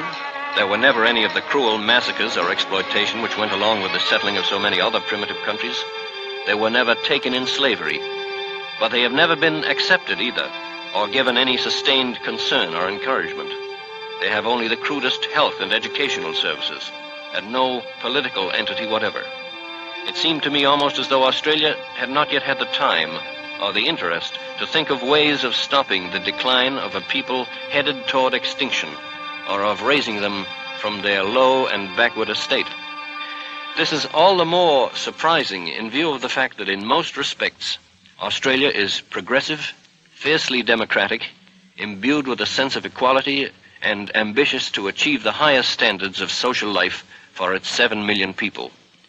In the basic functioning of its democratic system, it is even further advanced than many an older and bigger democracy. For example, voting is compulsory. You're fined if you don't vote. The names of candidates for office are printed on the ballot without party designation or affiliation, under the assumption that a voter should be sufficiently acquainted with the names and qualifications of office seekers before he goes to the polls. This helps take the emphasis off the party machine and puts it on the individual. The national elections fell across our calendar, and the Labour government was returned without any great contest.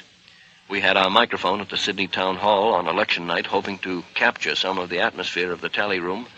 But compared to what goes on in any big city here on election night, it was quiet and sedate. All you could hear were occasional reports being relayed or broadcast as they came in by telephone from various parts of the city, state, and country.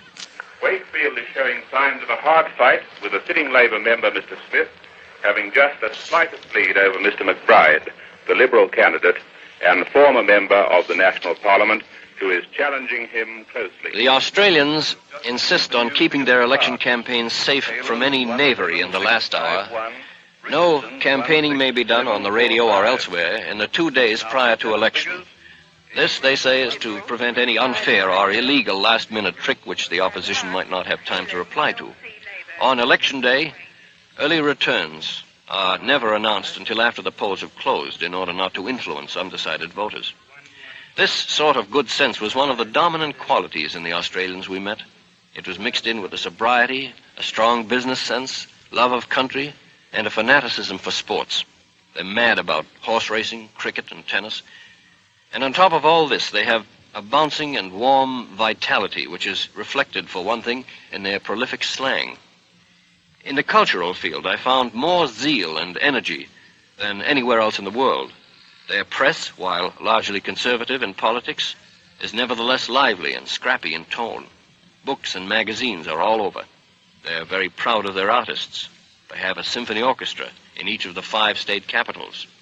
New writers and composers are constantly encouraged.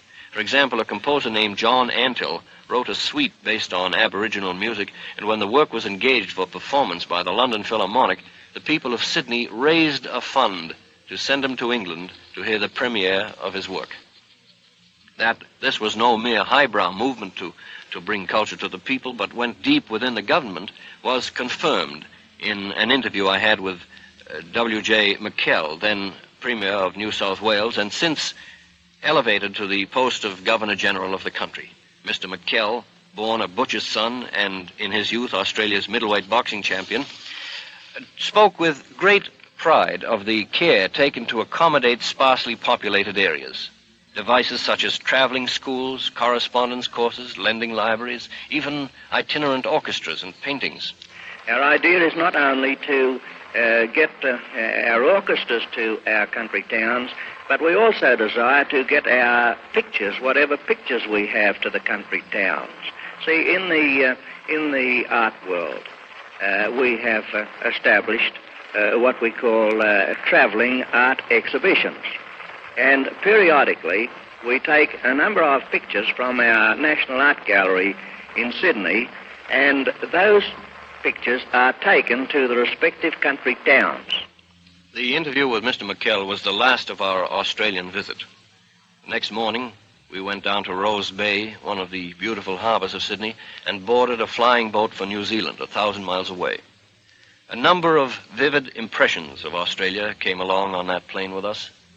Impressions of a clean, healthy, forward-looking nation which is just discovering its cultural potential and the possibilities inherent in its continent. A continent which I was told could profitably support 5 or 10 times its present population. The single most heartening thing to me, as a traveler looking for signs of peace, unity, and one world, was the attitude of Australians toward the rest of the globe. Their geographical isolation down between the equator and the Antarctic has given them a perspective on world affairs which is unique and refreshing for its calmness, its lack of hysteria, and its general optimism. Few among them thought there would be any war, and this optimism ranged from the dockhand who said of the peace that it would go on for an easy 100 years and over, through the business executive who said of the prospect of war, "I'm not worried about it," all the way up to the new Governor-General. Well, my view is optimistic. There will be no war in the near future. These men We're speaking for a country which, although energetic, has never tried to push anyone around. A country which has never gone to war against its immediate neighbors, something that cannot be said of many countries on this earth. And it seemed to me last fall that Australia would prefer to keep this record intact, especially now that its immediate neighbors include everybody in the world.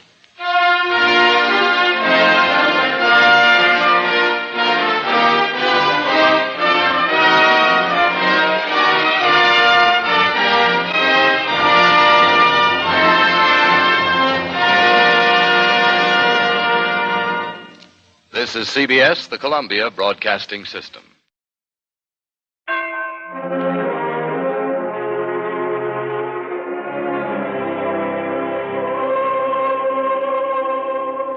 The greatest story ever told.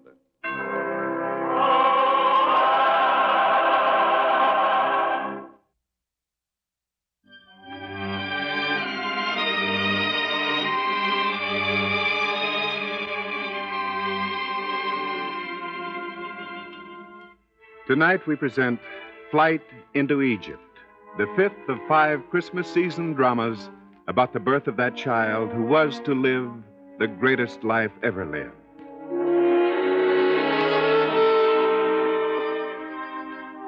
The scene, the bustling city of Jerusalem, a city of secrets which the oppressed pass among themselves concerning the oppressor. But one bit of gossip passes freely this day among all the people and among their oppressors as well. And even now it has reached into the palace of cruel Herod, who stands looking down from his balcony. Your Majesty sees something below in the streets? Tell me what you said before. About the people? About those shepherds. Oh, that. Well, these shepherds were heard to be going about Bethlehem speaking about a child, a miraculous child. Some said they were drunk, but others said they were inspired. Inspired in a holy way. And the child? What about the child? Well, the shepherds were saying that the child was born to become king of the Jews. Ah. Oh, surely you don't believe that any child born in Bethlehem of poor parents could ever grow to be king here? It happened to David, didn't it? He was a poor shepherd, wasn't he? He became a king. But those were other times, Herod. You can't allow yourself to be upset by every passing bit of gossip. Gossip runs rife at a time when great events are taking place. And this order to go and be counted for the Roman tax is such an event. Be quiet, Asa. Your Majesty is troubled. Asa. Yes, Majesty. We must get to the bottom of this. I want spies sent to Bethlehem immediately. I want inquiries made. I want those shepherds brought here to me. I'll find out what all this talk about a king being born really means. But, Majesty, your position is secure. A king's position can never be secure. Do as I say. Dispatch men to Bethlehem at... Quickly. Open the door. It may be more news. Yes, Majesty. Well, come in. Come in. If you have word, come in. Majesty, news. Important news. Well? Visiting dignitaries, and we've made no preparations to receive them. Who comes visiting me? I'm expecting no one. What are you talking about? What are you trying to do? Please, Majesty, I'm only telling you what happened. Well, tell it all. Quickly. Majesty, 3 men have come through the main gate of the city this morning. They're obviously important men, not mere travelers, but emissaries from another land. They're well-dressed, riding fine camels, and one camel is devoted to carrying fine gifts, beautifully wrapped. Gifts, eh? For me, no doubt. They've come seeking a favor. I don't think so. What do you mean, you don't think so? The way they talked. Our sentries followed them just to be sure. Well? The 3 men didn't come to the palace. They went among the people, asking one question. The question? Majesty, I only quote them. Speak up!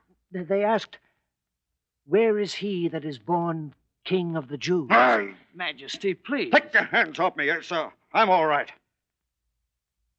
3 men come seeking the King of the Jews. There was more, Majesty. More? They said they'd seen his star in the east and came to worship him. This must be gossip. captain of the guard heard it himself. Shall I bring him to you? Yes, at once. Now, wait. Majesty? Bring me the high priest of the temple first. Yes, Majesty. And as for the 3 men, I want them watched.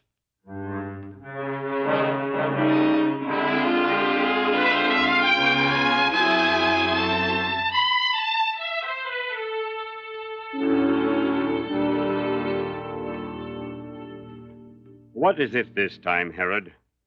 Another order that will be painful to the people? You priests are always worrying. Well, this time I only want a little information about your religion, your folklore. They are not the same. Of course not. Badly phrased thought. About your religion, however. Is there any prophecy about a king being born? Special kind of king for the Jews? There is a prophecy. Yes? My people have been promised the Messiah. Messiah, eh? Tell me more. It's nothing you'd like to hear. I'm interested. Tell me more. The coming of the Messiah portends a new era in this world. Things will change. Governments will change. Even kings can't stand against it. This prophecy, does it say where this king will be born? It could happen in only one place, in the town of Bethlehem, here in Judea. The prophecy says it must happen there. Bethlehem. Tell me, priest, do you believe the prophecy? Does it make any difference if I believe it? That's no answer. That's my answer. It's insolence. It's enough that you believe it, Herod. I didn't say I did. Then what is there to be so fearful about? Am I free to go now? Get out. Get out! Thank you, Majesty. Hey, sir! Hey, sir! Yes, Majesty. Well, did he tell you? Is there a prophecy? Hey, sir, the 3 strangers, bring them here. Maybe I can learn something from them. Bring them to me. But to seize 3 foreign dignitaries... I don't care how you do it. Bring them here at once. Now, wait. Perhaps we can extract more from them by friendly means. We shall invite them to dine with me. That's it, Asa. The 3 strangers shall dine with me.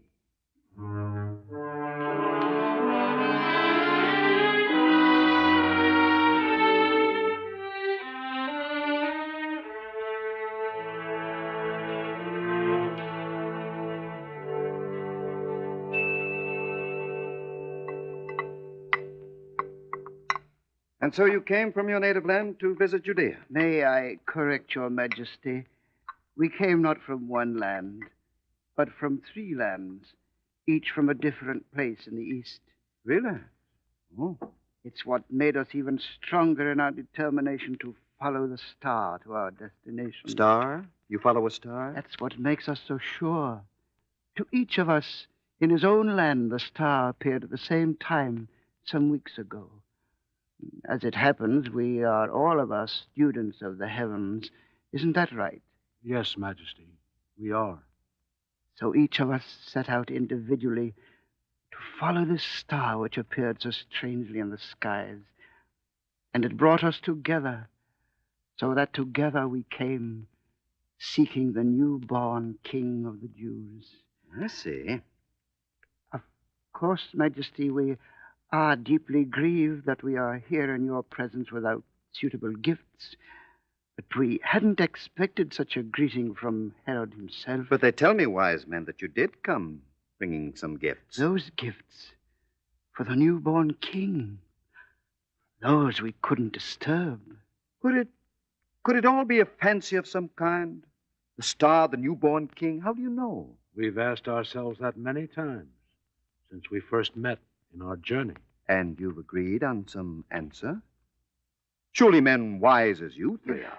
If there is any consolation in being wise, Majesty, it's that you know at some point knowledge must end. And where knowledge ends, there believing begins. I see. So you'll search till you find him? We must. We must worship him.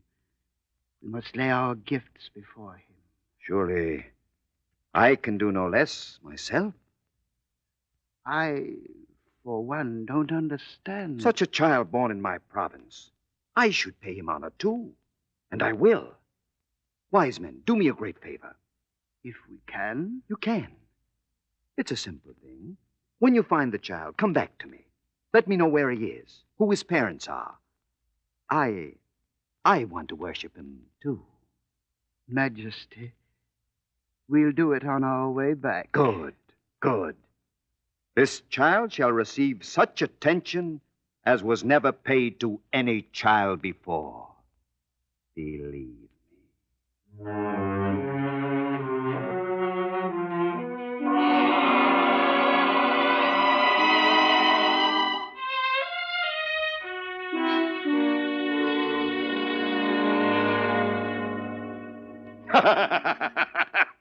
Well, Asa, no need to fear now. And no need to search for the child either. You've got news I haven't heard, Majesty? No news, only cunning. The child will be found for me.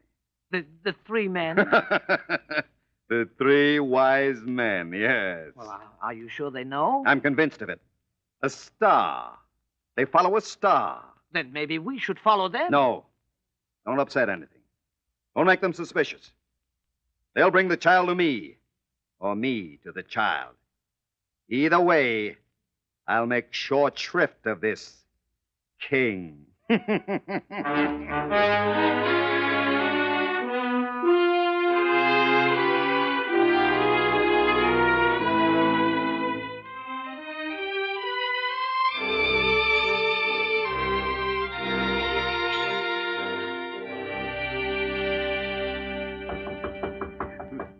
To intrude so late at night. We must, Caspar. This is the place, isn't it? We've been to all the other inns. It's this inn, no doubt. Who's there? No room, no room. We've come seeking a child here. Child? What is it with this child that so many come seeking him? You mean there were others? Shepherds came a few nights ago, just as you. Did you hear, my friends? Others have sought him out, too. This is indeed the child. May we enter? I told you there's no room. We only want to see the child. Then come in. It's this way. They're no longer in the stable. Come. This room here.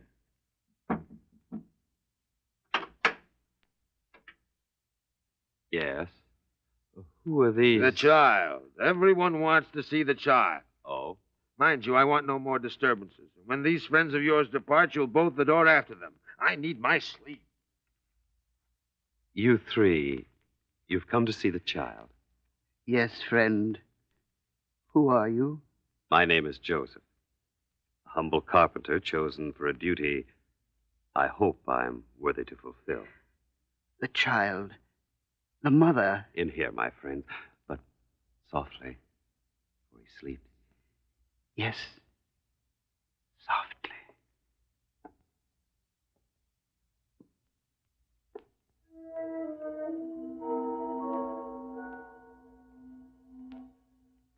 The child. We must kneel, brothers. Mary. Mary, they worship him. Joseph.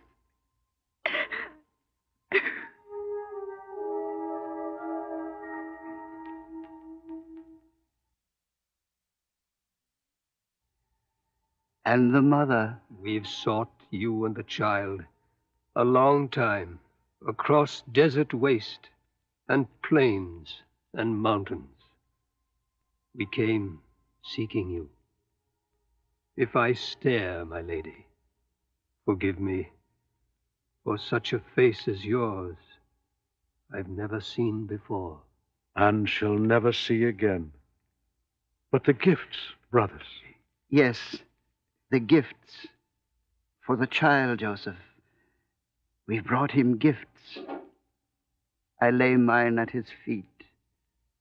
Gold. Frankincense. Myrrh. Gifts. Mary, gifts for the child.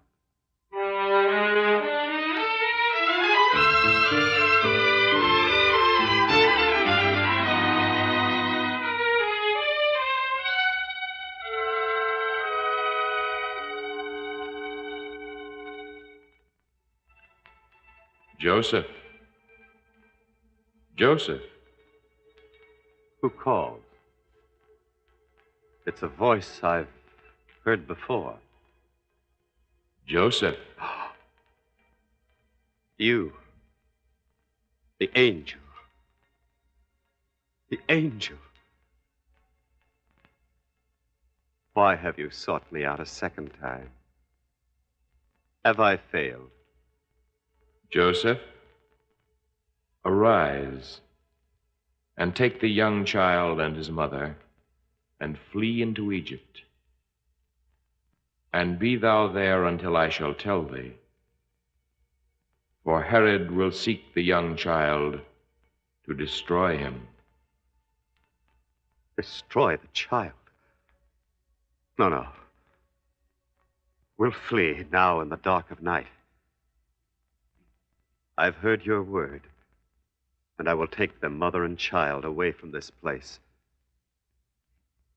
And may the night be long and dark to cover our flight.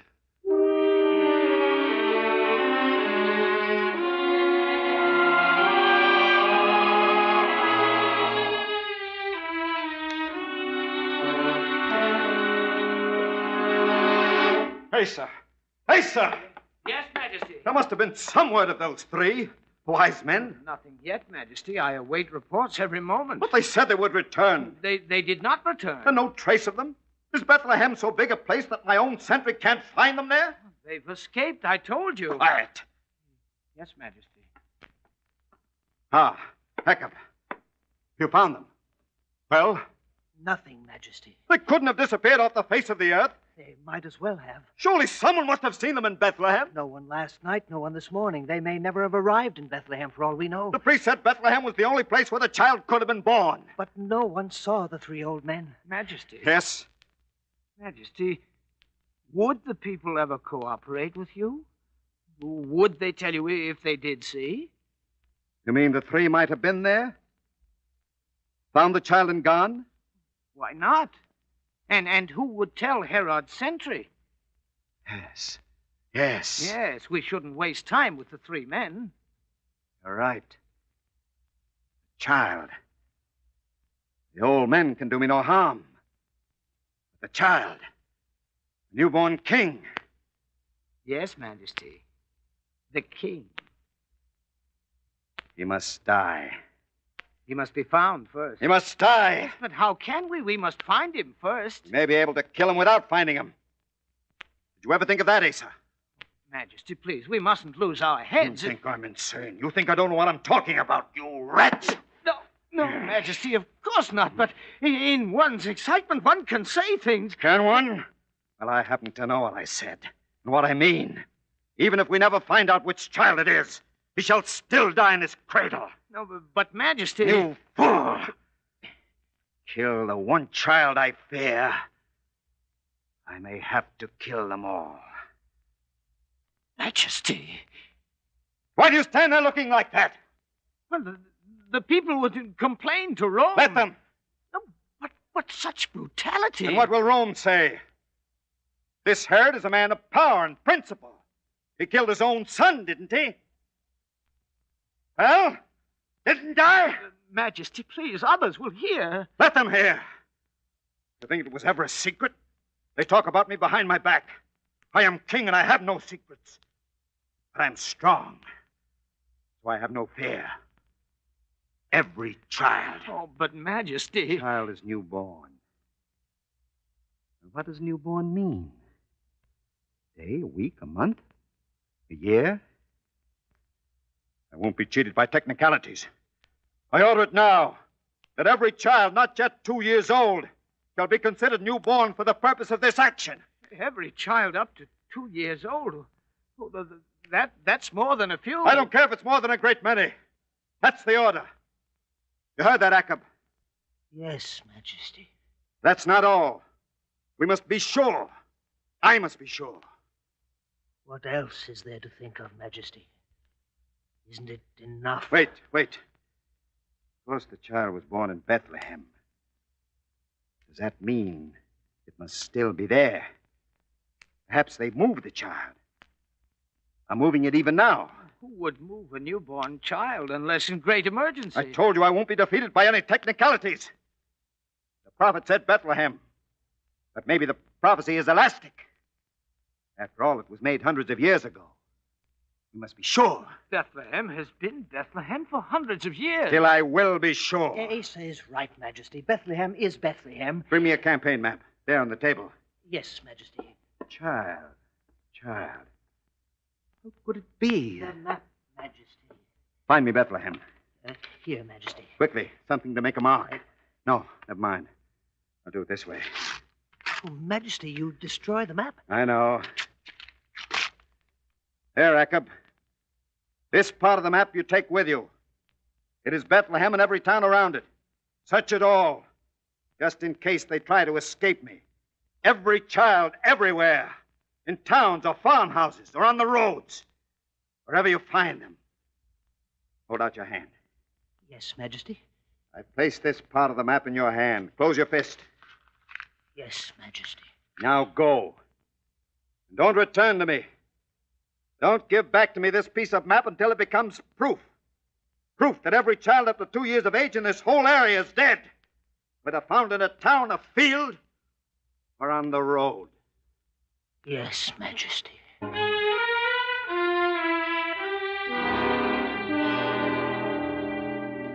How long can it take? Oh, please, Majesty, calm yourself. The order is being carried out. I know.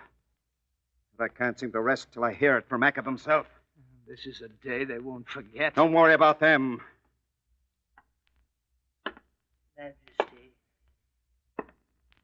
Majesty. Well, Jacob? Done, Majesty. Done. Piece of map. Here, Majesty. Here. Good. Well done, Jacob. There'll be a reward for you. Jacob. Jacob, what is it? Speak! Majesty, Jacob is not himself anymore. Take the blithering fool out of here. Job is done. I wonder, just where, just when, did that one child, that newborn king, die? It would be interesting to know that, Asa. In any event, he's dead. Dead. And that's all that matters.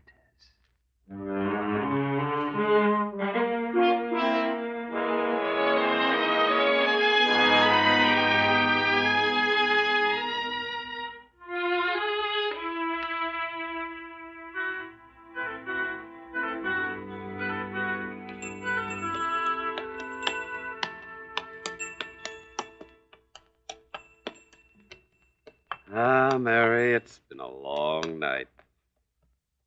Judea is almost behind us now. Once our people fled from Egypt. Now we flee there for safety. Over the same road, the same desert of Sinai. Even past the mount where the 10 Commandments were handed down. We follow the voice of the angel now, as we did before. All will be well for you, Mary, and for the child. Oh.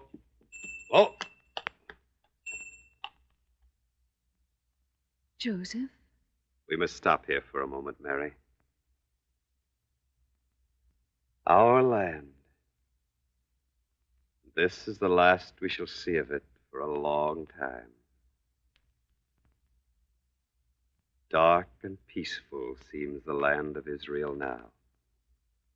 But beneath the darkness, turmoil and strife and suffering. I don't like to leave Israel to its agony. But one day, Mary, the word of the angel shall come to us again. And then we shall return. We shall return, Mary, to Israel, land of our forefathers. And the child shall be with us.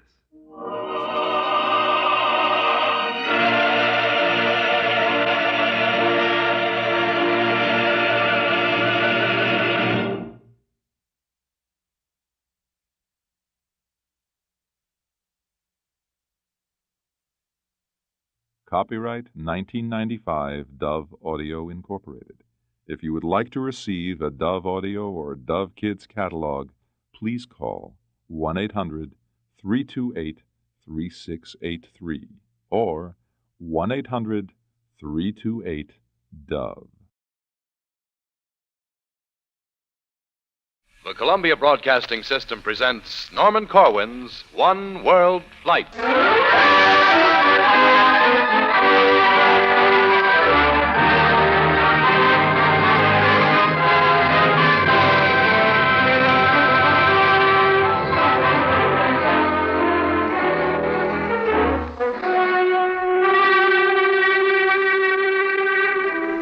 Standing in the Maikovsky station of the metro under the heart of Moscow, a waiting train signals to workmen in the subway to clear the track. You're strolling along Hallam Street in London, and you're overtaken by a Cockney street peddler selling cut iris, cut cauliflower, Yorkshire blue peas, and brand new potatoes.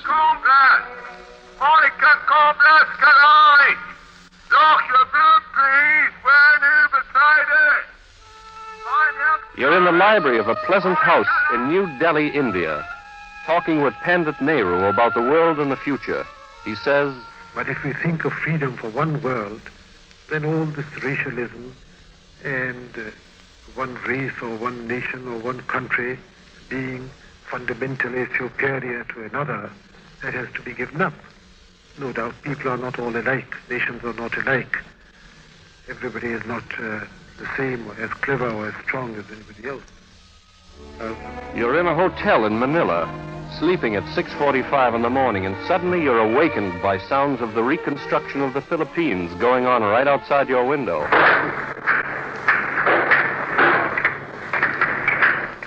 What you've just listened to, the hammering, Mr. Nehru, the peddler, and the subway train, are fragments among several hundred authentic sounds of foreign places and voices of foreign people to be heard in a new series of CBS broadcasts, beginning with this one.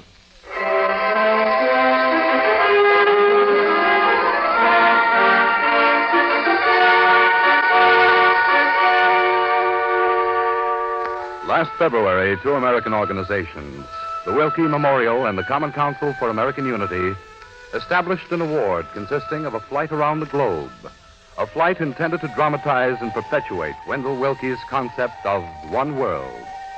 The first winner of the award, chosen on the basis of contributions already made to this ideal, was the CBS playwright and producer, Norman Corwin. Last June, Mr. Corwin, with Lee Bland of CBS and a magnetic wire recorder, set out on a globe-circling trip, in the course of which they preserved 100 hours of the voices and opinions of the people of 16 countries. Tonight and every Tuesday night for the next 12 weeks, Mr. Corwin will bring you the story and record of his One World Flight.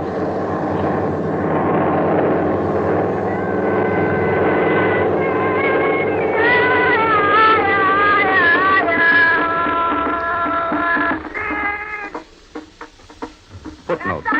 All native music, all identified sounds, all foreign voices heard in these broadcasts were actually recorded by Corwin and Bland in various parts of the world. These singers, for example, are Arab women sitting on a rooftop in Cairo on a warm evening last August, celebrating the independence of Egypt, an historic event which occurred that very morning.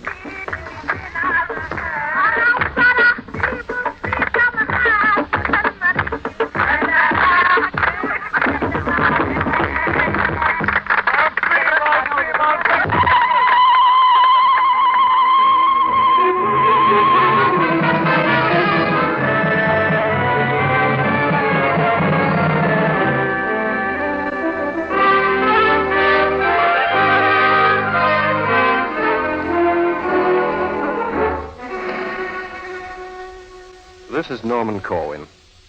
These broadcasts have to do with some of the people of the world and with much of the state of the peace. And therefore I believe they have to do with you and me. For today, if war comes anywhere, it will be close to us. No place is far anymore. We are one with others, whether we want to be or not. Tonight, we will stop in no single country, but by way of preview, introduce you to some of the hope and despair that exist side by side in the world today. This aspect I present first before beginning to tell you any progressive story of the flight, because to the observer traveling as I did, it is what strikes you first and asserts itself most often.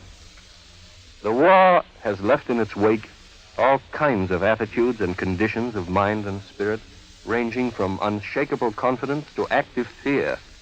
And it becomes apparent, at least it did to me, that in the drawing together toward the middle of extremes of economic, social, political, and even of certain religious philosophies lies the safest, if not the only way, to a lasting peace.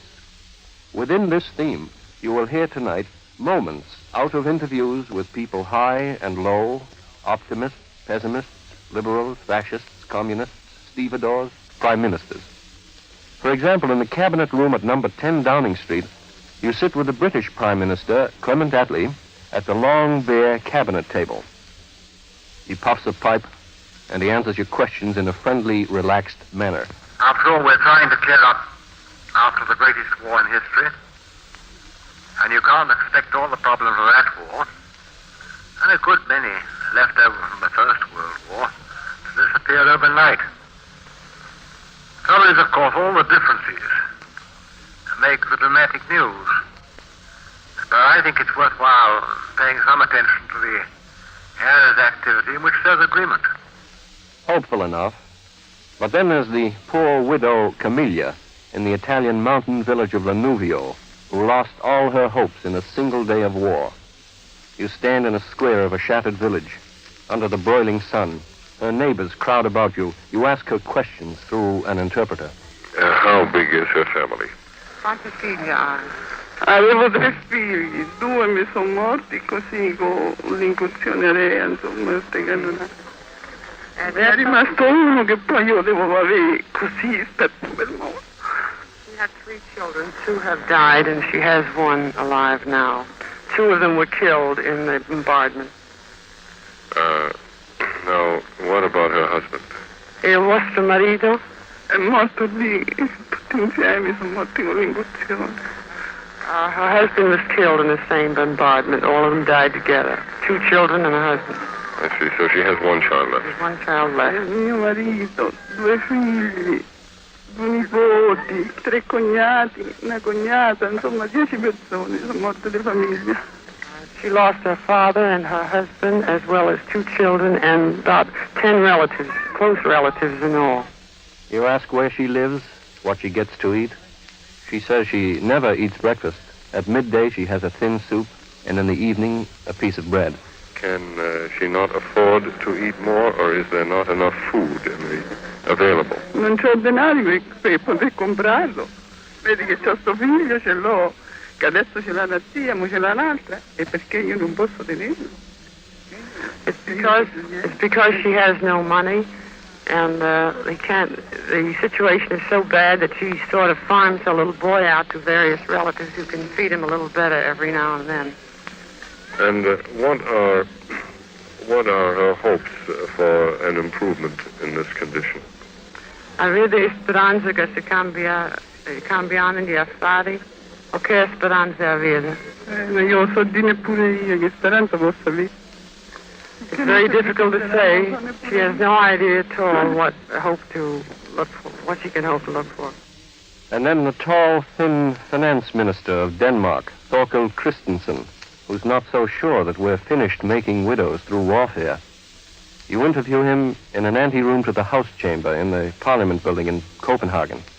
He pauses for a long moment before he answers your point-blank question about war. Do you feel that there's going to be another war?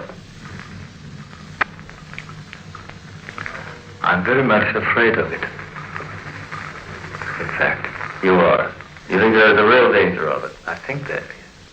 And across the world from Copenhagen, At a dockside in the beautiful harbor of Sydney on a clear, sharp day of the Australian spring, a big, gray-haired, God-fearing stevedore takes time off from loading the good ship Corinda to point out a path for the nations. I'm a member of the aristocracy of the working class. That's the Waterside Workers' Federation. Now, we're looked upon as the aristocracy because we give leads in matters of progress that affect the workers. Now, where did you learn your very good extemporaneous power of speech? I learnt it from intense study for many years, by myself. You were not a university man, a college man? No. I've only had an ordinary education, but by the power of God through the Holy Spirit, He has put in my heart words that are acceptable to hearers by trying to live the life. Trying, mark you. I don't say that I've succeeded, but I've made a reasonably successful effort. Do you share with the two gentlemen that I've just interviewed here confidence that we are going to get through the next 25 or 50 years without war? No. No, you will not get through without war unless the world regenerates itself in a sincere line. I would suggest that the great powers assure Russia that they do not want war, and also get an assurance from her that she is satisfied to work out her own destiny with the territory she has and her compensation as the result of a terrific sacrifice of this war.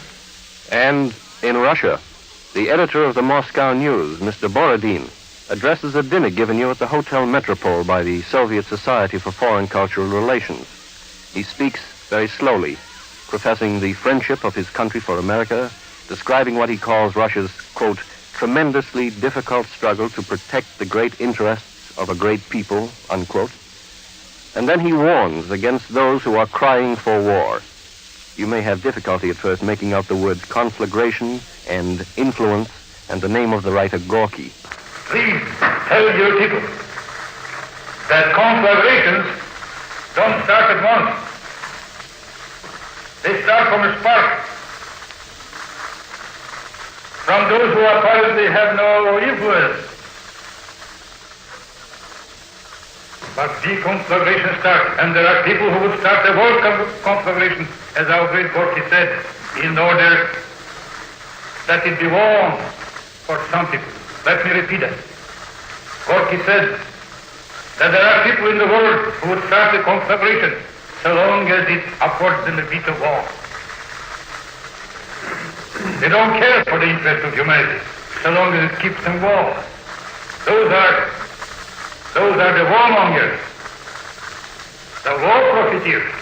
Those are the reactionaries who created fascism, who brought up fascism, and who are still cherishing the hope of someday using fascism in order to kill you and me and every man, woman, and child who profess the great ideals of democracy. The phrase, one world, comes easy. Nothing hard to remember about it. There was a time when the world meant to the average man a blur of lands and matters outside his life. Long journeys he could never take, languages he would never understand, and customs he could never fathom. But twice in our time, the world reached into his life and shook him up. That was the least it did. It was a world problem, not a local feud, which took your neighbor's boy out of his class, put him in uniform, and killed him. And it could happen again. Tonight, if you think much about it, one world means, urgently and above everything else, survival. It has higher meanings, of course, such as the wholesale rewards of total unity, meanings not comfortably smirked at or dismissed, like goodwill and the brotherhood of man. But it was within the less idealistic meaning of the phrase, within the immediate and concrete meaning, that I set out on this trip. I went looking for practical testaments of agreement, or signs of a uniting world. I found less of these than we would wish for, but I also found plenty of hope. I listened to people's troubles and to nations' troubles, which are often the same thing. I witnessed many a disagreement, sometimes in the form of violence and death. But because I felt all of it belonged in the record, I took down as well as I could, whenever and wherever I could, what I thought related to the present and the future and to one world.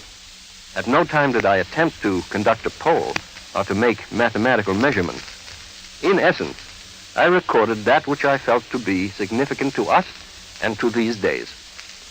Not always were the profoundest things said by presidents and premiers. Often, in quite unexpected places, ordinary people, humble people, spoke wisdom which came through interpretation undamaged.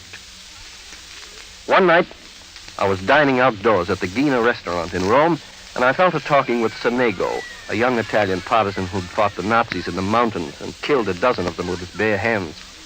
He was at first shy about talking because he looked upon me as a foreign correspondent. But at last, he opened up. You'll hear him for a moment and then the interpretation as it was pieced together. Io non avrei risposto con molto piacere alle domande di un giornalista straniero. I would have been rather unwilling to answer the question of a foreign correspondent because I know that Italy has been beaten in this war and that the winning party is the country to whom this foreign correspondent belongs. But once I've heard what the creed of Mr. Corwin is, that is to say, one world, I must say that is the creed of all my fellow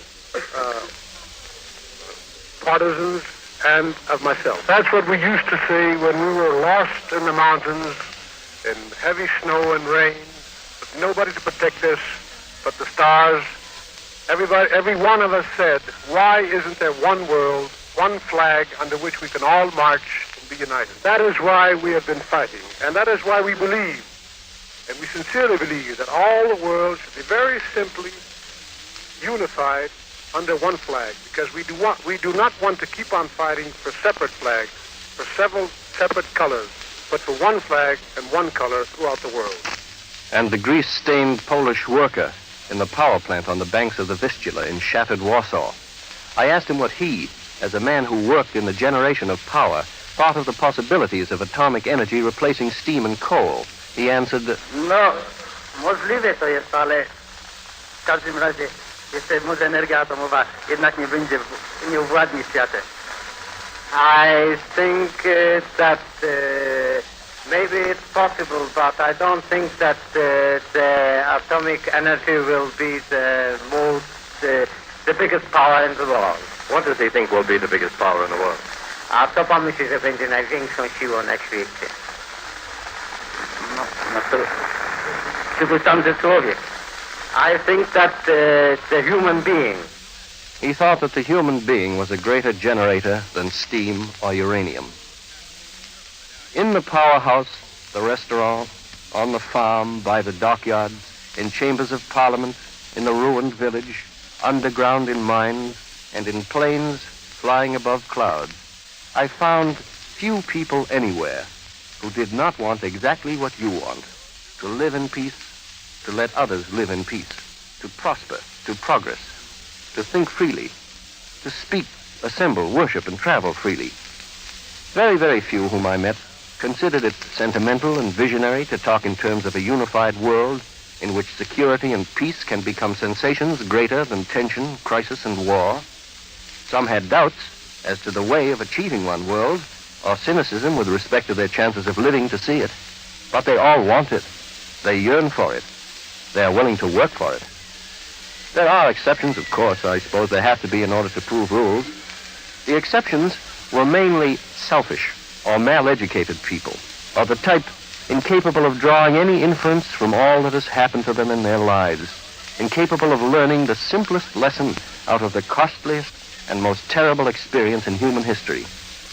There was, for example, the dockhand in the same group as the self-styled aristocrat of the workers. This fellow thought Hitler was not a bad sort at all. He felt the Fuhrer had rescued Germany from a great evil. Well, I was in Hamburg in 1923, and the conditions brought about by the Jews in Germany, they staked into Germany when the war was on, when the last war was on, and the conditions brought about by the Jewish occupation in Germany were frightful. And a young Australian accountant on the busy street corner who said he was convinced that fascism was dead and buried. The body, he said, lies molding in the grave and will for a long time. Yet he had a race theory that was mighty like a fascist's.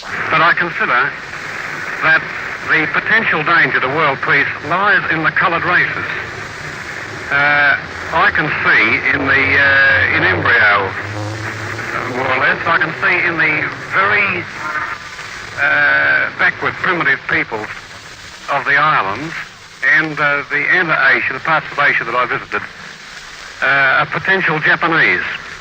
I consider that he, given the same opportunity as the Japanese, as many people would today, they talk about raising his standard of living, educating him, and more or less raising him to our standard, which is an highly industrial and mechanical standard. I think that he will possibly become a Frankenstein monster and turn on us and devour us as the Japanese. And the young girl in devastated Manila, who, though she well knew what war can be, still could make this recommendation to America. If I were you people in America, I am going to induce President Truman right now to finish up Russia. Because if he does that right now, we have no worry about her in the future. There were long distances and intervals between people who recommended this kind of solution for the world's problems. The last such instance before this one came 10,000 miles earlier. Not directly, but within a story told me by an UNRWA worker, an American woman in Italy. She told this story of the way she had celebrated VJ Day in Bologna. I was in Bologna on VJ Day when I'd heard the first word that the war with Japan was over. I went into the nearest American hotel because I was very anxious to be around some fellow countrymen at this time. And I introduced myself to two young American lieutenants who were with the Air Corps. One of the boys talked with me and said that his father was a very wealthy man, and his father had always been in favor of wars because he thought it was a good way of reducing the population. But he said he felt sure that his father, after his being in the war, and after his father knew about the horrors of the atom bomb, would change even his mind. Consequently, this boy thought there was a good hope for future permanent peace. Suddenly a man came up, another officer. He walked up, joined us, commenced talking about the atom bomb, and said that in his mind America had already lost the war and had done a very serious thing when it had not used the atom bomb on Russia. One of the young lieutenants arose, walked quietly over to where the other officer was standing who had made this remark, hit him with all his strength, and said, "You have desecrated this day for me." Among people who had experienced war, the sentiments of this officer whose jaw was hit and of the Filipino girl whose city had been hit were rare. Much more representative were the Czech underground fighter Dr. Seeby and the businessman Egil in Bathurst and the son of the founding president of China, Dr. Sun Fo, in Nanking. The first of these, Dr. Seeby, was an underground fighter, a lawyer who had been captured by the Nazis, tortured with exceptional cruelty, and sentenced to die. I bring you now the voice of Dr. Seeby in his full statement, except that the recording is poor, as you can hear from this sentence. This is what would be my message, my humble message to the United Nations. Dr. Seeby said, quote, "This is what would be my humble message to the United Nations. Not to breed the idea that there is a necessity of a war between the Western and Eastern conceptions of life.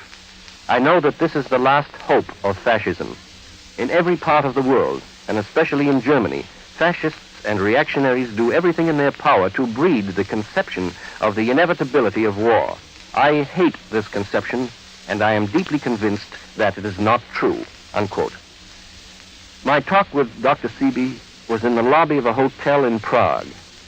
17,000 miles further along in the trip, in the city of Bathurst, on the edge of the Blue Mountains in New South Wales, the owner of a prosperous canning factory, Mr. Edgill, was in essential agreement with Dr. Seeby. I had a long interview with this industrialist in his noisy plant one morning, and at the end of it he said, The bogey of communism, and I think a great deal less than it was some years ago. And anyway, we're beginning to realize that communists are ordinary people, much like ourselves, and their views cannot, in the long run, be so very greatly different to our own. And why shouldn't one be optimistic? What's the good of being pessimistic? I think it's only by optimism that we can create a better world. We can get better living conditions, perhaps shorter hours of work, and perhaps more money to spend and more leisure for sport. Maybe that's the best thing, the thing we all want. But whatever it is, we've got to work together and be optimistic of the final result. Another man who thought it important to get together, and in a country which badly needs it, was Dr. Sun Fo, son of the late great Dr. Sun Yat-sen, founder of the Chinese Republic. Dr. Sun, now president of China's Legislative Yuan, spoke at a diplomatic reception to us in Nanking. Dr. Sun said he'd been asked by Chinese newspapermen outside to comment on whether he thought that the opposing Kuomintang and communist parties were sincere about wanting peace. He told the meeting, I believe, naturally, that the Chinese government and the Kuomintang are really sincere about peace within China. I also believe that the Chinese Communist Party is also sincere about peace. For there is no man in his senses who would want war and bloodshed. A lawyer who had fought in the underground, a government leader, and a businessman, 17,000 miles apart, but eye to eye on the necessity of getting together. And all along those 17,000 miles, and the 20,000 more which lay across our route, the majority of people everywhere had, to greater or lesser degree, hope, optimism, confidence. This, in spite of the fact that many had lost their loved ones and had seen their countrymen die, had been invaded and pillaged, had suffered cold, starvation, torture. They were hopeful, in spite of the known terrors of the last war. Hopeful they would not be made to know the thousandfold terrors of any next war. There were places in the world where hope was feeble or had been extinguished. And there the concept of one world had the toughest going. Among the helpless, the homeless, the underfed, the underpaid, the undereducated, the underprivileged. And it seemed to me that not the least job to be done is to distribute hope, or the reason to hope, among those elements of great populations who today are hopeless and helpless. If the confidence of the lawyer in Prague and the businessman in Bathurst could be shared with the Fellaheen of Egypt and the untouchable of India and with the widow of Lanuvio, then perhaps we'd be getting on toward the world of Wendell Willkie's dream. But in the meantime, as I went around, the widow became to me a symbol of hopelessness. This woman with no food, no home, no prospects, her husband and 2 children buried in the ruins of fascism. I heard her voice in many places far from Italy. Non c'ho più l'uomo, non c'ho più figli, non c'ho più nessuno, c'ho sto ragazzino soltanto da dire avanti. Io ho detto che ce l'ho così.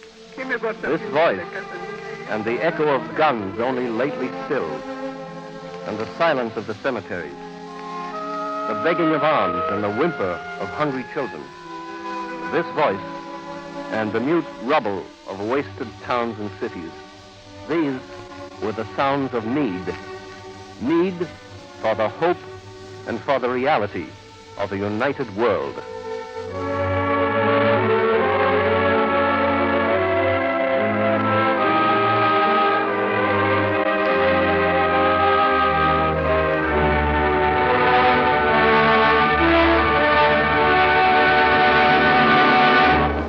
I invite you to be with us next week when we will board a Constellation and begin the story of the flight as it started in New York.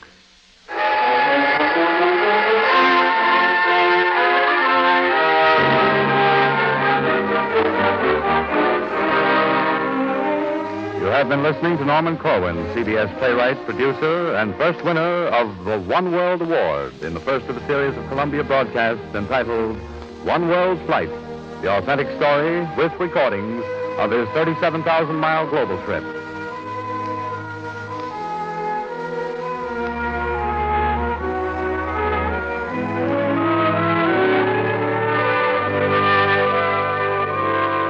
This is CBS, the Columbia Broadcasting System.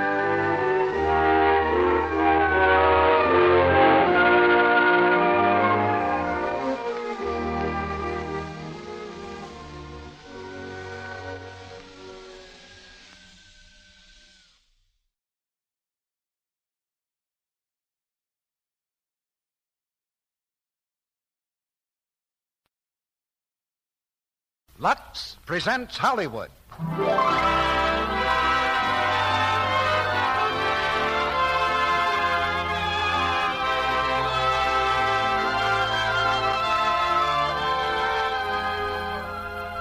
The Lux Radio Theater brings you George Brent, Olivia de Havilland, and John Payne in Wings of the Navy.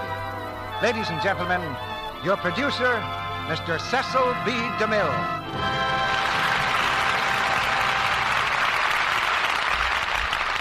Greetings from Hollywood, ladies and gentlemen. Brave men going down to the sea in ships have written a glorious history for the United States Navy. Over the years, they've brought new honor to the great names of John Paul Jones, Stephen Decatur, Oliver H. Perry, and Admiral George Dewey. In ships of wood and ships of iron, under sail and steam, they've served notice to the world that this land must be respected. Today, that tradition lives on in ships of steel that guard the ramparts of the sea, and in ships of silver that guard the ramparts of the sky, our first line of defense. This new frontier of the air provides the background for tonight's exciting drama, Wings of the Navy. And we have the original stars of the Warner Brothers picture, George Brent, Olivia de Havilland, and John Payne. It's a saga of those men of destiny who do their daily work at 200, 300, 400 miles an hour. We throw the spotlight on two of these men, two brothers, played tonight by George Brent and John Payne. They're both daredevils, and they're both in love with the same girl, which won't be hard to understand because the girl is played by Olivia de Havilland. I think it's fitting that a story like this should be brought to you by a national theater. And we're grateful to the millions of you who have made this a national theater by your loyalty to the product behind it, Lux Toilet Soap. We look to your letters for guidance in producing these plays. Your comments make pleasant reading for us, not only in what you say about our plays, but what you tell us about Lux Toilet Soap. Now there's adventure in the air and a thrill in every cloud as the curtain goes up on Act One of Wings of the Navy, starring George Brent as Cass Harrington, Olivia de Havilland as Irene Dale, and John Payne as Jerry Harrington.